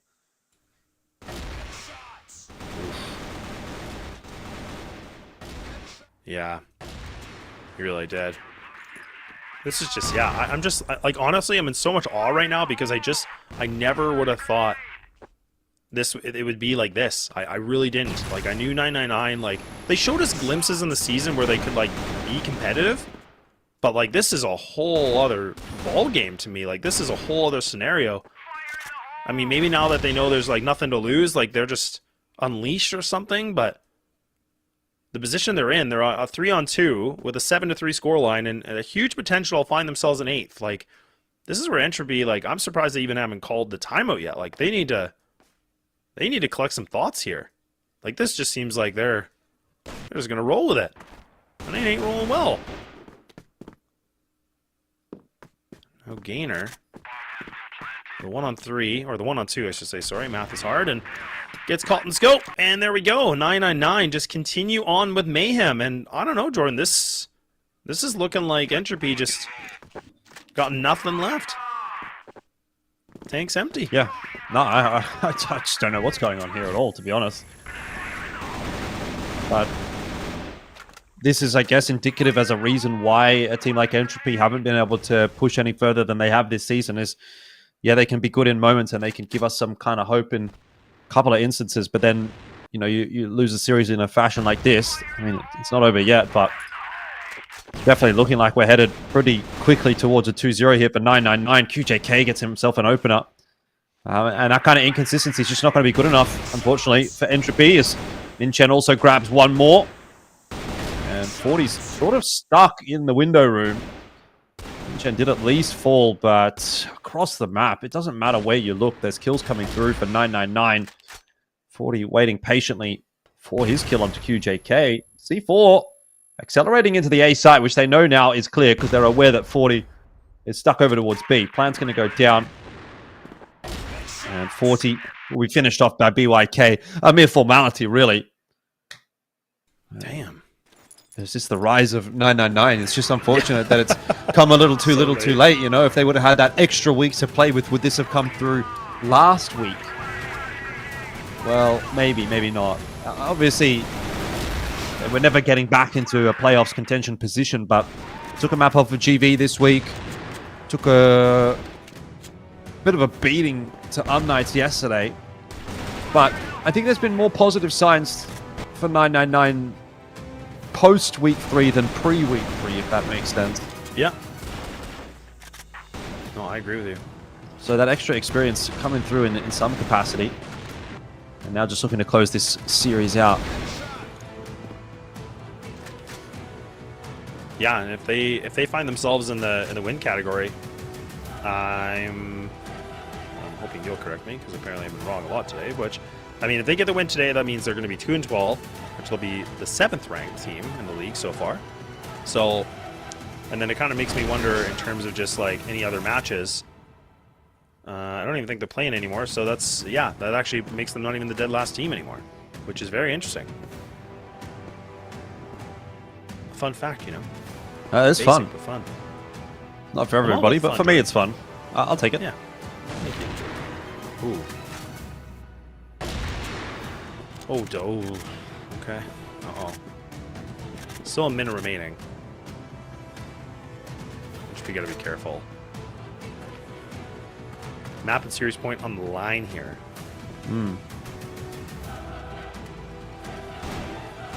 QJK, he spots them both out. Oh, if he can just quickly try to scurry up long. Oh, just gets around the corner in time. I mean, the C4's in middle, so he does kind of have to try and take this fight. But now they know they've been spotted. 40's going to be P-fied. It's almost... I can't, man. He can't be staying on that same line and Vi's running away. Like, it's either one or the other. Like, talk about that in a second, but now Vi's 20 seconds left. He's just got the win. Oh my god. But do you understand my point? Like, if 40's been spotted on that line and Vi's leaves, 40 can't stay there anymore, okay? Either 40 stays and Vi's stays, or they both leave. Or at least, as the sniper, you change your position up. Just to make sure that you don't get pre-fired like that. I don't know why they did that. Like, just play the numbers, too. Yeah. They just were like, oh, yeah, you'll be fine, 40, and then it just creates the one-on-ones, and it's a coin toss. It really is. And honestly, for that split second, I thought that he was able to get the shot. I didn't realize it was Vi's, but now Min is just barreling on in. He's just got himself the double entry. It's a 4-on-2, and this thing might be all over now. This might just be the end, and Min is just hungry for multi-kills. Beba tries to get a little bit sneaky through the window, and now it's all just down to Gainer, the last remaining player for a 1-on-3, needing to find himself a clutch, but Min is just going to get it done, so 999 have secured themselves a 2-0 to end their season off, and like I said, a nice little bit of a placement in 7th here for the remaining part of the season now. Yeah, big old smiles there for QJK. Lovely, lovely stuff tonight from 999. I think that might be the best game I've seen from them all season long. So credit where it's due. Improvement being showed for sure. Obviously, they've still got a long way to go, but you know, it's nice that towards the end of the season, in fact, that's their last game that they're going to play this season, they do get some success. You can end on a high. It does still mean that they're going to have to play through the relegation system to come back again into CFWL for next season. So they have to play through the relegation playoffs. But hey, that's a team, if they play that well, I mean, that's a team that you'd have no concerns about, no qualms about going into those relegations. And I would expect to see them back once again. That was actually a very nice game from 999. Either way, though, lads, that's us wrapped up. So we're going to hand it back over to the desk and see what they thought about our third match. Bye-bye. Thank you so much, Elfish Guy and Laz. Much appreciated. Very, very professional. Please enlighten me. Like, I thought 999 was the underdog at this point, but turns out they defeated them. And just like you said, it's gonna reach a point where, how can I say, if they reach relegation, then once they reach relegation, they have a chance. They still have a chance. Yeah, all three teams, of course, those two and TBI are all going to go to relegations. But this is, I'm going to actually take a page out of Elfish's book there. It was a very stellar performance from the members of 999, especially in this Black Widow. It was mentioned that was having the best performance on the whole board. And you look at the side of Entropy, this is not the team that I've seen play against GG, for example. This is not the team that I've seen play against unKnights. But this is also not the 999 that I've seen in the first half of the season. It's definitely improved a lot. And their level in this matchup basically reflects that. You can see like BYK there, 2.29 KD. And pretty much a very stellar game from them. They're one of those players, when you look at the side of 999, I look at CRS, I look at BYK, and they're the two people that I'm sure that if the team is to win, they'll be on top of the scoreboard. Yeah, it's due to them, of course. Yeah, and on top they are. They did manage to defeat Entropy for, I think it's their second win, if I'm not mistaken, if you could enlighten me. But yeah, it is. I honestly believe that 999, there is some kind of hope. And yeah, I don't know if we have an interview or not, but yeah, I wish we did, because it's BYK, man. What an impressive performance. Yeah, absolutely. 2.4 KD throughout the series is nothing to scoff at, especially, you might think, oh, like, Entropy didn't play that well. No, Entropy played okay. I don't think that Entropy had a bad day. They had an average day. And on this average day, we've seen 999 basically being able to outplay them on all fronts, whether it is this map of Widow, or it was the earlier sub-base. Basically played it really well. Then even let it get to the decider. And that pretty much should tell you the story of the individual level of BYK here. The two maps that they've won, it has been BYK to Yes. I don't want to say that word that much, but it's a carry performance. Yeah, 110%. I couldn't agree with you more. Very, very stellar performance. And we can see in the highlights, man, like they played it exceptionally well. It's just a little too, I wouldn't say too late. It just took them some time to reach that rhythm and that momentum and tempo for them to be able to actually beat teams like Entropy. And hopefully we see them in the future where they can do better. Honestly, I want to see all three teams, but there's more work to be done from TBI to get it out of the relegation. I feel like this 999 and Entropy in general, if they're both on their form, they're going to be very formidable on the relegation playoffs. TBI, though, some work to be done. I'm going to be completely honest with you. I think that they can fix it, whether it is by maybe changing a player or two or just trying to figure out new roles for the players. Because I think everyone on TBI has had a moment where like, oh, this guy is playing good, that guy is playing good. It's usually Hunt, the one that consistently bring in the firepower kind of player. But you need some support. You know, it can't be like 2 or 3 players bringing the firepower. It needs to be at least 4 people. That's what I say. 4 people. I mean, there's an African proverb. They say, if you want to go fast, go alone. If you want to go strong, go together. You know. So I'm excited. Like, there's so much hope for 999, and best of luck for Entropy in the future. You know, I don't want to be a pessimist, but I really do wish them the best. Yeah, absolutely. And as we said, you know, this is their final game of the season. They're pretty much locked there, and it's just gonna come down to the one big game, the finale of the season between ROC and unKnights. That's the one that I'm really looking forward to. I don't think I'm going to be there for it, though, at least here on the broadcast. I'm just going to be watching, though. Hopefully, yeah. I'm still going to be watching because I think it's absolutely entertaining. And especially every time that I see Alucard coming up against the Egyptian teams, there's always a little bit of more intense emotions, especially when it's your former team more than anything. I agree, yeah. And some of these Egyptian teams, to say the least, they have been with together, like they've been in the same teams, and now they're playing against each other. So that's kind of, it adds the spirit of, you know, competitiveness, friendliness, and stuff like that. So I'm excited, you know. I can't wait, honestly, for playoffs, because this is something you should all pay attention to, because this playoffs in this specific region is going to be very, very, very competitive and very strong and very